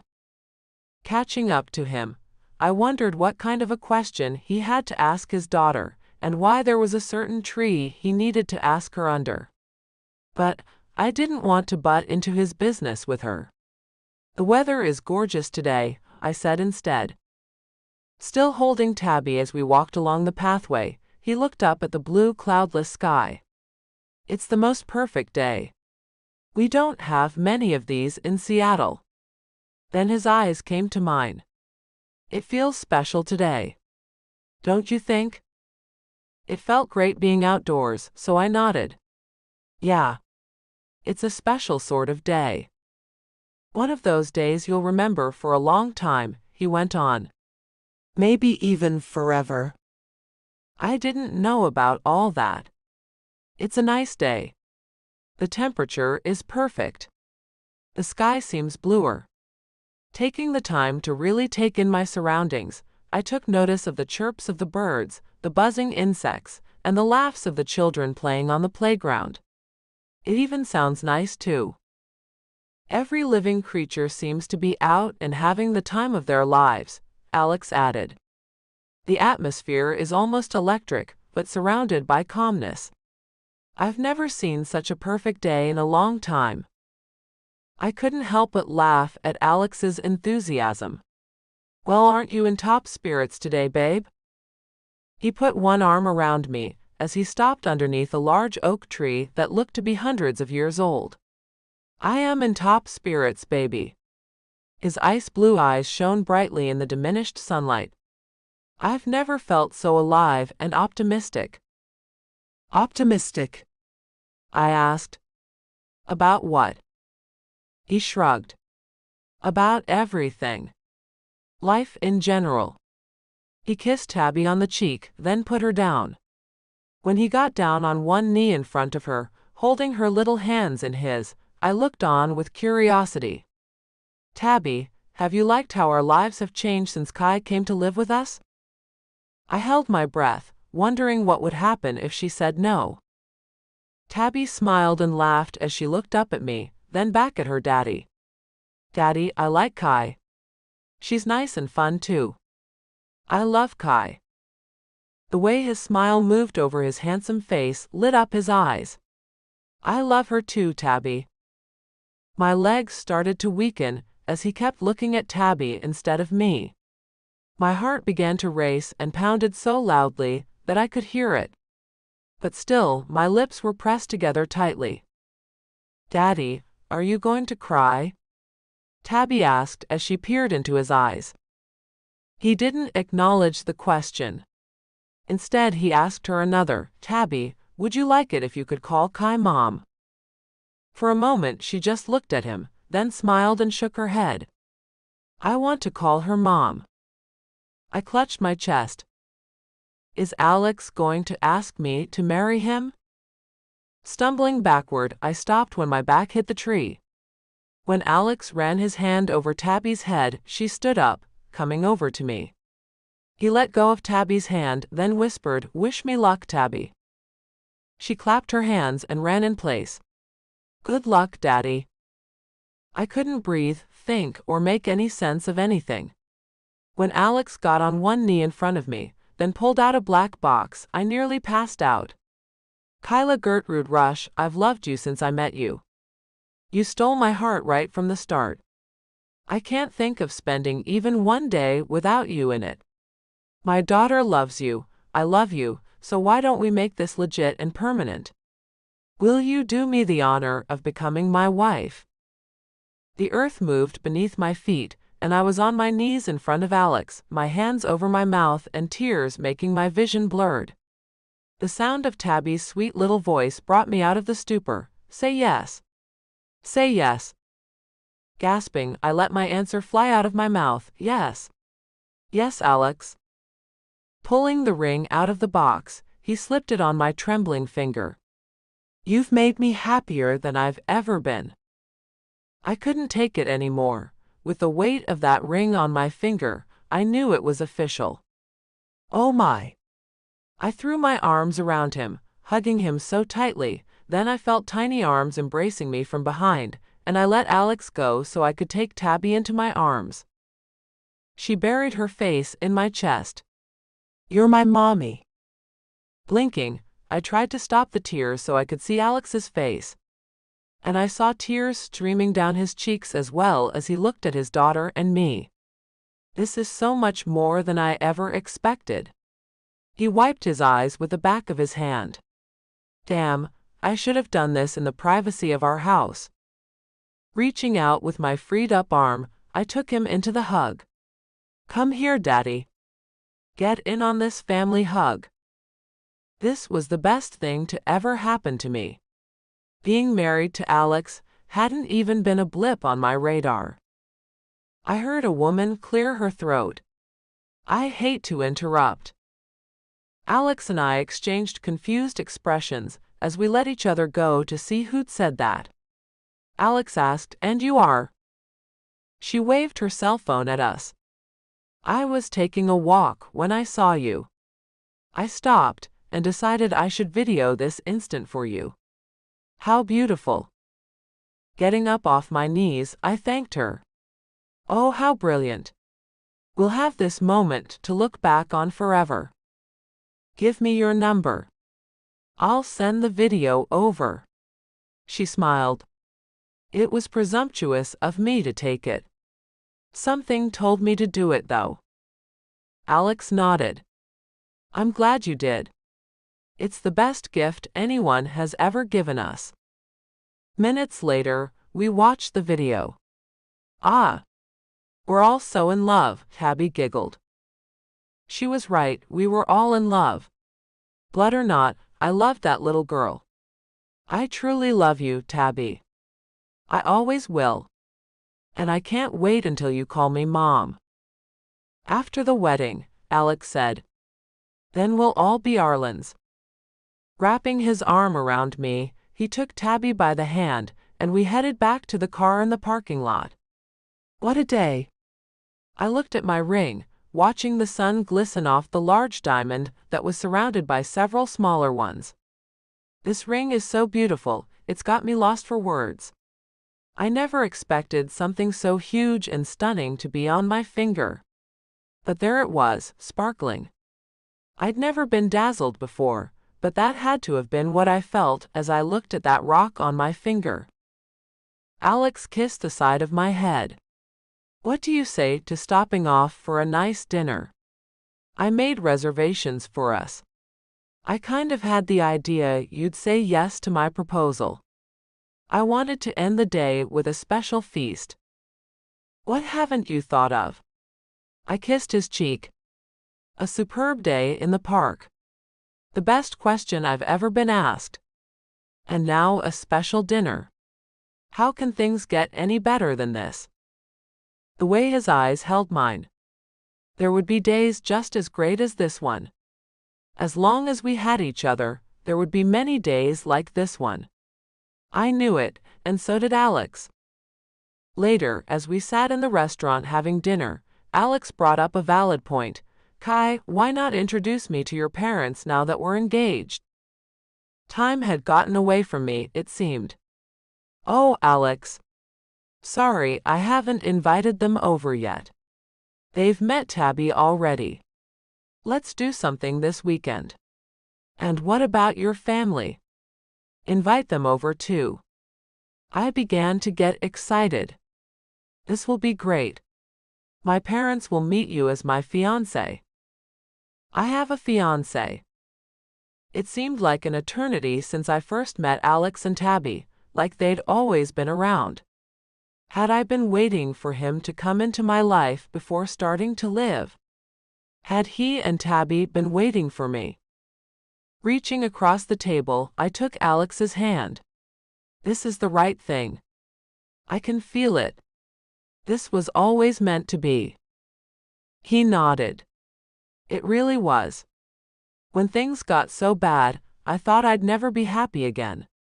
I thought it would be Tabby and me alone for the rest of my life. Fortunately, I was wrong. Me too, Tabby said, then slurped up a spaghetti noodle. I love us. I loved us too. When I looked at the happiness in Alex's eyes, it was obvious he did as well. We'll make a great family, Kai. You will be the matriarch of a very happy family. Me, a matriarch? At only 22, I was on the cusp of becoming a mother of a 3-year-old, the wife of a 35-year-old, and had no idea what more would come my way.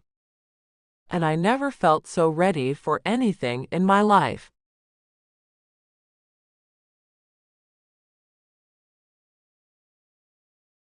Chapter 23. Alex. Climbing into our bed after Kai accepted my proposal, I never felt more connected. After our marriage, we'll feel even more of a union. Hey there, fiancé, I said, moving onto the bed next to her. Opening her arms, she batted her brows at me. Hey there, yourself, fiancé. Our lips met, and our bodies went flush against the others as we slipped into the state we always did when we were alone, naked and unashamed. Life with Kai would be fantastic. Pausing the kiss, I confided, Kai, I don't want to wait a long time to get married. Let's get the marriage license tomorrow and plan for the wedding right away. Our parents can help us this weekend. Hopefully, we can have something organized by the end of next month. The smile that pulled her lips up on one side told me she liked that idea. Carla will be my maid of honor. And my old roomies can be the bridesmaids. That means we'll need time to get the dresses done. Get going on that as soon as you'd like to. I kissed her again. And I've got one more thing to get started on. Looking into my eyes, she asked, What's that? Toss your birth control. I kissed her soft lips once more. Kai, I want us to have a baby. Her body shivered, yes. Her lips pressed against my neck. I would love to have your baby, Alex. Moving my body over hers, I looked down at her. I guess we should start practicing then. Kai had already proven herself to be a wonderful mother. I had no doubts she would make me even prouder with our own baby. She and I would make a family we could be proud of. We'll do it together. What a change that would be for me. I'd always done it mostly on my own. Alex, this doesn't feel like reality. This has to be a dream. I'll wake up from it and find myself alone and miserable instead of happy and fulfilled. Shish, I whispered, then kissed her sweet lips. This isn't a dream, and nothing is going to wake you up from it. One would think it would be me who thought that. But I had faith we would get a hell of a lot more time than I had with Rochelle. God couldn't possibly take two loves away from me in less than a decade. As her hands moved over my back, Kai's foot ran up the back of my leg. I looked at her pretty face, letting each feature penetrate my mind and lodge into my memory. She smiled. Oh yeah. How do you manage that, Alex? A trade secret. I kissed her again, wanting to taste her. As we did it, I wondered what our baby would look like. Tabby looked like her mother, so would our future kids look like Kai? I wanted to see some of me in our future kids too. Not that I didn't like the way Tabby looked. I knew she was meant to look like her mother. That way there would always be someone here to help me remember Rochelle. Love was something I'd never completely understood, and now was no different. There was the love between a kid and their parents. Love between siblings. Love between a man and a woman, and the love between parents and their children. But how unlike the love between a man and a woman could be from one partner to another. The way I loved Kai and Rochelle was completely dissimilar. Rochelle was refined, classy, and self-assured. Plus, Rochelle could be quite a pain when things didn't go her way. I chalked that up to her wealthy upbringing. And Kai was down-to-earth, sweet, and not at all self-assured. I loved all that stuff about her. And in a way, I loved her more than I ever loved Rochelle. Was it because Kai loved Tabby when she didn't have to? But I loved Kai more, and that was a fact. Our bodies just fit like hand and glove. Everything about her body fit mine, but that wasn't all I loved about Kai. Her nature was a thing I adored. Her lack of style made me smile. I loved picking out things for her to wear, and getting her dolled up at the salon too. I thoroughly enjoyed doing things for Kai. Especially doing things that made her feel pleasure. Another thing Kai was that Rochelle wasn't adventurous. I love you, Kai Rush. Soon to be Kai Arlen. My wife? I couldn't stop looking at her, as tears sprang up in her pretty hazel eyes that turned very green all of a sudden. I'm going to cherish every day with you. I won't take a single day for granted. How did I get so lucky, Alex? She sniffled. How did I, Kai Rush, get so lucky to have you love me? I'm the lucky one, I whispered, then kissed her softly. It's Tabby and me who got lucky when you came into our lives. They weren't miserable lives, but empty. The moment you came into our home, you brought something. And it grew until it filled this entire mansion with love. A sob came out of her, and she put her hands over her face. Stop it. You're killing me, Alex. It's sweet sentiment overload. Oh yeah. I chuckled as I kissed her face all over. Better get used to hearing stuff like that, because our wedding will be full of that kind of talk. She whimpered as I kept up with the soft kisses. No, you can't do that to me.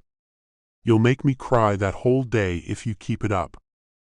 Then you better get used to it, Kai. I rolled over, holding on to her, so we didn't part. There seemed to be nothing I did that Kai didn't like. And now I would have a lifetime of that. A lifetime of being with the woman who made me smile, with the simplest of gestures. A lifetime of being with a woman who loved my child.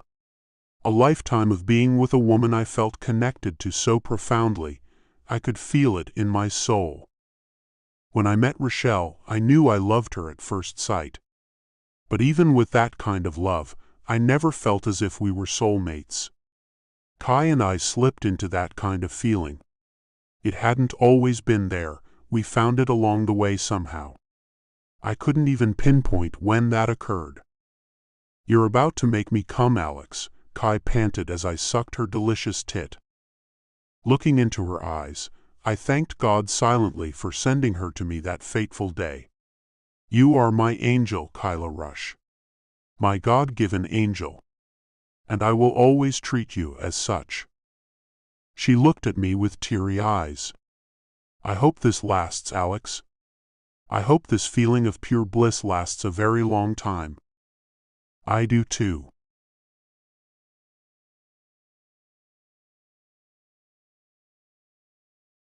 Chapter 24. Kai. Why do I feel so nervous, Alex? I whined as we waited for our parents to arrive for the weekend. I don't know, baby. He draped his arm over the back of the sofa we sat side by side on, letting his hand fall on my shoulder. My parents are not like Tabby's other grandparents. My mom and dad are poles apart from them. And my younger brother is a cool guy. He'll be my best man. I bet he's going to flip. He wasn't your best man at your other wedding. I bit my lower lip to stop it from quivering. I worried a lot about our wedding. I feared it would spark memories for Alex, memories he might not be aware of, and dampen the day. Shaking his head, he looked miffed. No. I didn't pick the best man for that wedding. Claus put his cousin in that spot. And more of the Vanderhavens formed the rest of our wedding party. It wasn't a thing I got a say in, since they paid for the whole thing. My parents and brother felt extremely out of place. They left 5 minutes into the reception. They won't feel out of place at our wedding. It will not be so fancy the love gets lost, you know what I'm saying? I wasn't about to become one of those bridezillas on him. My family and friends, and Alex's too, will feel at ease. I certainly do. He chuckled a little. Would you like to see the wedding album? It's so, what would the best term be for it? Stoic. Alex nodded. Yeah, that's it. Stoic. There are no smiles in the pictures. Smiles are considered silly when a Vanderhaven is being photographed. How horrible. I hope they're not that way with Tabby. I'd hate to think of her being unable to smile whenever she wants to. No, they're not. He kissed my cheek. You think about her a lot, Kai. It's sweet. Moving one hand through my hair, he'd gone into a deep thought. It's like you're her mom already. His blue eyes met mine. After we get married, would you adopt Tabby? Become her real mother? What to say? It felt wrong to push her mother out of that role. We'll see. She's young and may forget about her mother in time, and I honestly don't want that to happen. Adopting her won't mean we'll stop talking about Rochelle as her mother. Alex smiled and kissed my cheek again. You're the most thoughtful and amazing woman I've ever met. It's an honor to be marrying you. The honor is all mine. I kissed him back. So why should I adopt her then? What if something happens to me? He asked as he searched my eyes. Eyes that had gone blurry with tears. Don't say that. I wiped them away quickly. I don't like to think about anything happening to you. I know. His arm moved around my shoulders to pull me closer to him. But things happen. I'd like to know Tabby wouldn't be taken away by her grandparents. If you were her adopted mother, they couldn't. When you put it this way, of course. Right after we're married if you want to. I never wanted to lose Tabby. I'd do anything to prevent that from happening. If I lost you and then her too, it would devastate me. A shudder ran through me, then the doorbell rang. They're here. Tabby dropped the blocks she'd been playing with to dart over to us. Is that Gammy and Papa or Kai's mom and dad? Alex got up, pulling me up with him. Let's go see. He scooped Tabby up with one arm and kept his other around me. Heading to the foyer, I felt shaky. I hope it's my parents. Alex looked at me wide-eyed. Wow, I didn't think you had a selfish bone in your body, Kai. I have several. I smiled. It would be nice to have my parents to back me on what a nice girl I am. You have me for that. He moved his arm off my shoulders to put it around my waist. I'll always have your back, girl. When we got to the foyer, I heard a voice similar to Alex's. It's your family. I bit my lower lip, staving off panic. Then I heard my mother's voice, and my heart lifted with happiness. Mom and Dad are here too. Now I felt better, much better. As we came into the foyer, all eyes came to us. No one has been told about our impending nuptials. No one knew others would be there for the weekend, too. Not one of them said a word as they entered the lobby. "Hey you guys," Alex greeted them. "How convenient, you've all shown up at the same time. Let's get the introductions out of the way. Kai, this is my mother, Naomi, Dad's name is Bruce, and that's my younger brother, Andrew. I'm the only one who gets to call him Andy." I followed along, introducing my parents. "This is my mom, Susan, and my dad is David. Welcome to our weekend soiree, everyone." Tabby tapped her dad on the shoulder. "I want to hug my Gammy and Papa." "Sure." Alex put her down, then went to shake my father's hand. "It's a pleasure to finally meet you, David." Dad eyed me as he shook Alex's hand. "Pleasure to meet you too, Alex. Tabby told us Kai works for you as the governess. So you can imagine my surprise at seeing your arm wrapped around her waist, right?" Mom's eyes were glued to the ring on my left hand. Her hands flew to cover her mouth. Then I looked at Alex for what to do next. He was quick to educate them all. "Look, Kai and I have been seeing each other for a while now. None of you were aware.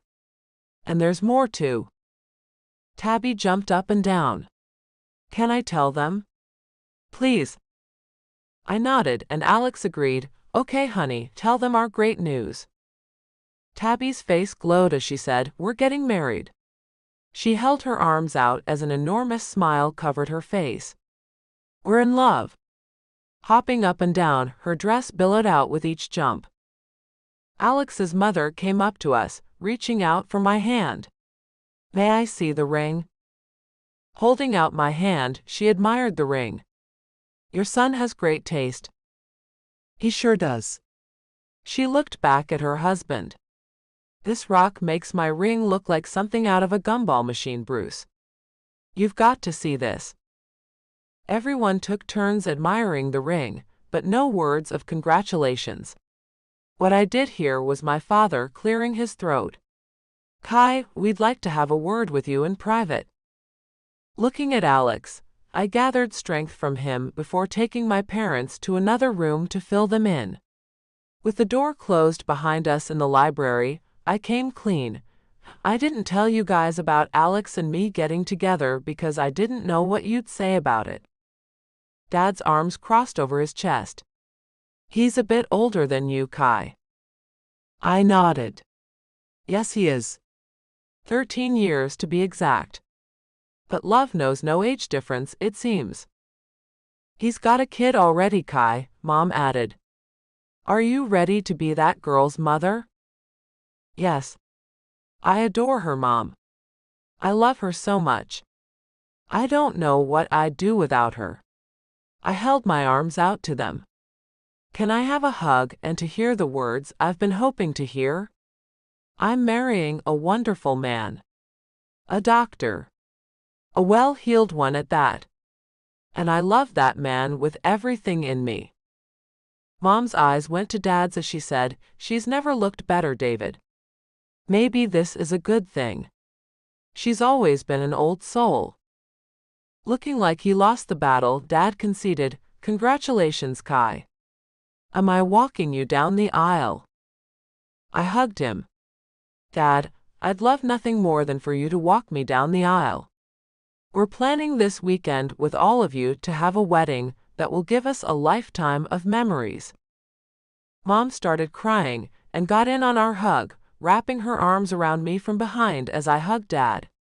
"Oh, my baby girl is getting married. Should I tell them about our baby news?" "Nah, I don't want to jinx it.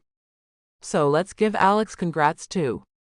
Leading them to the living area, I heard them gasp as we entered the grand room. Mom whispered, "This is so lovely." Dad looked around. So much leather. "Yeah, Alex likes his leather furnishings, all right." I led them over to where Alex and his family sat. Before I could take a seat, though, his mother and father stood as his father said, "Welcome to the family, Kai." His arms closed around me, and I immediately teared up. "Thank you," I managed to choke out. His mother took up where his father left off, taking me into her arms. "I'm going to have a daughter-in-law." "This is so nice." She let me go, then looked me over. "Rochelle didn't have much to do with us. I hope you can make time to visit us, Kai. I'd love to have a better relationship with you." "Mom," Alex's brother hissed. "Not cool." Andrew was a few inches shorter than Alex but just about as attractive. The girls at the wedding would be all over him. I intend to make sure he'd be available for all that female attention. "So you're Alex's little bro, Andrew." I reached out to shake his hand, and he pulled me in for a hug instead. "No way." "You get over here and hug me." He laughed as he let me go. Rochelle didn't have much use for me either. I hope we can be close, Kai. I really do. Me too. I liked them already. "So are you single, Andrew?" "At the moment I'm between girls." He smiled. "Why, you got a friend?" Alex reached out from his seat on the couch and pulled me to sit on his lap. "There'll be more than a few bridesmaids who will turn your head, Andy. Since you're going to be my best man, you can have your pick." The way his brother smiled. He was shocked. "You want me to be your best man?" "Me?" Alex nodded. "Please say yes." "Heck yes." His fist shot up in the air. "I'm going to throw you the best bachelor party in the history of parties." "No lap dancers," I said quickly. Nodding, Andrew agreed, "Got it. Just some wild fun that he'll never forget. This is going to be so cool." "I think so too."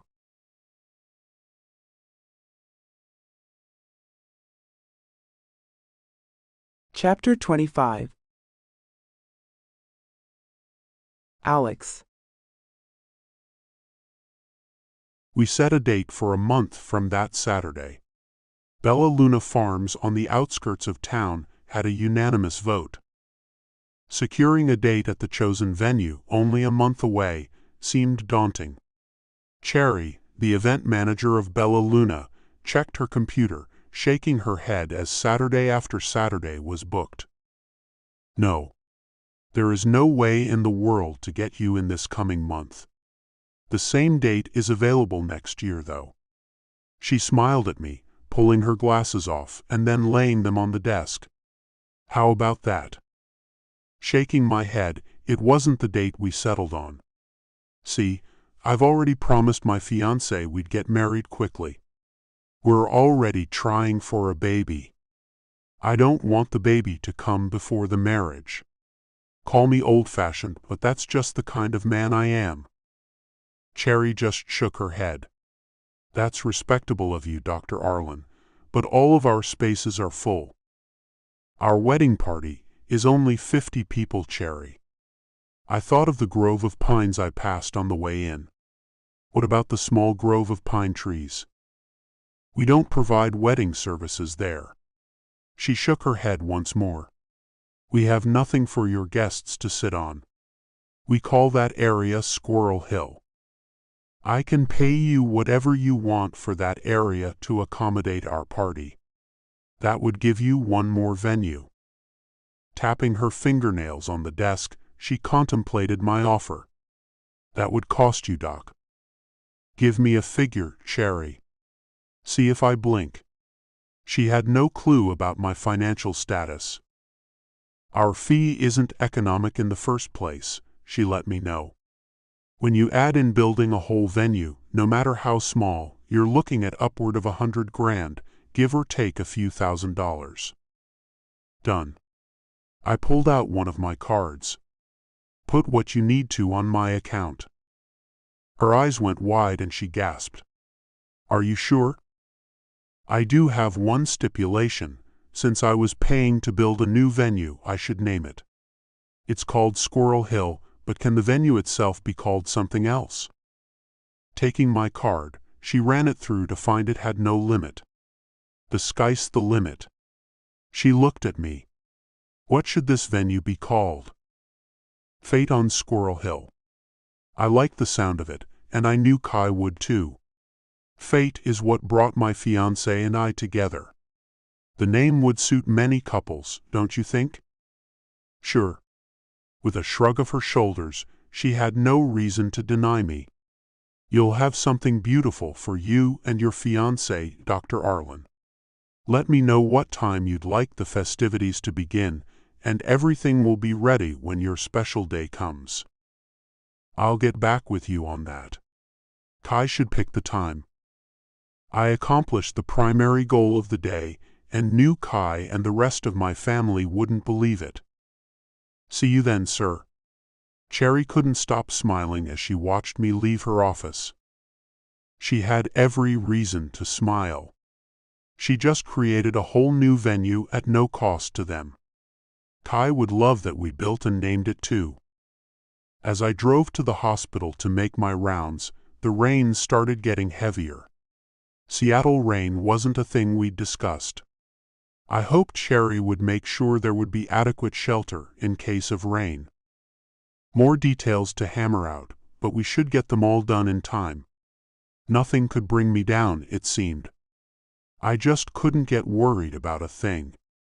All that really mattered was that Kai and I would be married in a month.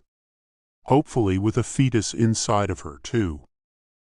The idea of having a baby with Kai took over my thoughts. Again, my mind traveled to how our first child would look. My hair, her eyes, or vice versa. A mixture of us would be good, at least on the first one. When I'd run the number of children to add to our family by Kai, she frowned at me, saying we had to go with things as time went along. She didn't want to settle on any number. My number had been 3, and she wasn't sure, too many or too few. We had so much life to live, it seemed almost impossible. I missed out on too much with Rochelle. Now I'd get the chance again with Kai. A second chance to live a life full of love and happiness sounded like a gift from above. As I pulled into the parking garage at the hospital, the entrance was blocked. A worker wearing an orange vest waved me to the side. Rolling down the window, I asked, "Are you guys almost done?" "No." He pointed to the street. "You'll have to park on the street today. The parking garage will be open again tomorrow." He looked over his shoulder, then back at me. "I'm not supposed to say why it's closed, but let's just say there are more than a few celebrities in there." "So they're filming some movie?" I nodded. "Gotcha. I'll park elsewhere today." As I drove off, I noticed all the cars parked along the street. Others were circling around to find a place to park. With the rain getting lighter, I went ahead and drove a few blocks further. Parking was plenty, but the walk would take me a bit. As I got out of the car, my cell rang, and I pulled it out. "Hey babe, how's it going?" "You know how it's going, Alex," Kai said with a tense voice. "Did you get the place?" "Well, kind of," I teased her. "Kind of?" she worried. "What does that mean?" "I didn't get the venue we talked about. The duck pond is out and so is the grape house." I smiled, knowing she was most likely chewing on one of her nails. "Maybe we can change the date," she said. "Make it later in the year. A month's time is short notice. I told you we'll have a hard time getting anywhere good." "You have so little faith in me, Kai." I looked both ways, then crossed the nearly empty street. "What does that mean?" she whined. "Are you messing with me, Alex?" "Indeed. What if we get married in a place that no one ever has?" "That sounds kind of good but kind of bad too. We'll be the first couple to marry in that exact place. Will she think that was pretty special, the way I did?" "Where is this place?" she asked. "Bella Luna Farms." I stopped at the next intersection as traffic picked up closer to the hospital. "You just said we couldn't get it," she moaned. Stop playing with me, Alex. Just tell me where. We are getting married at the place we wanted to. A car rushed past me, making me take a step back. Damn, this traffic is a nightmare. Kai wasn't letting up. We are getting married there. But where there? There's this little wooded area I'm getting a venue set up in. We'll be the first couple to get married right in that spot. I hoped she liked the name I'd picked out. I named it Fate on Squirrel Hill. She mulled it over. That's kind of cool. More cars sped by, and I looked down the street to see if there was anywhere I could cross the busy street that had a stoplight at it, but saw nothing. I think fate brought us together. That's how I came up with it. Aw, that's so sweet, babe. What are you doing now? She asked. Trying my best to get to the hospital, but this traffic is horrible. I looked up the street to find a safe place to cross, and saw some people waiting on the sidewalk. There must be a traffic light there, and I headed in that direction. Traffic? Kai asked. You always use the parking garage.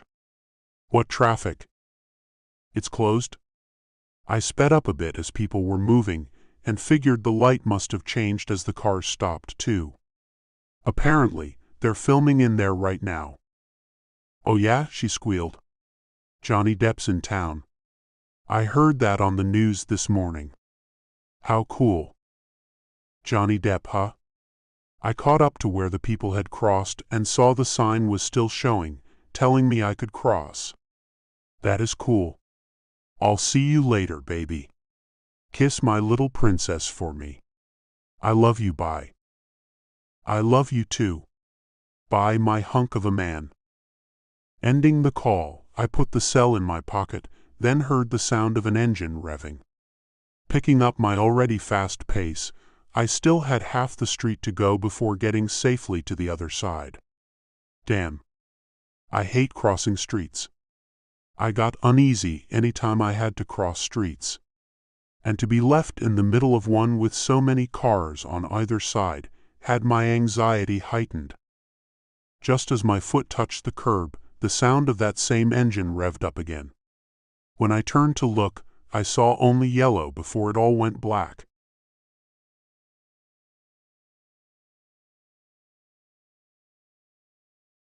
Chapter 26. Kai. Pulling up the website for Bella Luna Farms, Tabby and I looked at the map on the screen to see where her daddy set things up for us. Oh, right here, Tabby. I pointed to where the trees were and saw they called it Squirrel Hill. This is where your daddy and I will get married. In the trees? She asked as she looked at me questioningly. Where squirrels live? She shook her head. Nope. I don't like it. Trying to convince a 3-year-old her daddy had excellent taste, I said, Daddy said they'll build something that we can get married in. I'm sure it'll be something wonderful. Her tiny forehead wrinkled as she squinted her eyes and seemed to be deep in thought. Finally, she nodded. Yes. Her arms wrapped around me, then her lips pressed against my cheek. I want to call you Mommy, Kai. The way my heart skipped a beat and a smile curved my lips told me I loved this little girl. Oh, Tabby, I can't wait to hear you call me that. It's like a dream come true. I'm about to have my own family. And one day your daddy and I will have you some baby brothers and sisters of your very own, too. Baby sister, yes. Her nose wrinkled. Baby brothers, she shook her head. No. Pulling her onto my lap, I spun around in the office chair in Alex's home office. Aw, come on, baby boys can be nice too. Ah, she protested. Baby girls are nicer. I'll have to do my best to give this kid a baby sister. Either give her a baby sister, or make Tabby think she really wanted a baby brother. When the time comes, I'm sure you'll be happy with whatever we have. I bounced her on my knee. right? She laughed as her head shook once more. No. Oh hell. Deciding to change the subject, I turned back to the computer. Help me pick out a flower girl dress for you. Yes. Her green eyes sparkled with delight. One with flowers. And ribbons in my hair. Nice shoes too. And I stopped her with the page I opened. Like any of these dresses? Nodding, her eyes glued to the monitor, her little finger ran over each dress. So many beautiful dresses. I like all of them. How about one that matches mine? I asked, clicking to the next page. That way we can both look like brides. I like that. We found the dress at the same time. That one. I agree. I clicked it, got one in her size, then clicked the order button. The dress is on its way. Now the shoes. The way she looked at me with arched brows nearly made me laugh as she asked, "Can I wear high heels?" Kissing the tip of her cute little nose, "No way, little lady. Only flats for you. They'll be very pretty and comfortable. You'll have to wear them all day. You won't want them to be uncomfortable." I smiled. I'm wearing flats too.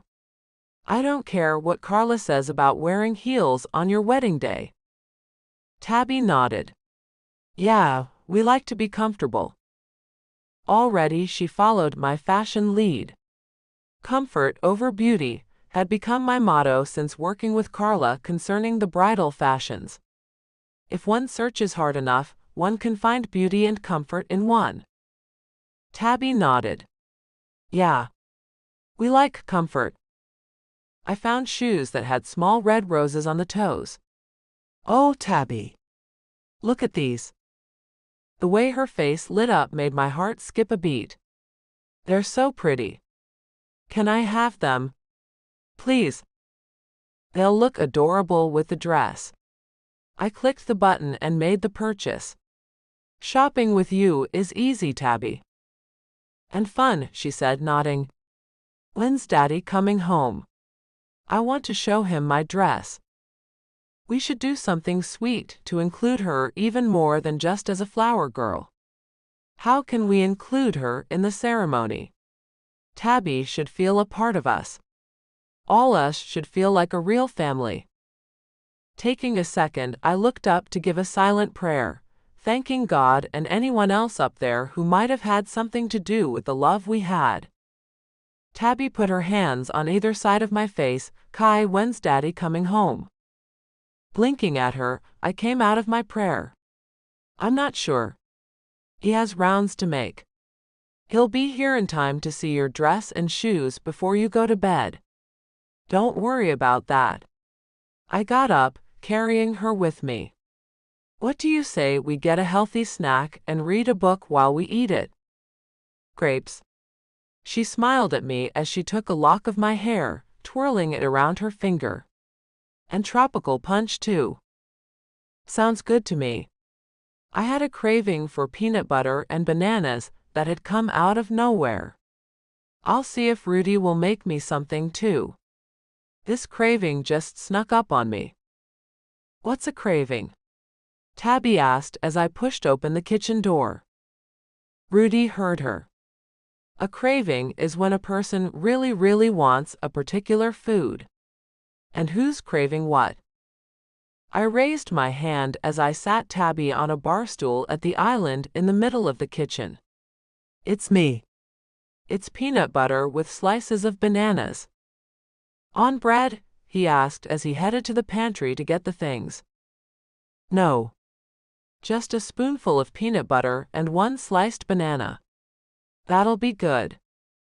Tabby piped up, I want grapes, please. And tropical punch too, Mr. Rudy. You're in for a treat, he said. I've made fresh tropical punch this morning.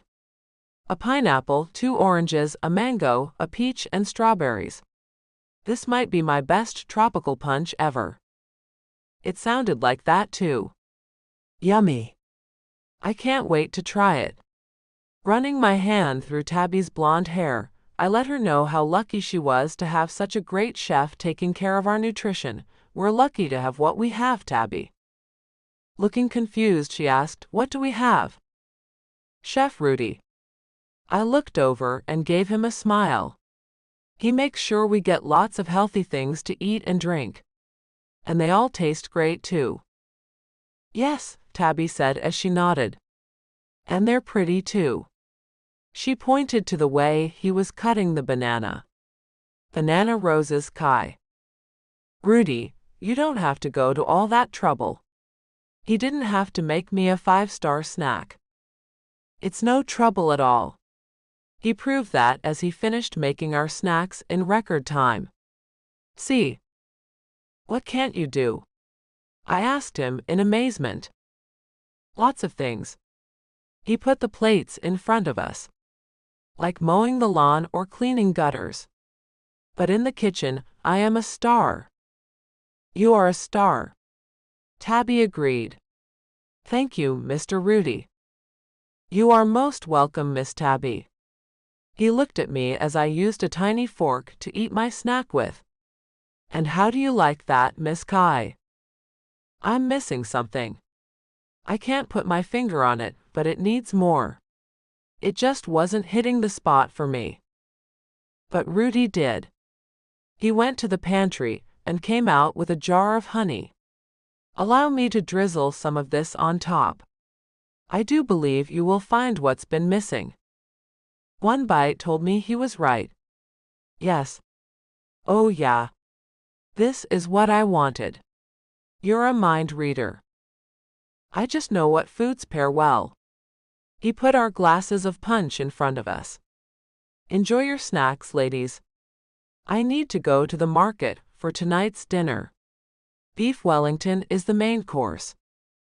I'd heard of that, but had no idea what it really was.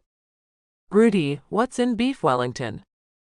"Filet mignon, and I make a pâté of grilled red onions and portobello mushrooms," he explained. "It's wrapped up in a crescent roll type of dough."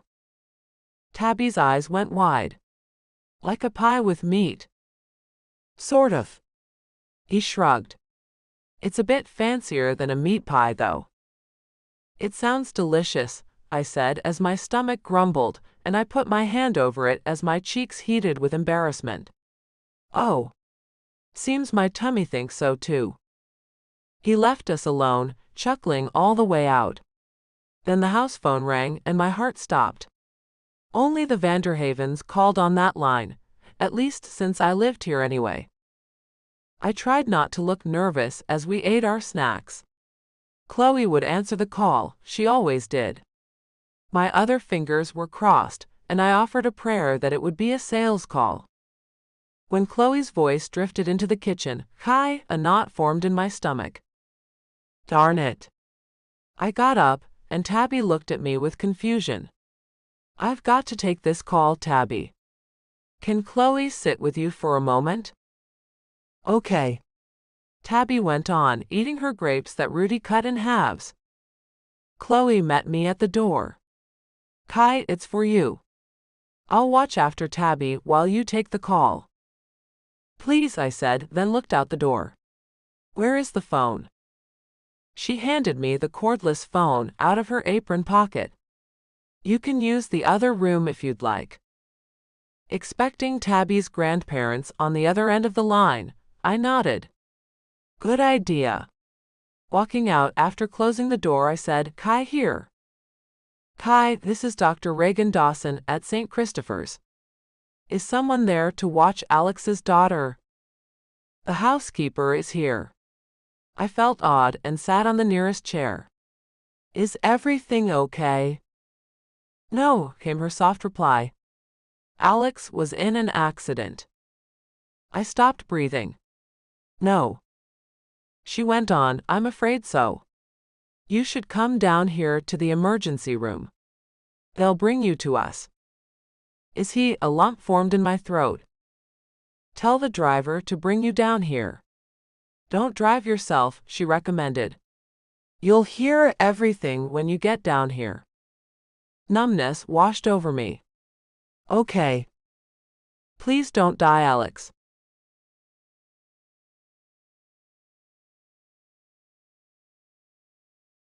Chapter 27. Alex.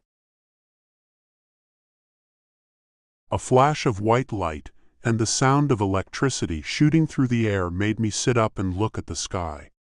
People all around me were whispering. Not being able to make anything out of what was said, I focused on the light that only became brighter and brighter. "Alex," came the soft sound of a woman's voice. A voice I recognized. Rochelle. Squinting, I couldn't see anything but light. "Alex, you're doing a great job with our daughter." "Thanks, Rochelle." I put my hand above my eyes to try to shield some of the light to catch a glimpse of my deceased wife. And then it hit me. Rochelle is dead. I don't like to call it being dead, Alex. Am I dead too? No, you're not. Not by a long shot. The light moved in slow waves as she went on. You're a doctor, Alex. What do you think happens after one is hit by a car? I was hit by a car? I looked around, then felt myself floating upwards, and when I looked down I saw it all. My body lay on the sidewalk, and people circled around me. Blood is pooling behind my head. Not much though. The hospital was close. They need to get me over there. Harris can patch me up. Rochelle's voice came near my ear. I could feel her breath move over it as she said, "You're not breathing, Alex. Try to breathe. That's essential, you know." A woman said, "He's not breathing. Does anyone know CPR?" "I do," a man called out. "Let me through."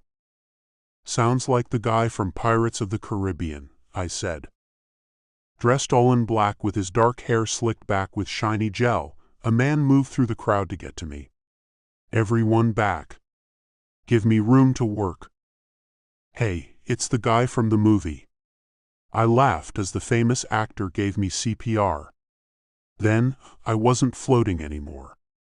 I was on the hard ground, light was gone, and raindrops were falling on my face. And there loomed the man who'd saved me. "Hey, Johnny Depp." He looked around, stunned. "Oh no. I'm not him. I'm his stunt double." He got up and looked at me. "Are you okay, mister?" "Not really. Everything hurt enormously. But I am breathing. Thanks." "Good luck then." He disappeared into the crowd. Their eyes followed the man, and murmurs of disbelief were heard above the wailing sirens. Trying not to move my head, I tried moving my fingers and failed to do so on the right hand. Damn. Paramedics walked through the crowd, dispersing it as they came through. "Out of the way, people. Go on. There's nothing to see here." They stopped as they saw me. Dale's jaw gaped. "Dr. Arlen, it's you." "Yeah," I said quietly as my strength was dwindling. "Get Harris up here. I can't move my fingers on the right hand." Things began to fade as they moved me to the gurney. Pressure on back of head. "We've got you, Doc," Dale told me as they put me into the back of the ambulance. "Take it easy. I'll make sure Dr. Dawson is ready for you." Being moved had really taken a toll on me, and I must have gone out for a while. When I woke back up, there were lights in my eyes. Harris' eyes and other sets of eyes were on mine. "Hi, Alex," he said. "You cracked your skull. So you shaved my head. I'll look dim-witted in my wedding photos now." "You look great. Only the back was shaved." He looked at the nurse who assisted him. "Watch his toes and tell me if the left big toe moves." Being under the knife during brain surgery wasn't done under anesthesia. Well, not the kind that knocks you out anyway. Lucky for me, I didn't freak out when someone was doing surgery on me. "It did, doctor," the nurse said. I felt it move, but I didn't think about moving it, I told them. And I'd like to add that my body feels nice and warm. Cozy. I believe I am thinking rationally. There's slight pressure in the area of my cerebellum. But I'm not exhibiting signs of damage. Harris asked, "What colors can you see, Alex?" "Mostly white. It's so bright in here. The colors are dim in comparison to the lights." I stopped, as I knew instinctively what area of my brain had been damaged. "Ah. The occipital lobe is where the problem is." "Precisely," Harris confirmed. "That is where the fracture is. And your right fingers aren't moving because of pressure on the cerebellum caused by the dent on your skull. I'm fixing that. That explains the white light and me thinking I was looming over my body back there. But that didn't explain the sound of Rochelle's voice. You sure there's no other damage, Harris? The temporal lobe might have some too. I heard my lifeless wife talking to me. If there's damage there too, then I can explain all that's happened to me. Sorry, Alex? There's no other injury. He chuckled. Maybe you've turned into a psychic. Did she tell you the future? No. He was kidding. It was most likely my subconscious telling me things I wanted to hear. It seemed so real, though. I get it now when people have told me what they've seen and heard. It does seem like it's really happening. The brain is a tricky thing. Harris directed the nurse, "Pick up his right hand and let's see if his fingers move, then if he can move them himself." She looked at me with her brows raised. "They're moving. Dr. Arlen?" It took a lot of focus, but they move. I did it. Yes, you did, she said. Harris sounded pleased. Great. It would be best if I kept you in a medically induced coma for 3 days to let this heal. Do you concur, Dr. Arlen? I would do the same thing. But I wanted to talk to Kai. Hey. This is unorthodox, but do you know if Kai is here? Someone in the gallery spoke up, and my eyes went to where the voice came from. I'll get her, it was Reagan. She's just outside. Harris gave the order, drape him back here so we don't terrify her. She doesn't need to see me looking like a bloody science experiment. She'd already been pretty shaken up. I just want her to know I love her, and I'm not going anywhere. I just wish I could really see her. Her pretty hazel eyes, her ash blonde hair, her pink lips and cheeks. Instead, all I'd see would be blurry white. But I'd get to see her, and that was better than nothing. Alex? Kai asked. You're awake. My eyes traveled to where her voice come from. The distance proved too great to see anything more than a wavy white shadow. Kai. Yeah, I'm awake. For now, anyway. My occipital lobe was damaged. That means I can't see well. It typically takes 3 to 5 days for that to be nursed back to health. And the first 3 days should be spent with uninterrupted rest to speed the healing process. So, I'm going to be asleep for a few days. But I'm not about to expire on you, baby. Thank God, I heard her say with tear-laced words. Alex, I love you. I love you too, baby. It'll be all right. You'll see. I tried to see her so bad it made the back of my head hurt. Okay, take me out, Harris. I held my hand up and moved my fingers in with a small wave. See you in 3 days, my love. Kiss Tabby for me, and tell her Daddy loves her. Sobbing was all I heard before Reagan walked Kai out of the gallery. Harris offered me a few words of encouragement. She'll be okay. Reagan and I will look after them, Alex. You just rest and get better. I'm looking forward to that wedding next month. And then I heard nothing else. The blips of a cardiac monitor were the first thing I heard when I started to wake back up. I liked the steady pulse my heart was making. Nothing hurt, so that was a plus. The meds hadn't worn off enough to open my eyes or even speak. But I could hear, and that was the start of my waking up. When feminine voices came into the room. One of them was Kai's as she said quietly, "I just miss her so much, Susan. I wish they hadn't insisted on taking Tabby back to Spokane with them." My mother was with her. Rochelle's parents have always intimidated me.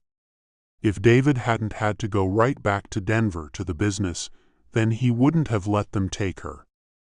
But I just don't have that backbone with them that he and Alex do. Once Alex is better, our girl will be back where she belongs. He will. The house feels so empty without her or Alex. I hate it, Kai said. I've been staying with my friends at my old apartment. I can't sleep alone in that big bed without him in it. And I can't be in the house without them in it either. She's left our home. And Tabby's been taken away.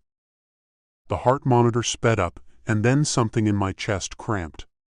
Bright light filled my eyes again as everyone's voice became whispers. I heard Rochelle's voice again. "Alex, what are you doing?" "They took Tabby." "Why'd you let them take her?" "Kai's her mother now." "You've got to make them stop." "Make them stop?" "He's having a cardiac episode," a woman said. "We have to keep him sedated. He's not ready to come out yet." Slowly the light faded and I heard Harris say, "2 more days." My mother and Kai weeping were the last thing I heard. Don't cry, please don't cry.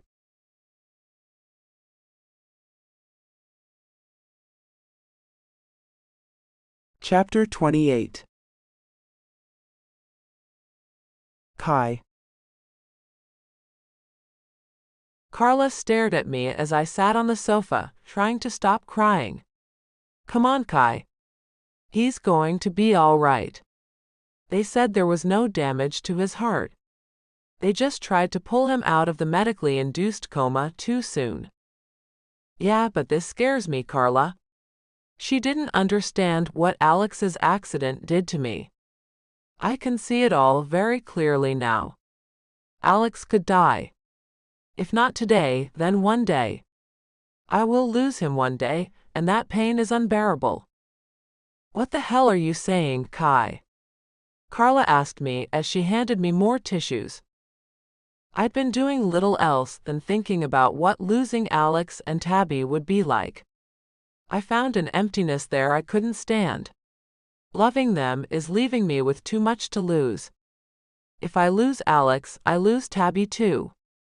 Not that I wouldn't be able to care for her the way she deserved, but I'd want to keep her with me if anything happened to him. And now that this has happened, her grandparents will do everything in their power, which is vast, to keep her away from me. Even adopting Tabby won't help. Claus mentioned that when I told him what Alex asked me to do, once we're legally married. "Who cares what old Moneybag says?" she asked, blissfully unaware of reality. "The courts, for one."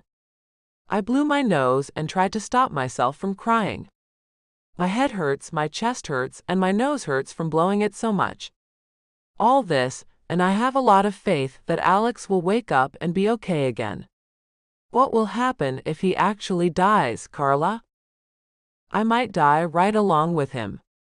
There was this idea in my head that I'd lie down on his grave and just not get up until I was with him again. What kind of life would that be? "You will go on if he dies," Carla said. "Haven't you learned anything from Alex? He lost his wife and the mother of their young daughter.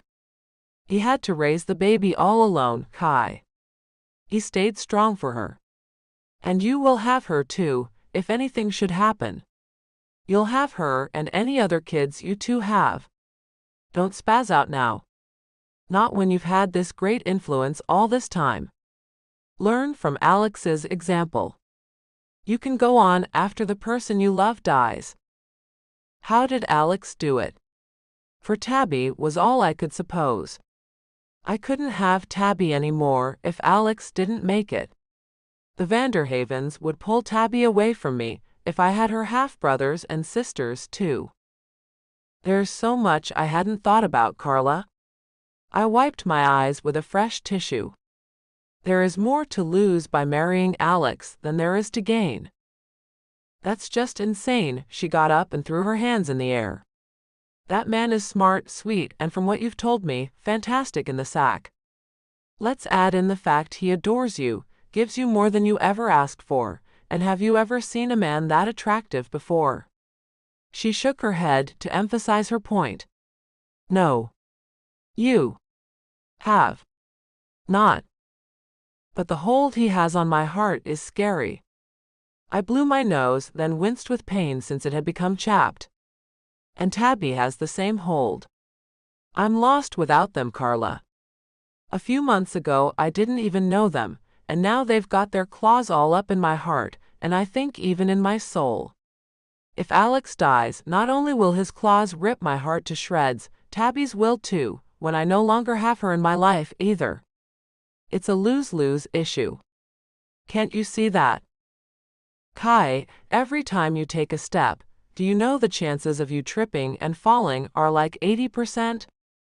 She was trying to help, but now she was just coming up with the most random stuff. You're making that up. You can't possibly know the percentage for that. And sure, when you walk, you might fall, okay? Skinned-up knees don't hurt like this does. This, I pounded my chest, this is worse than a knife being plunged into your heart 1,000 times. I can't believe the pain, and I am not even dying.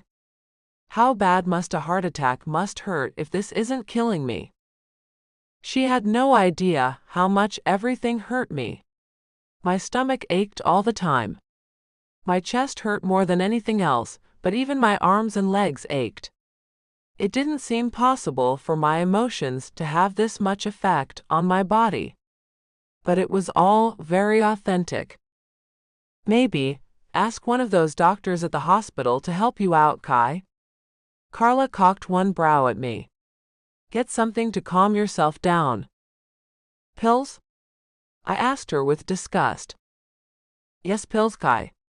Her eyes rolled. People need help sometimes. It's not like you're going to pop Xanax all the time.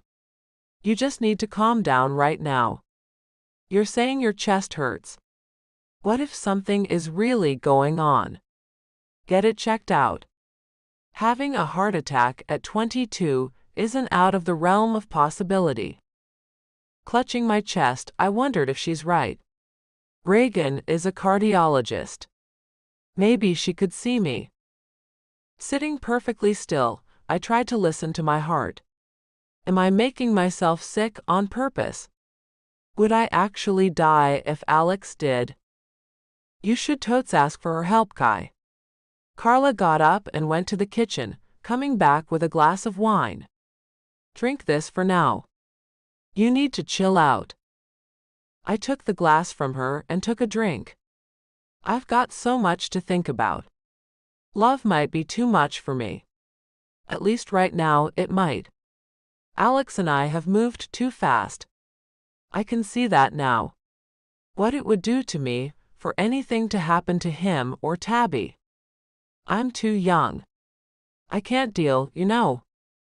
Carla's dark brows furrowed. You know, Kai, I wouldn't be a worthy maid of honor if I let you take the coward's way out of the marriage. I've known you almost our whole life. You love this man. You love his little girl. I don't think you will ever love anyone as much as you love those two. She was right. And that's why I've got to end it. It's too much. I can't take it. End it. Alarm filled her face. What would it do to that man? What would that little girl do if she never saw you again? Maybe they're both tougher than I am. How had they got through losing Rochelle? Because they had each other. I would be alone if I ever lost Alex. How my best friend couldn't understand that floored me. And whose side are you on anyway? I'm the one you should be worrying about, Carla. I am your best friend. You haven't even gotten to really know Alex or Tabby. It doesn't matter, I haven't known them long, she said as she sat down next to me, draping her arm around my shoulders. I've seen their effect on you, Kai. You've blossomed. You've grown in ways no one our age could have so quickly. I am on your side, girl. You should know that. What kind of a friend would let you throw this away because of what it will feel like if you lose them? Chances are pretty high Alex will die before me, I reminded her. He is 13 years older. And chances are both of you will be old and gray with grown children by that time. She ran her hand through my hair, pushing it off my face. Why don't you call the grandparents and ask if you can say hello to Tabby? It would make her feel better to hear from you. It will make you feel better to hear her voice, too. Pulling out my cell, I looked at it for a long time.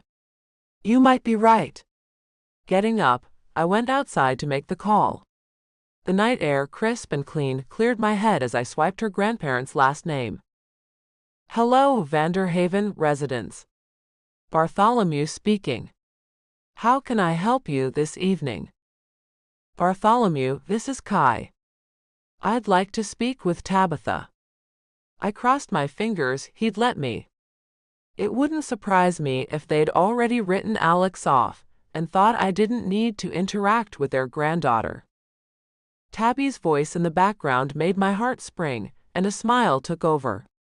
Is that Kai? Is that Kai? How did she know it was me? I loved that she did. Please, sir. Please let me speak to her. He didn't say a word. The next thing I heard was Tabby asking, Is this Kai? A knot had formed in my throat, and I had to clear it before I could say, It's me, my sweet little princess. I've missed you, she shouted. How's Daddy? Still sleeping.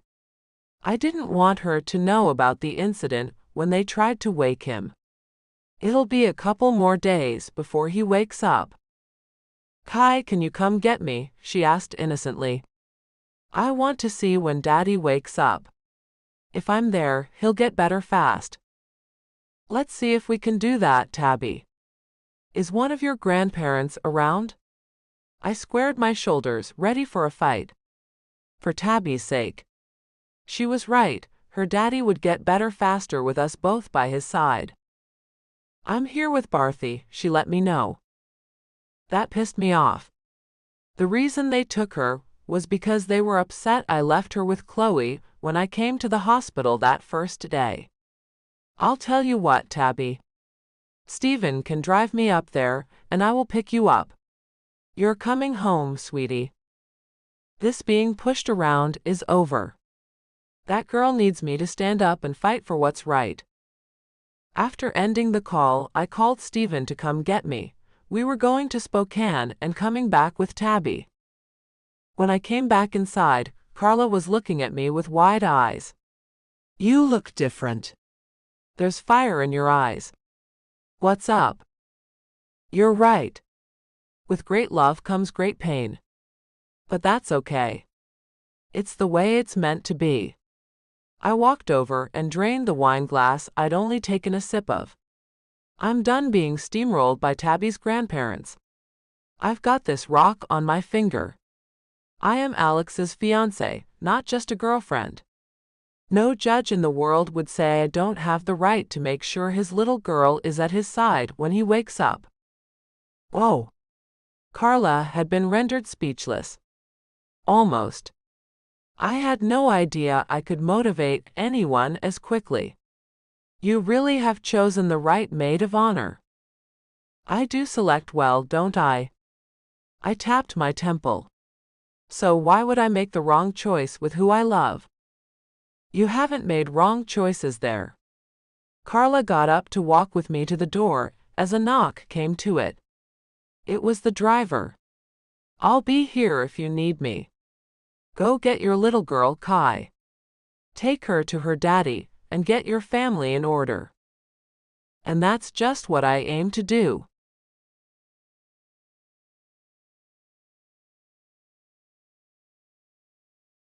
Chapter 29. Alex. Lying in bed, so dark I couldn't see a thing, the sound of breathing came from beside me.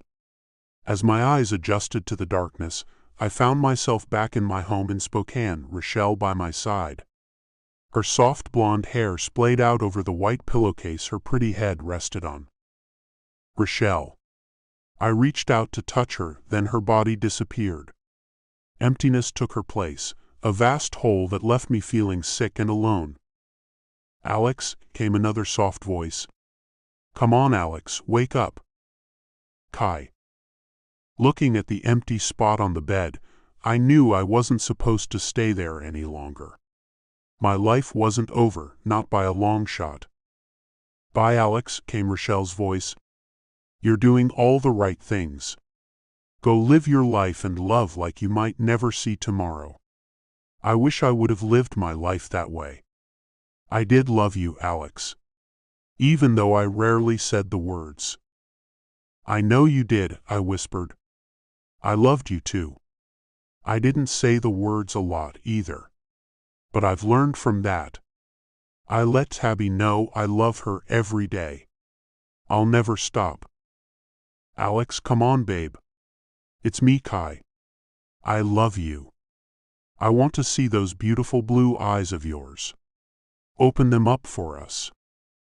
Please, Daddy. Tabby's here. Although not easy, my will had me opening my eyes. And there were my two girls, with smiles on their faces and tears in Kai's eyes. I croaked out with a hoarse voice. Not using it in a few days made it sound odd and unfamiliar. Tabby looked stunned. Daddy, are you okay? What happened to your voice? Harris put his hand on my daughter's shoulder. He hasn't spoken in 5 days, Tabby. It'll take time for his vocal cords to get back into shape. He'll be talking like your daddy before you know it. Kai wouldn't let go of my hand, and I felt the pressure. Missed you, I whispered. It felt better to whisper than to speak normally. Missed you more? She pulled my hand up to kiss it. I'm so pleased you're awake. Looking at Tabby, I remembered talk that her grandparents had her. If that memory was correct, then how did Kai manage to get her back? So many questions, but my voice just wasn't up to it yet. Jello? Harris nodded. I'll get that. Some warm broth will help too. Not to worry, Alex. Looking at Kai, he took the hint. Hey, Tabby, do you want to come with me to get your dad something to soothe his throat? Yes. Tabby took Harris' hand, and he led her out of the room, leaving Kai and me alone. Kai leaned over, kissing my forehead. You scared me. Try not to do that. I nodded.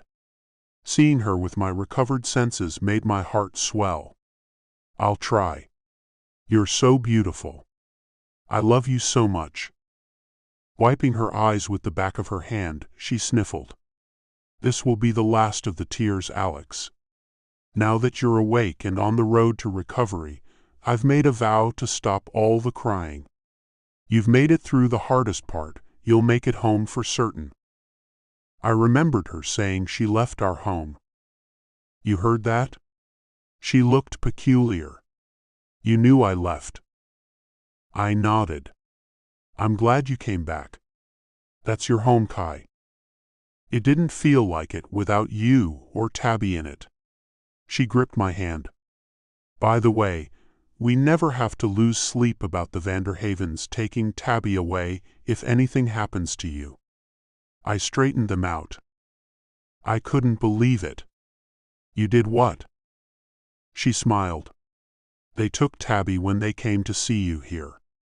The fact I left Tabby with Chloe to come here made them angry, and they took her back to Spokane, telling me they will not bring her home until you were there too.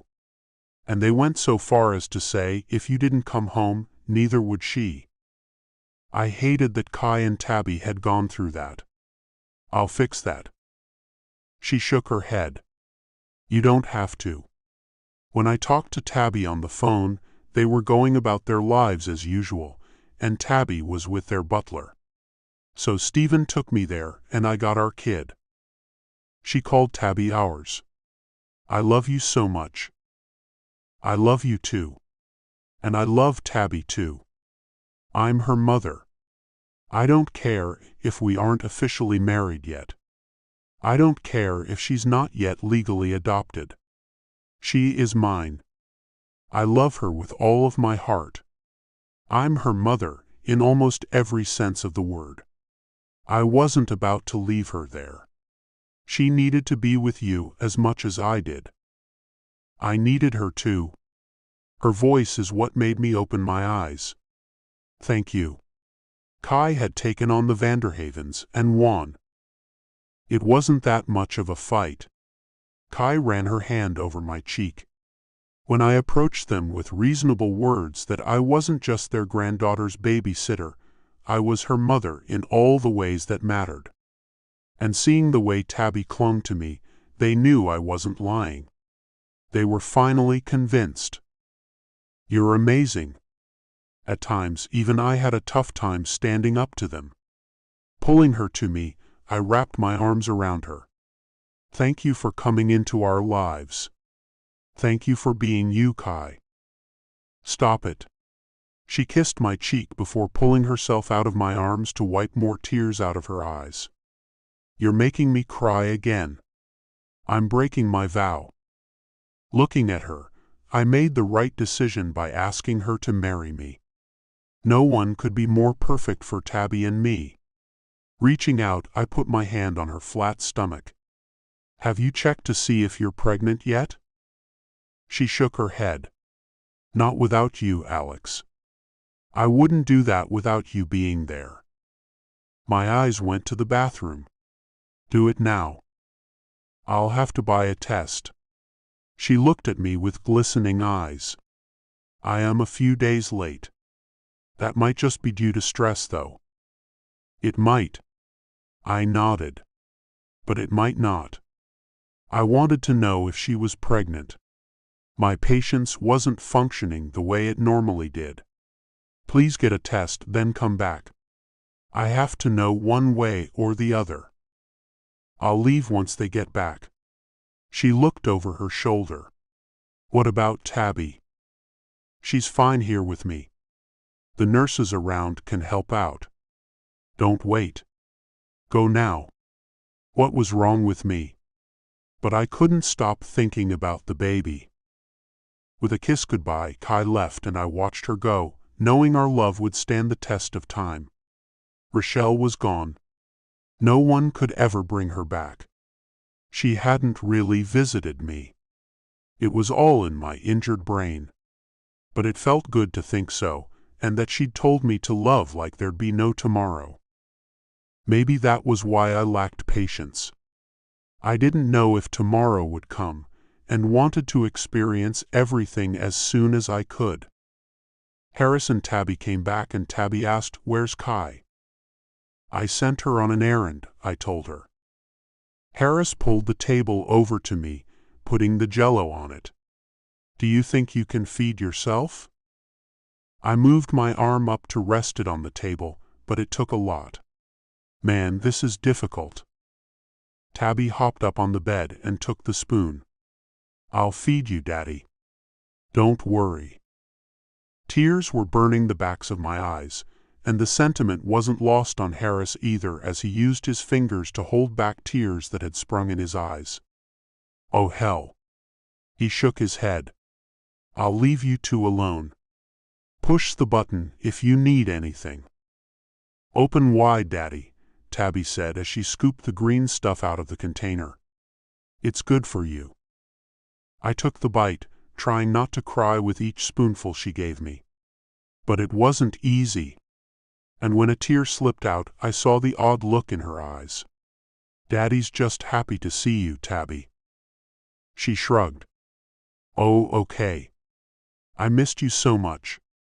She put another bite into my mouth. Kai got me. I was so happy. Kai told me you were sleeping. Kai came back into the room, a small brown bag in her hand. She held it up. Got it. Her eyes moved over Tabby and I. Helping Daddy eat, Tabby? Yes. His hands aren't working, she smiled. I'm a big helper. Yes, you are. Kai looked at me with a huge smile. Here it goes then. Soon we'll know if we've done the job or have to get back at. I nodded as Tabby gave me another bite. In a few minutes, we'll know if I'm going to be a daddy again.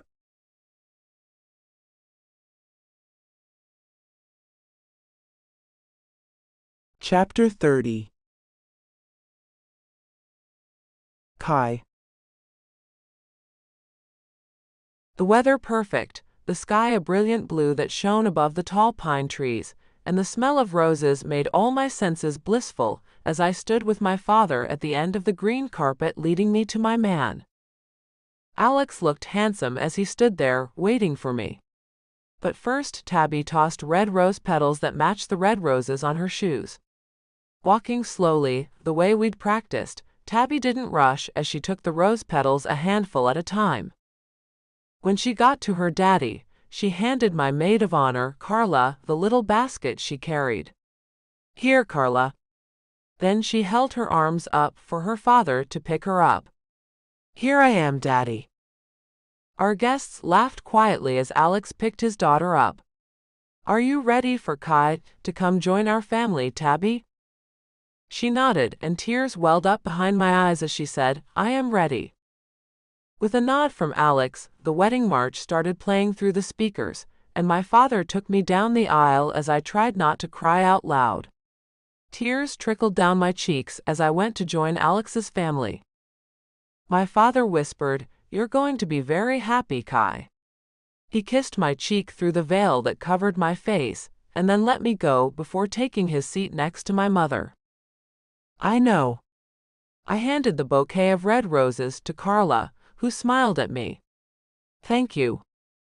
She nodded. You're welcome.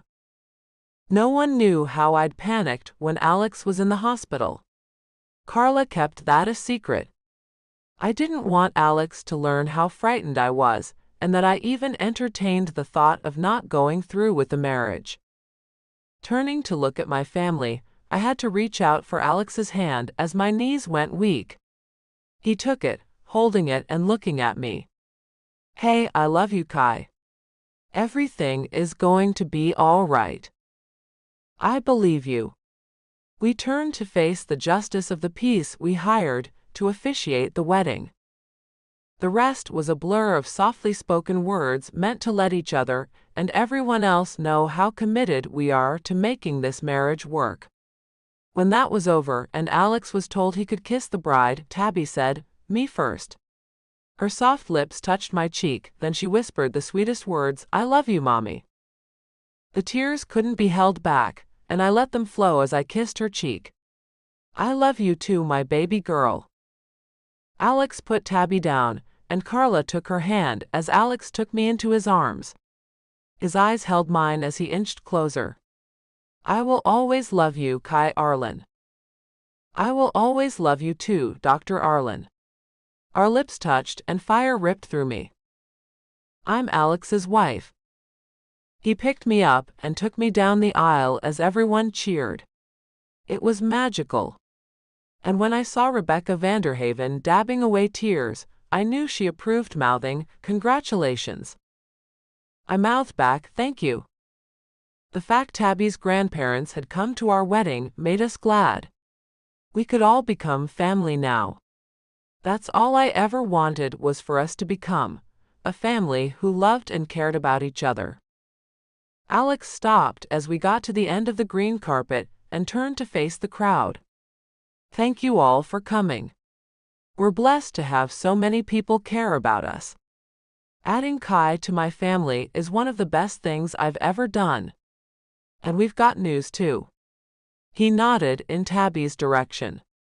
Tabby, you can give everyone the news now, honey. Tabby held her arms up to Carla. Pick me up, Carla. Sure. Carla picked her up and kissed her on the cheek. You're adorable. Thank you, Tabby said. You're pretty too. Andrew, who was Alex's best man, nodded. Yeah, she is. Tabby giggled.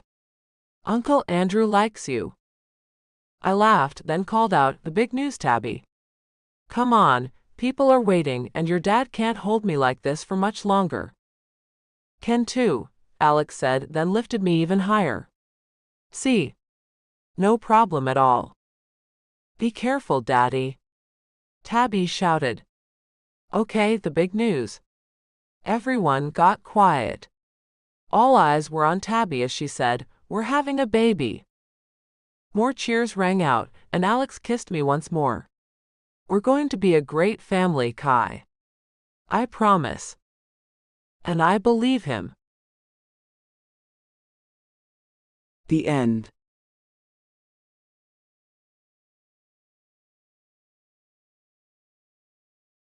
Doctor Nanny Extended Epilogue. 5 years later. Alex. Traffic got in my way getting to the hospital. I hated days like this, reminders of the fateful day that nearly took my life. Light rain, intermittent with torrential downpours, made the streets slippery and treacherous. With the traffic being so heavy, the parking garage at St. Christopher's could be closed again. Filming inside the structure had gotten popular for unknown reasons. One rock band even used it for a video. The gloomy and chilly atmosphere proved to be what some of the darker entertainers loved about the place. I got to the place I preferred to park, so I didn't have to cross any streets to get to work. The day was a special one. Conan's 4th birthday had us busy. No time for irregularities. Tabby wanted me to pick up some strawberry jello from the cafeteria, too. It was Conan's fav, is what she told me. Tabby, now 8, proved to be the best big sister the world had ever seen. Kai had asked for a 3-year reprieve from giving Tabby another sibling. That had been extended, as Kai had gone back to school to get a teaching degree. Pregnancy didn't fit into her plans, a thing that had Tabby peeved. I understood entirely. Kai wanted to be more than just a wife and mother.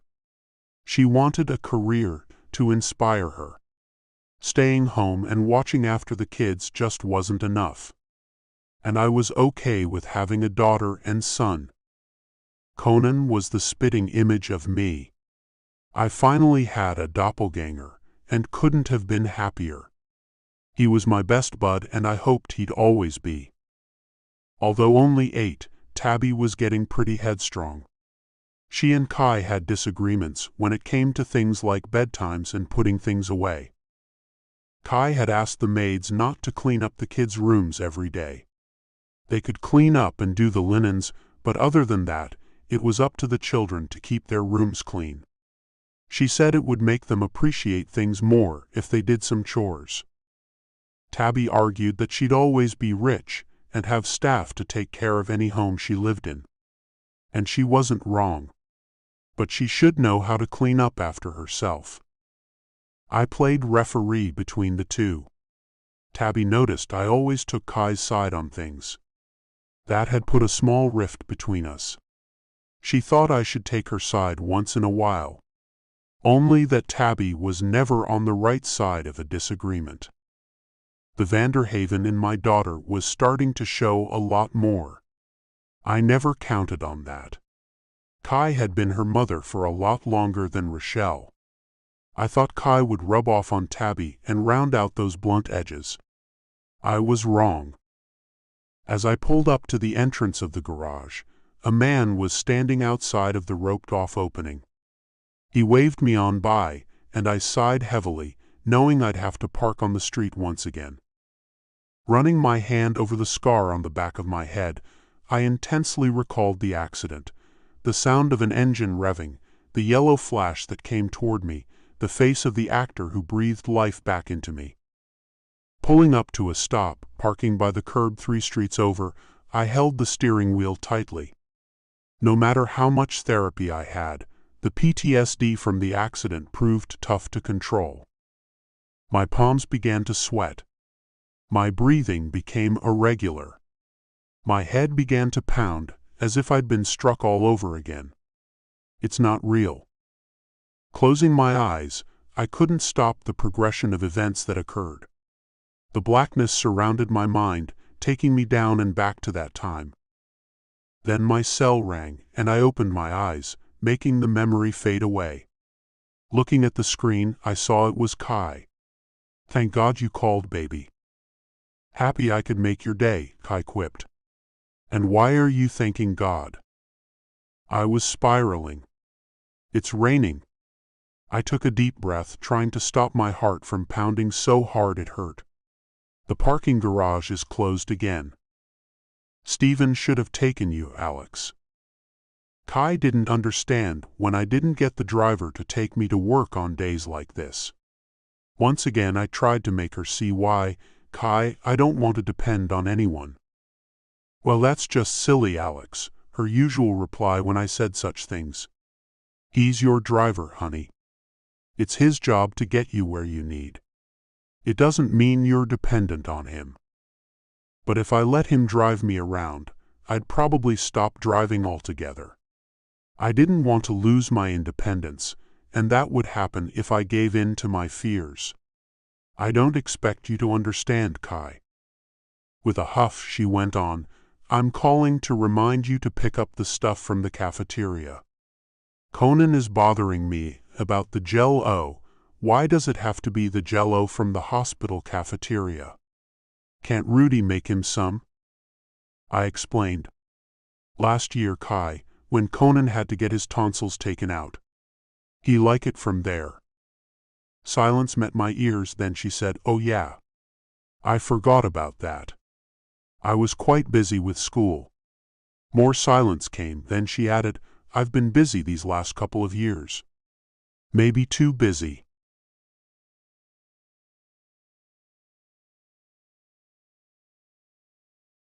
Kai. Looking out my bedroom window, I watch the rain fall in sheets.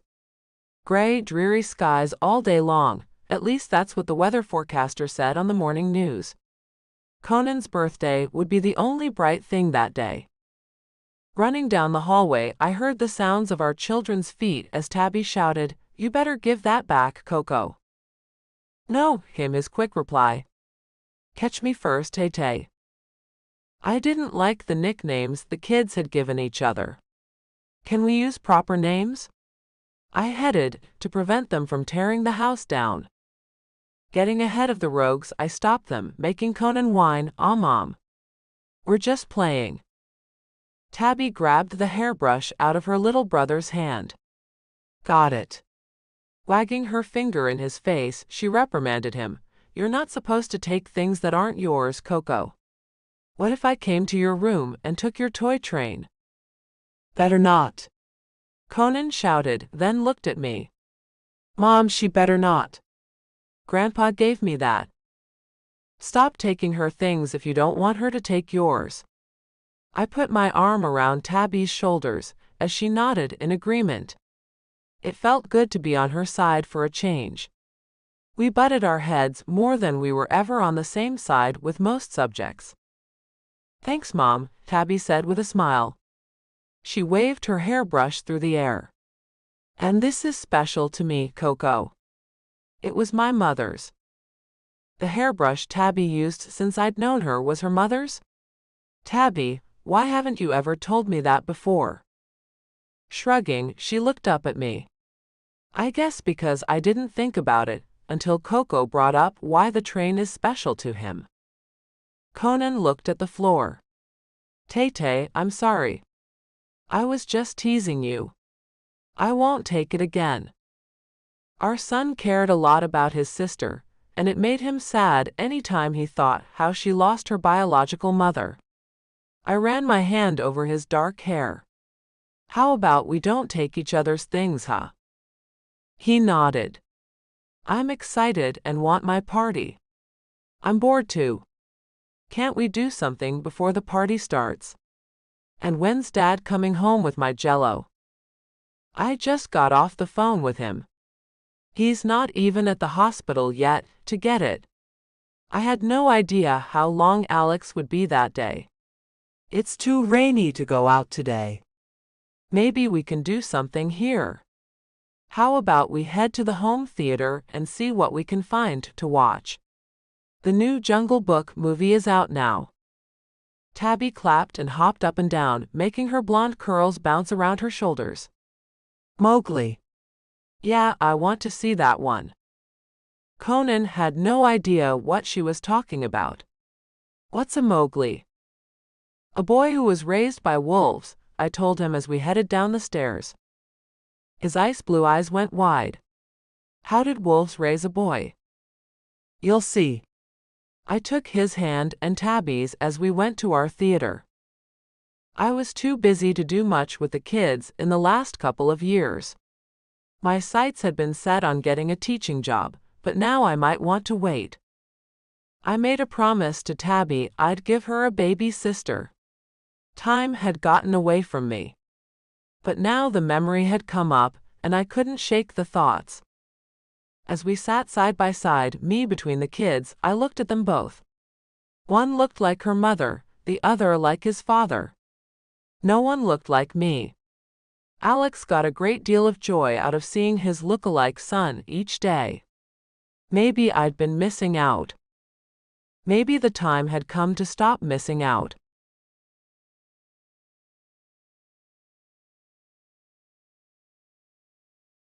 Alex.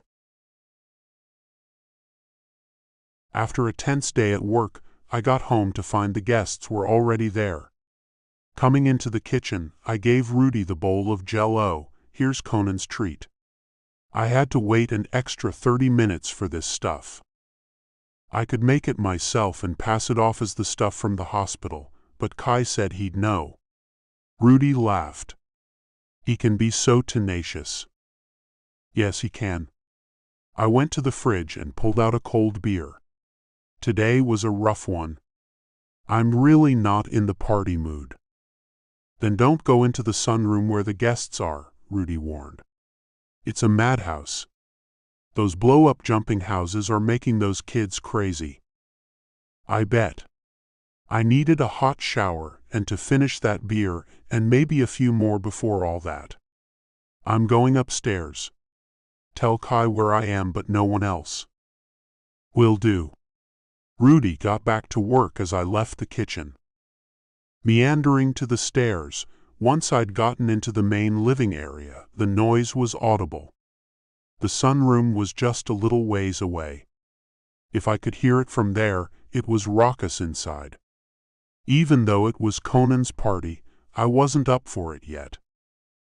As soon as I got into the bedroom, I began stripping away my damp clothes. The rain had soaked me getting back to my car. When I'd walked out of the hospital, it wasn't raining. When I got one street away from my car, it poured, catching me off guard. Turning the shower on hot, I let the bathroom get steamy, then got in, allowing the hot water to pour over me. I didn't see or hear anyone come in, but a heart appeared on the glass shower door. The door opened and Kai, with no clothes and smiling, came to join me. Need someone to wash your back? Smiling, I couldn't help but be happy. I could use a set of hands back there. I handed her my soap, then turned my back to her. Her soft hands, lathered in soap, moved all over my back, massaging it. Rudy told me you got a beer first when you got back. Tough day? Looking at the wall as she continued to move her hands over my back, I nodded. Yeah, it wasn't the easiest. I was anxious about walking back to the car. It made me feel so damn stupid. I have to get this under control. With time, she said, then pulled me to turn around and face her. I've been thinking a lot today. Her face glowed with the hot steam, and I couldn't help but kiss her sweet lips as I ran my arms around her. About? The way her hazel eyes sparkled told me it was something she was genuinely interested in. Let's try for another baby, Alex. A smile took over my lips, and I nodded, feeling excited about the new endeavor. Then I want that too. I thought you would. She kissed me with passion, a long kiss that would last a while. Making babies with Kai was a hell of a lot of fun. The trouble of the day went away like magic.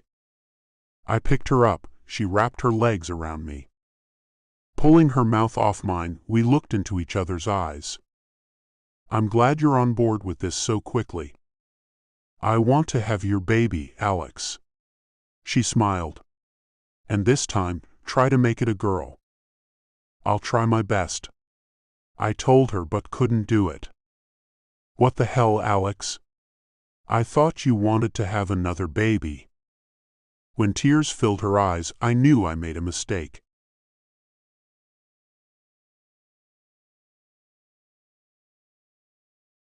Kai. I felt blindsided by what Alex had done. Here I thought he wanted to have a baby, and yet he yanked at the pivotal point. What the hell, Alex? He didn't say a word.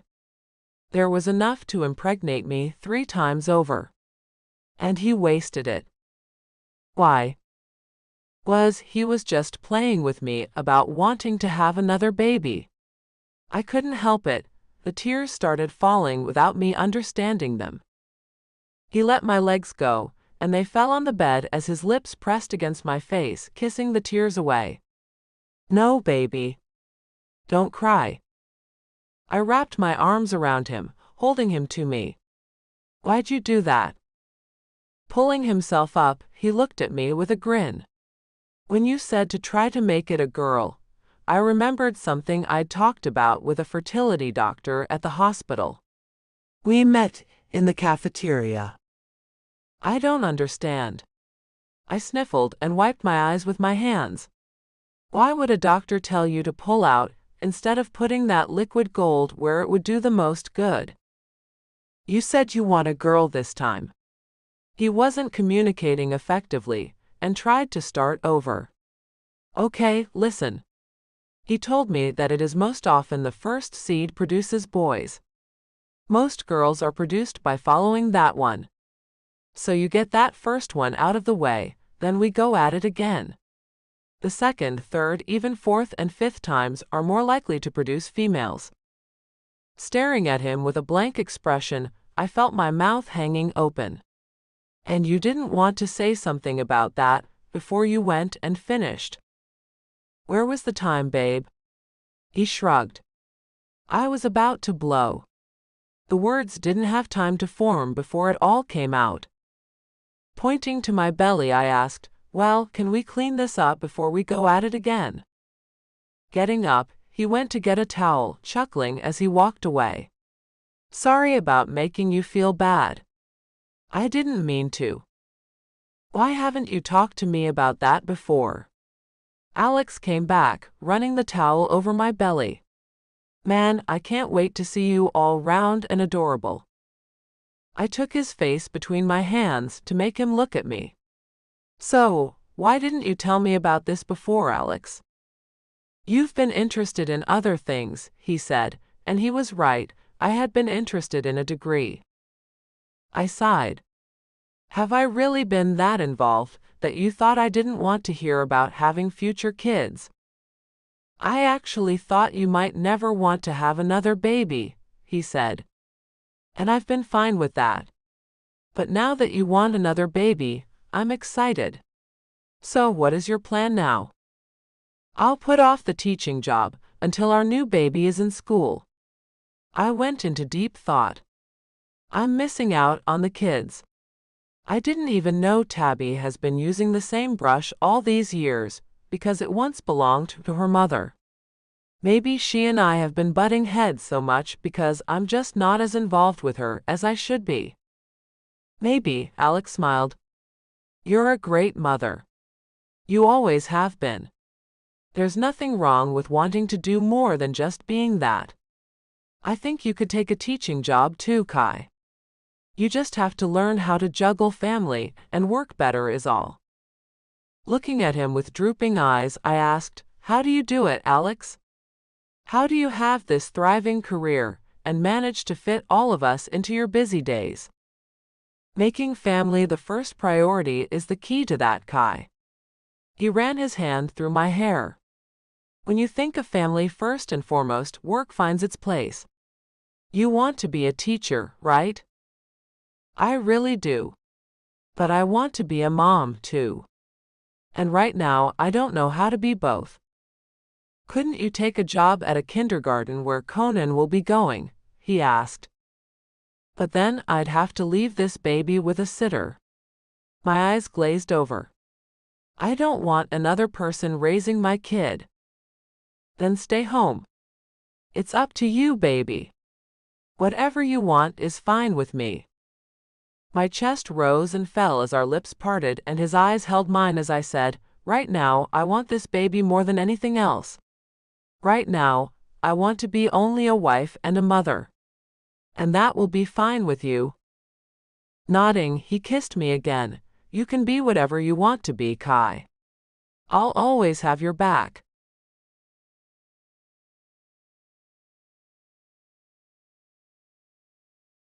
Alex. You want what? I asked my 8-month pregnant wife as she'd blown my mind with her request. Her face stone-cold serious, she said it again, banana pudding with sour pickles in it. Gross, Conan said as he made a silly face. That baby is making you crazy, Mom. Tabby added, Chef Rudy will never make that for you, Mom. Think of something else to eat for breakfast. Kai wasn't giving up. I've been thinking about that all night long.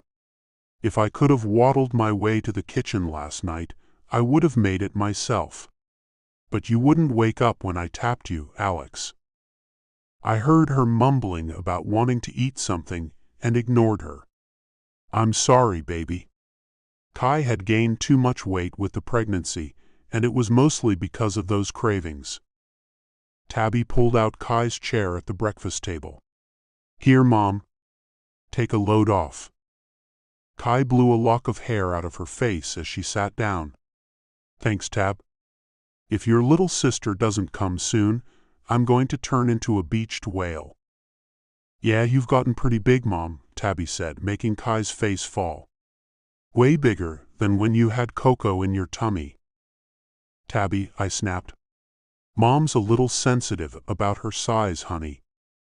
She's right, Kai began to cry. I'm huge.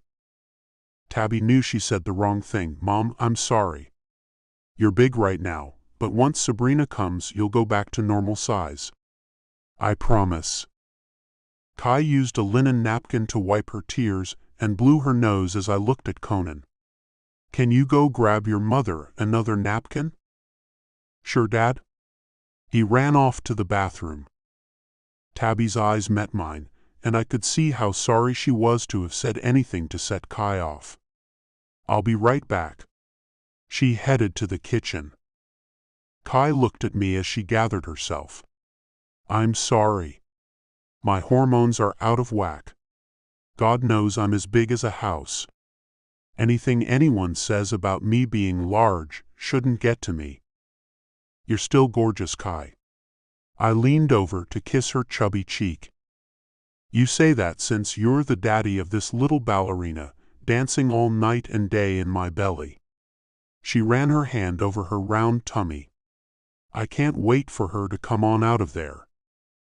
The kids came back, Conan with a new napkin and Tabby with a broad smile as she said, Get ready for some banana pudding with sour pickles, Mom. I begged Chef Rudy. My champion, Kai said with a smile as she held out her arms. Come, let me give you a hug, Tabby. You're Mama's biggest helper. Tabby ran into Kai's arms as my heart swelled with love and pride. My family. I shook my head. It's hard to believe it's still increasing. Conan took his seat, handing the napkin to me. Mom, after this baby, I want a brother. I can't be the only boy around here. Kai nodded in my direction. You're not the only boy around here, Conan. I will need a break from babies for a while after your sister is born. And she meant that too. You'll be okay with having me as your best pal, Conan. I was absolutely cool with that. Kai's face went beet red for a moment, then she looked at me as she held her breath. What was going on with her? Something wasn't right. Kai, you okay? She shook her head and Tabby shouted, "She's having the baby." No, I gasped. Kai nodded, then finally took a breath. Alex, I can feel something between my legs. No, no, no. I got up and turned her chair to the side, then looked at the kids. Turn your heads, please. They were quick to do what I'd said, and then I pulled her dress up and saw fluid running down both her legs. How long have you been having contractions, baby? That was the first one, I swear, she whimpered. And here comes another one, Alex. I got her onto a flat surface. Things were progressing way too fast. Looking at Tabby, I told her what I needed. Tabby, tell Rudy to call 911. A woman in her 8th month of pregnancy is in active labor. We need paramedics here stat. Got it, Dad. Tabby ran off. Conan was frozen. Conan, go with your sister. I'm taking Mom to the next room to lie down on a sofa. He nodded and took off like a flash. Kai's face went red with another contraction, then she let her breath out, saying, Alex, you'll have to deliver this baby. It's moving down. No. I picked her up and carried her out of the breakfast nook and into the sitting area where I put her on the leather sofa. Hold on, Kai. You can hold on. No, I can't. Her hands fisted as she groaned with another contraction and broke into a sweat. Gosh. Alex, please. Taking my shirt off, I needed something to catch the baby with. I propped her legs up, then yanked her undies off. And there I saw a ton of black hair. Oh damn. Kai screamed and the entire head popped out. Oh my. Oh my, I echoed her as the shoulders slipped out too. Oh geez, help me. Not 1 minute later, I held our daughter wrapped in my shirt in my arms. My baby girl looked at me after making a short cry. She's got your eyes, Kai. I used the sleeve of my shirt to rub some of the fluid out of her hair and saw it wasn't nearly as dark as mine. And I think she's going to have ash blonde hair like you, baby.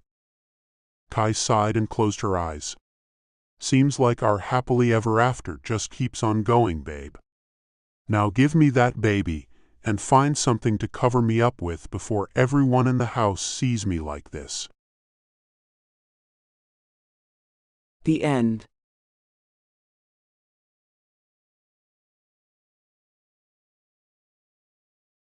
Preview of Dr. O by Michelle Love and Scarlett King.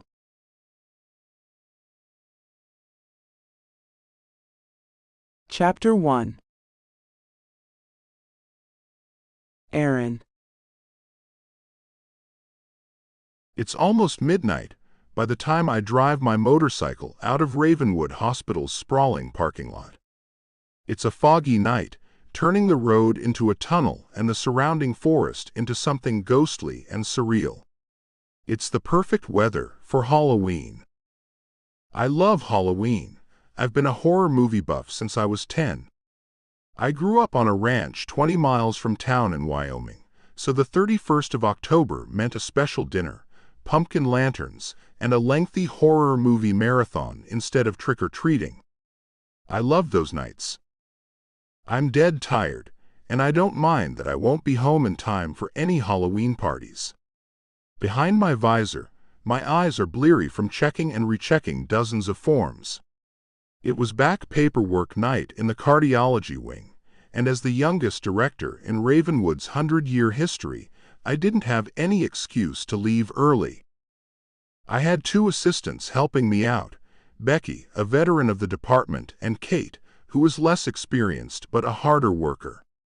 I needed both to help me plow through this month's paperwork, which included the annual financial report and an assortment of federal grant applications.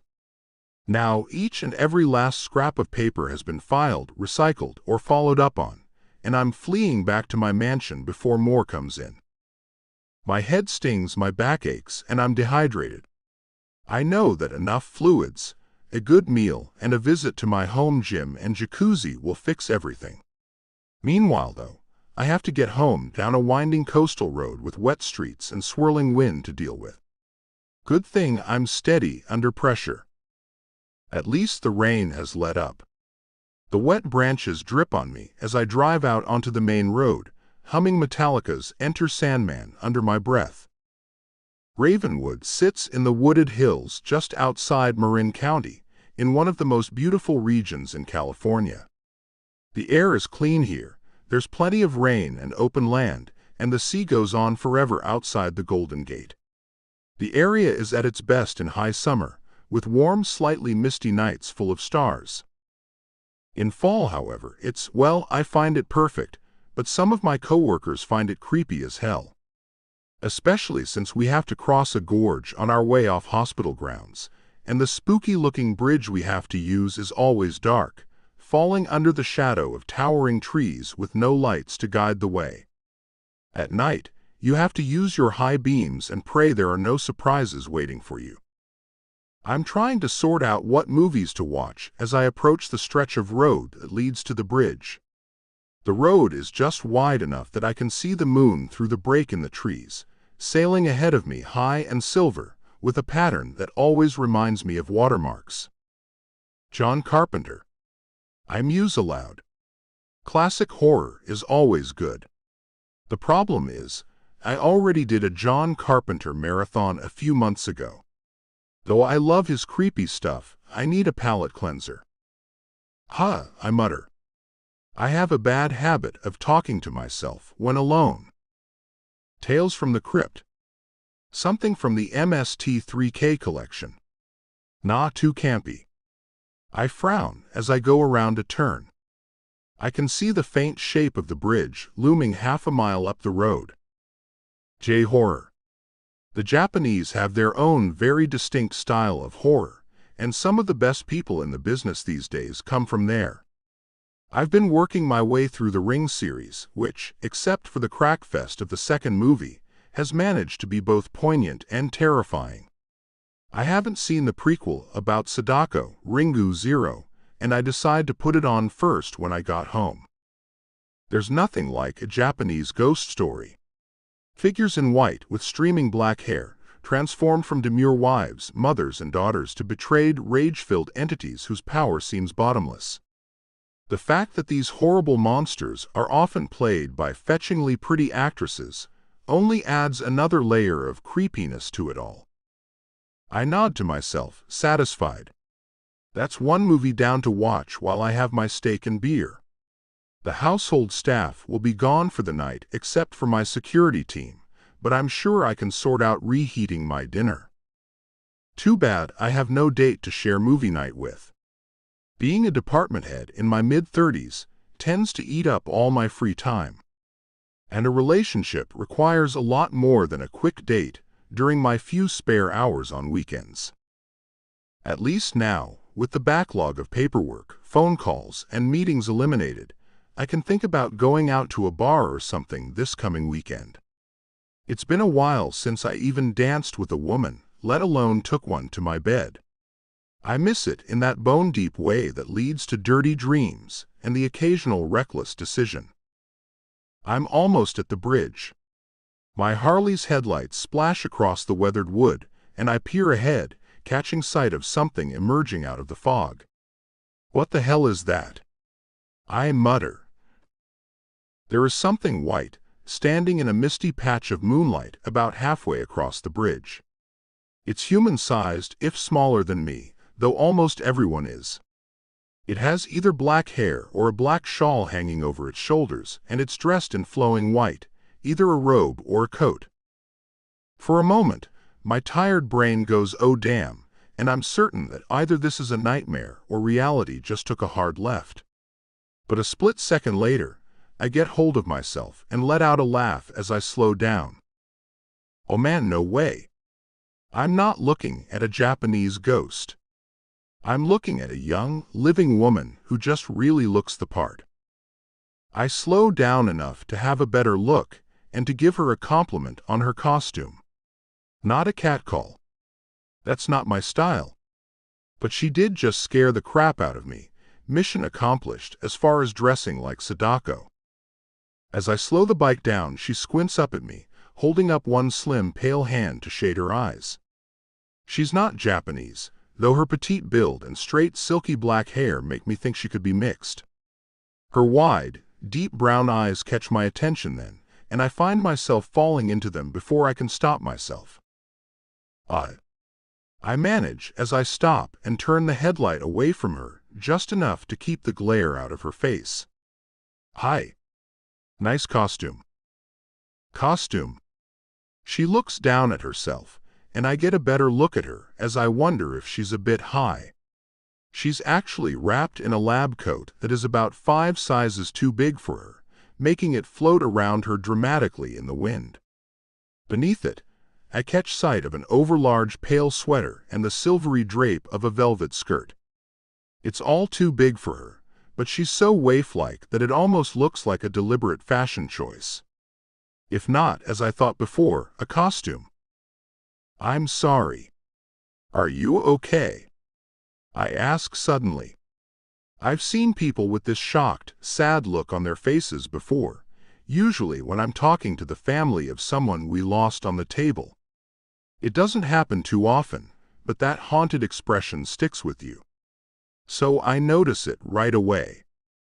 She stares at me, as if she has no idea what to say. The wind picks up, hissing through the pine branches and sending her hair and clothes drifting around her. We watch each other mutely. After a pregnant pause, she lifts her head and gives me the saddest smile I have ever seen in my life. No, she replies simply, and my heart sinks.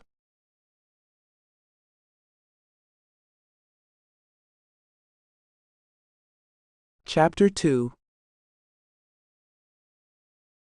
Madeline.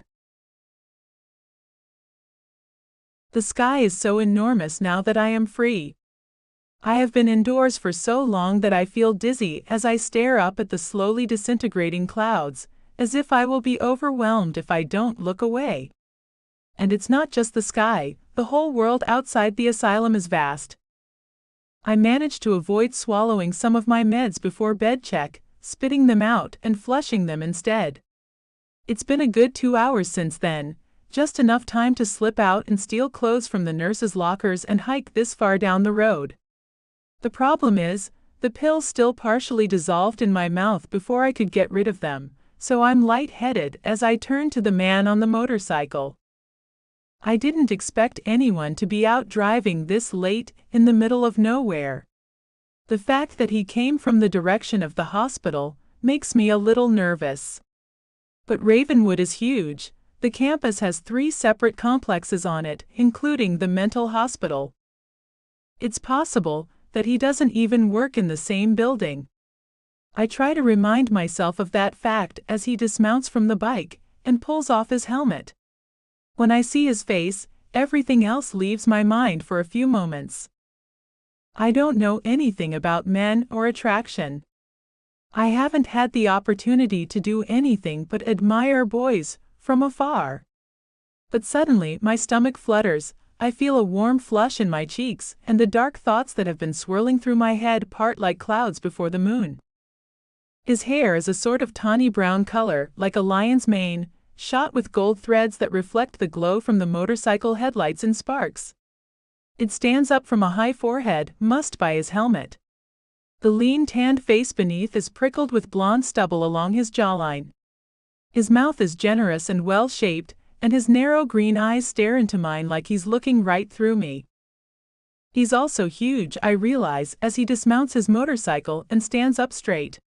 He looms over me, and only his gentle expression keeps me from freaking out and putting more space between us. "What's your name?" he asks me softly. I blink at him, reluctant to tell him. He could hear later about a missing patient named Madeline at this very hospital. But then I just shake my head slightly, amused with myself. Unless he's a regular visitor to the hospital, he's not likely to hear anything. I doubt they'd let my name get out to the public. Madeline. That's a pretty name. I'm Aaron. Do you need some kind of help? He tilts his head slightly, and I shrink a little under his piercing gaze. He's intimidating without even meaning to be, even when he's being kind. I know. There's not much that can be done, really. I'm just going to spend a little time around here, that's all. I struggle to sound casual, and wonder why it's so hard for me to keep the shaking out of my voice suddenly. You can go on. I'll be okay. Really? The gorge is deep and shadowy, with rocks like jutting fangs. I can hear rushing water down there. The whole idea of throwing myself over the railing terrifies me. But if there's one thing I know, it's that they will catch me if I stay on the run. I have no family, no friends, no money, nowhere to go. It doesn't matter that I don't have any of the illnesses that I was hospitalized for, except, of course, for the depression. The doctor will not let me be free as long as I am alive. Aaron gives a deep, resigned sigh, and before I know what he's doing, he leans against the weathered railing, not so inconspicuously placing himself between me and the brink. He folds his powerful arms, and the leather of his jacket creaks against his biceps. I don't think you're going to be okay if I leave you, sweetheart, he says in a calm tone that leaves me with tears brimming in my eyes. As a matter of fact, I think that if I leave you here, they'll be pulling you out of the gorge tomorrow morning. Oh, that's nonsense. I start, then realize that I have started fidgeting. I just. Look, Aaron says softly, catching my eye. I don't know what's brought you out here like this. I don't know what you're going through, and I'm not gonna judge. But I am gonna ask you something. I stop fidgeting and lick my lips, gathering my wits. How did he know what I was planning? I wipe my eyes impatiently. What? If you don't care whether you live or die anyway, then how about you come take a ride with me instead? His smile is charming, and his tone is reasonable. But his eyes bore into mine, seeking my answer. This wasn't in my plan. Confusion swamps me again, and I stand still, blinking back at him. Why would you do that? I ask. He shrugs. I can't just leave you. But I can't tell you what to do with your life either. If you don't mind my saying so, you look a little ambivalent about the whole situation here. I figure maybe a nice ride will help you clear your head. I hesitate. It's true that I have nothing left to lose. It's true that, if anything, taking this man up on his offer gives me a chance at a running start before the doctor finds out I'm missing. Escaping with my life might be possible after all. Or if it isn't, maybe I can just have a little fun before I go back to my first option. I walk over to the motorcycle, which gleams black and silver in the moonlight. It's huge and powerful looking, like its owner. Maybe he's a biker that was discharged from the emergency wing. Maybe he's not the type to turn me in. Nothing to lose but my life, and I was an inch from giving that up anyway. I look back at him and nod. Let's go.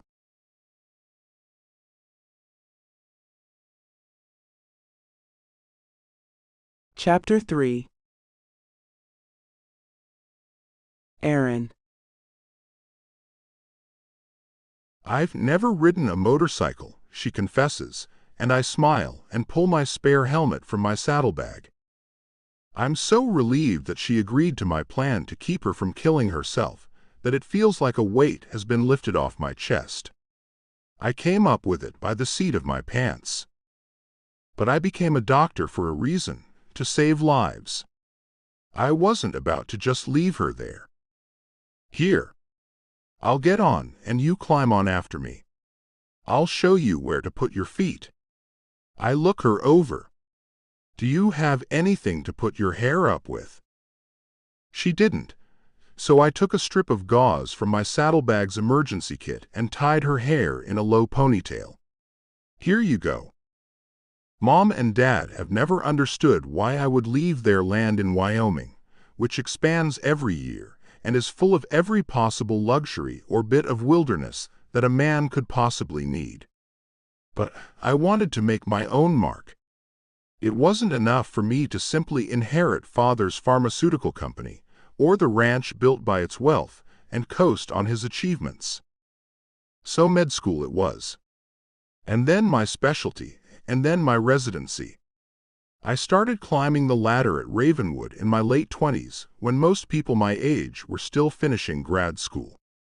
I was far too focused on my goal to let myself waste time. My attention is brought back to Madeline as she adjusts her ponytail. She's skittish, shifting nervously when I touch her.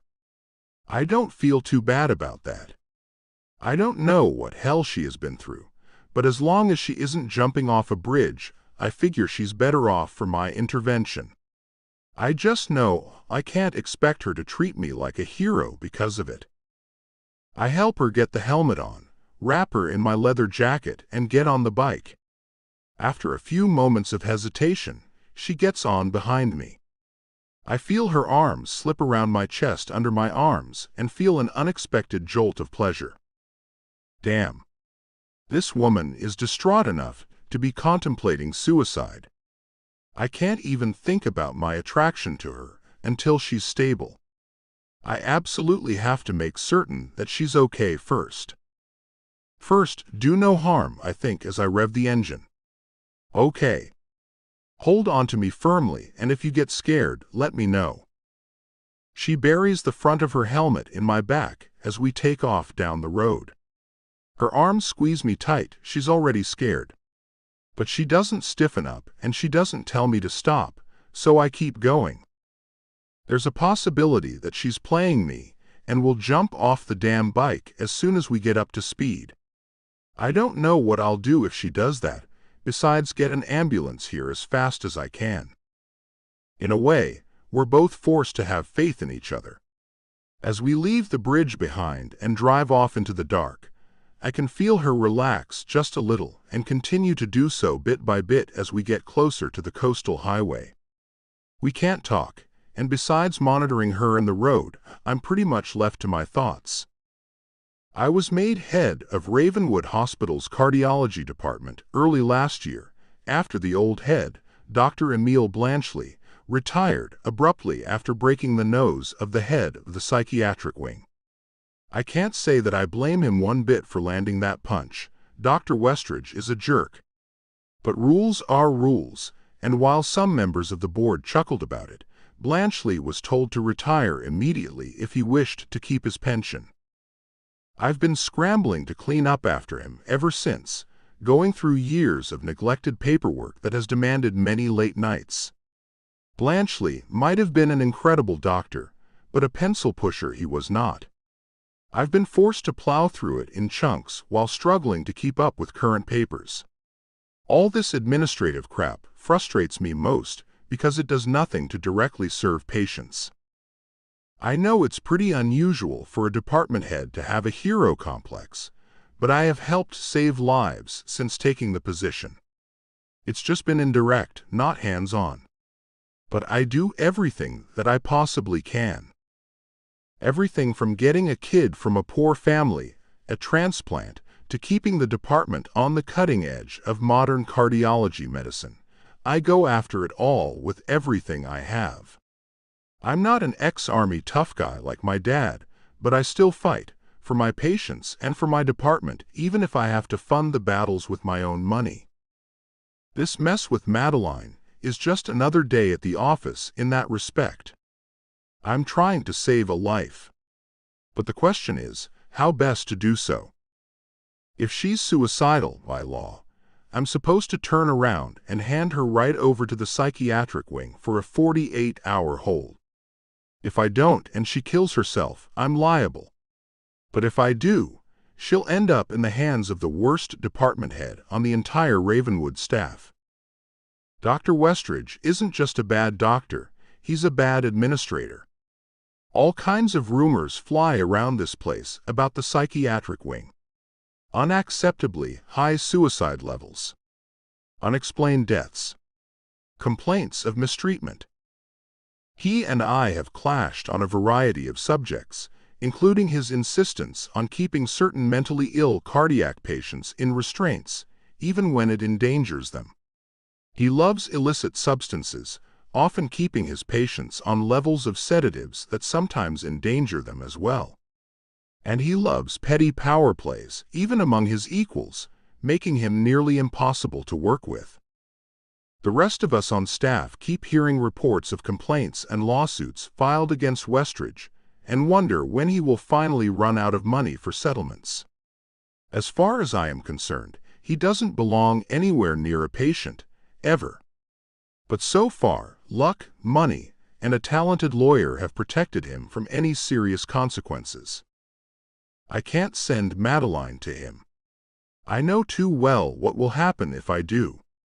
The man will make everything worse. He seems to have a talent for it. If I take her across state lines, though, and into a major city like Portland, I can get her into a hospital with someone who has to be more competent and ethical than Westridge. Now that she's starting to calm down, maybe I can get her to agree to that as a plan if she needs to be hospitalized. We emerge from the access road onto the coastal highway and sweep northward along its cliff-hugging curves, the sea shimmering under the moon to one side of us. I can see the gleam of lights from little hamlets dotting the hills above us, and the sheets of cloud from the dying storm have all lowered into a hilltop crown of fog. It's a view worth living to see. I hope my passenger notices. I check in with her, reaching back carefully to pat her hand with my gloved one. She squeezes my fingers briefly, and I go back to driving, temporarily satisfied. Well, she didn't bail back on the road, and I doubt she's going to jump now that we're out here.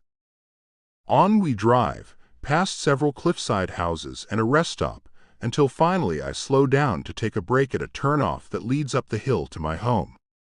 It has a couple of benches and an old phone booth. I pull up by one of the benches and get off to stretch my legs and talk to her. "How was that?" I ask as she awkwardly pulls off her helmet. "It was a little overwhelming, but I'm glad you took me for a ride. Where are we going?" Her voice sounds so hesitant and tentative that I wonder if she thinks I'm leaving her here. I open my mouth to offer her a ride back to my place, and then I have to stop and wonder at my motives. "Behave." "Well," I say slowly, "where do you want to go?" She looks out over the ocean silently, wrapping her arms around herself. "As far from here as we can," she finally murmurs. "That's where I want to go." I think about the 2 days off work I have coming and mentally count the cash left in my wallet. I live more modestly than I have to, so I usually have a decent amount of liquid assets. I might have to visit a bank at some point, but... Any specifics? But of course, she shakes her head. She really wasn't thinking past tonight. I'm glad I was smart enough to pick up on that. "All right, up the coastline it is then. I'll just get us some clothes to change into in the nearest large town." I give her a smile and see a gleam of something like hope in her eyes.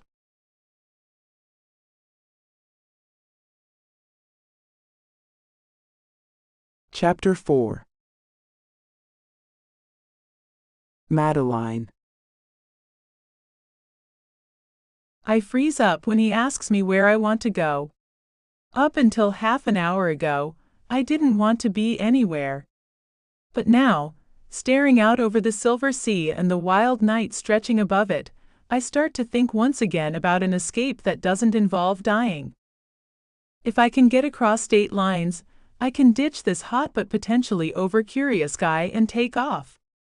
By the time Aaron gets back home and discovers that the police are searching for me, I'll be nothing but a memory to him. I don't know much about the outside world after 10 years locked away in the hospital, but I'm certain I can figure out some way to survive. At least I'll finally be free, even if I don't last long. Half an hour after I tell him north, we make our first stop. It's a little too close to the hospital for comfort, and the lights are too bright for me. But it's a public place, it's dry and warm, and best of all, nobody here is paying attention to much of anything besides their meals. We're sitting in a chrome white and red 50s-style cafe that's half full of tourists and truckers. It's done up for Halloween, with clusters of carved pumpkins and those jointed cardboard monsters that they always put up in the nursing station back at the hospital. Over half the people there, including a sleepy gaggle of kids, are in costume, making my weird borrowed outfit look normal. Good. I absolutely cannot afford to stand out in any way. Aaron is in no rush, and I can't afford to let on that I am. Just act normal, I tell myself firmly as I ball up in a chair and glance nervously around. I just really need coffee if we're going for a long ride, and this is the best local place. He gives me that smile again. It's like a flash of light cutting through the gray clouds around me, and I can't help but try on a small smile in return. It feels strange on my face. I understand. I take a sip of my own. It's bitter, and I wince and dump sugar and cream into the mug as I realize that I've never actually had coffee before. He smiles a little. They make the coffee strong here. Sorry, I should have warned you. That's okay, I have to stifle a cough. Yikes. Do they use this stuff to clean floors? He presses his lips together and looks away like he's trying not to laugh. I've gotten so used to it that I don't notice. Hospital staff go through strong coffee like water. I feel my blood turn cold for a moment before forcing my smile to stay on. Crap. I knew he might work at the hospital. He's not from the psych staff, who is he? Oh, you work at Ravenwood? Yeah, I'm the head of the cardiology department. He flashes a boyish grin that says the opposite of respected senior hospital staff, and I just stare at him. We went through paperwork hell today, so I was working late. Pretty glad of it now. Yeah, I reply a little breathlessly. He's talking calmly and openly. Not patronizingly or demandingly, or in broken bits of sentences or stream of consciousness. Not like a doctor or attendant, not like a patient either. Like a man, an ordinary man. It is such a new experience for me, after so many years of seeing only the same few people day after day, that it refreshes and fascinates me. Everything about him fascinates me, especially his clear, honest concern for a total stranger. Suddenly, even if I still don't care if I live or die anymore, I realize that I'm curious about some part of life again. I'm glad that you did too. The look of relief on his face surprises me. Why does he care so much about what happens to me? Nobody else ever has. The gesture is so alien, in fact, that something in me starts whispering about how he must have some ulterior motive. Maybe he wants intimacy. If that's true, he's going a long way to get it. I have mixed feelings about the idea. On the one hand, I know nothing about intimacy and know I can't handle being hurt again so soon. On the other, he's both hot and kind, a combination that I have never seen before. I really hope it isn't all an act. I'm pretty glad to hear you say that. The truth is, I was worried when you were pretty obviously thinking of jumping into the damn gorge. He takes a bite of his muffin while I blink at him, at a loss for what to say. He chews, swallows and goes on, never breaking eye contact. You want to tell me why? My stomach does a flip. I can't tell him about escaping the hospital if he works there, or he'll be obliged to bring me back. So, I decided to piece together the bits of truth that I could tell him. I'm careful not to lie, he deserves better than that, and he's smart enough that he would probably be able to tell. Well, I have been on my own since the age of 10, and I ended up in the custody of someone really terrible. I swallow more coffee and let it warm me. The cream has helped that bitter taste, but it still reminds me of soap. And his eyes narrow slightly, and I freeze for a moment, wondering if I'm being foolish by giving him any truth at all. But what's my best option? I can't just tell him nothing, not any more than I can lie to him. He had control over me. I mean, I was technically a ward of the state, but he was the one with custody. And it was nasty. And I'd rather not get into the details. I manage a bite of my blueberry muffin. It's fruity and subtler than I'm used to. Everything at the hospital was blandly sweet, and I barely ever tasted so much as an apple. He looks troubled but nods. That's understandable. So what happened? Did you become depressed? No, I say sadly. I finally escaped from him. But I was with him for 10 years since I was a kid. No schooling, no socializing, no access to the outside world. I spread my hands, wishing I was a lot more eloquent. Maybe if I had more practice with normal conversation, I would be better at this. He's staring at me in horror. So, he says finally in a low, shocked tone, you were someone's captive? He always said it was for my own good. That I was too sick to go outside. But the truth is, it was a game to him. A power trip. My head is already clearing. This is the longest I have gone without a full dose of tranquilizers in 10 years. He sounds insane, he mumbles in amazement, setting down his cup. Yes, he is all of that and more, I agree distractedly. He doesn't legally have the right to keep me anywhere anymore since I'm 20 now. I should have been able to get away when I turned 18, but he simply didn't let me go. It was worse than that, a lot worse. The illicit substances, the mind games, the doctor constantly trying to tell me that I was sicker than I was and that I could not trust my own mind. It makes me sick to think about it, and I quickly distract myself by nibbling on my muffin. How did you escape? He takes a swallow of his coffee, still staring at me wide-eyed. I managed to keep from swallowing some of my tranquilizers and slipped out. I've never given him any trouble, so I was never watched too closely after lights out. It's all true and comes out smoothly. Let him think I'm talking about a private home, and not a ward in his own hospital. Geez. Do you know what this guy had you on, and where he was getting it? He sounds outraged, for me. That's something completely new. I stare at him, really not sure what to say. I of course know the meds that have been forced on me. 3 amber ovals of Seroquel totaling maybe 1,200 milligrams daily, and 4 2-milligram bars of Xanax totaling 8 milligrams. They were given to me at precise times, day and night, so that I was always being interrupted to swallow more pills. I couldn't even sleep through the night. I don't actually know. He didn't put me on them because I'm depressed, they were all tranquilizers. That's as specific as I'll get, I decide. If I show too much knowledge of my meds, he'll likely start asking questions about who explained them to me. It wasn't that control freak after all, it was one of the nurses. I'll plead ignorance and hope it doesn't matter all that much. This guy sounds crazy. I wonder if he was supposed to be taking them himself, and just push them off onto you. He drains his mug and gestures to the waitress, a chubby redhead wandering around in a pair of black cat ears. Do you think he'll come after you? I'm absolutely sure of it. He's possessive. He will want to get me back. And I would rather die than go back.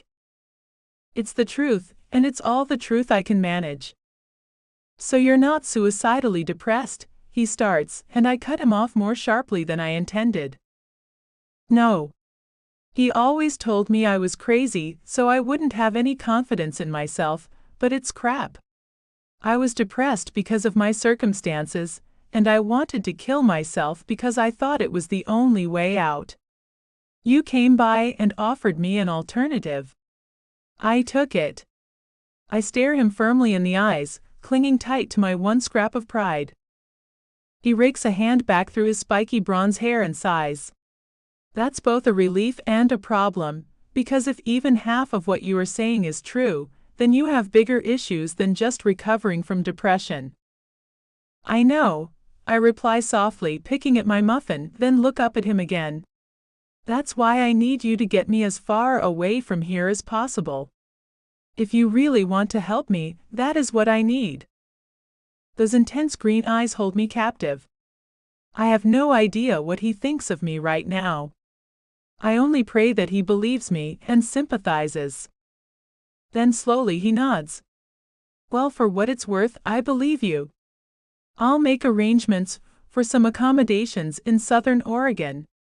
That way, we'll have a place to shoot for by the time we both wear out. I manage another tiny smile. Something like hope is creeping into my heart, and I nod. That sounds fine. I know I won't be able to sleep for a long time as is. Thank you for listening to this audiobook. We hope you enjoyed it. Please leave a review to support the author. It helps more than you know.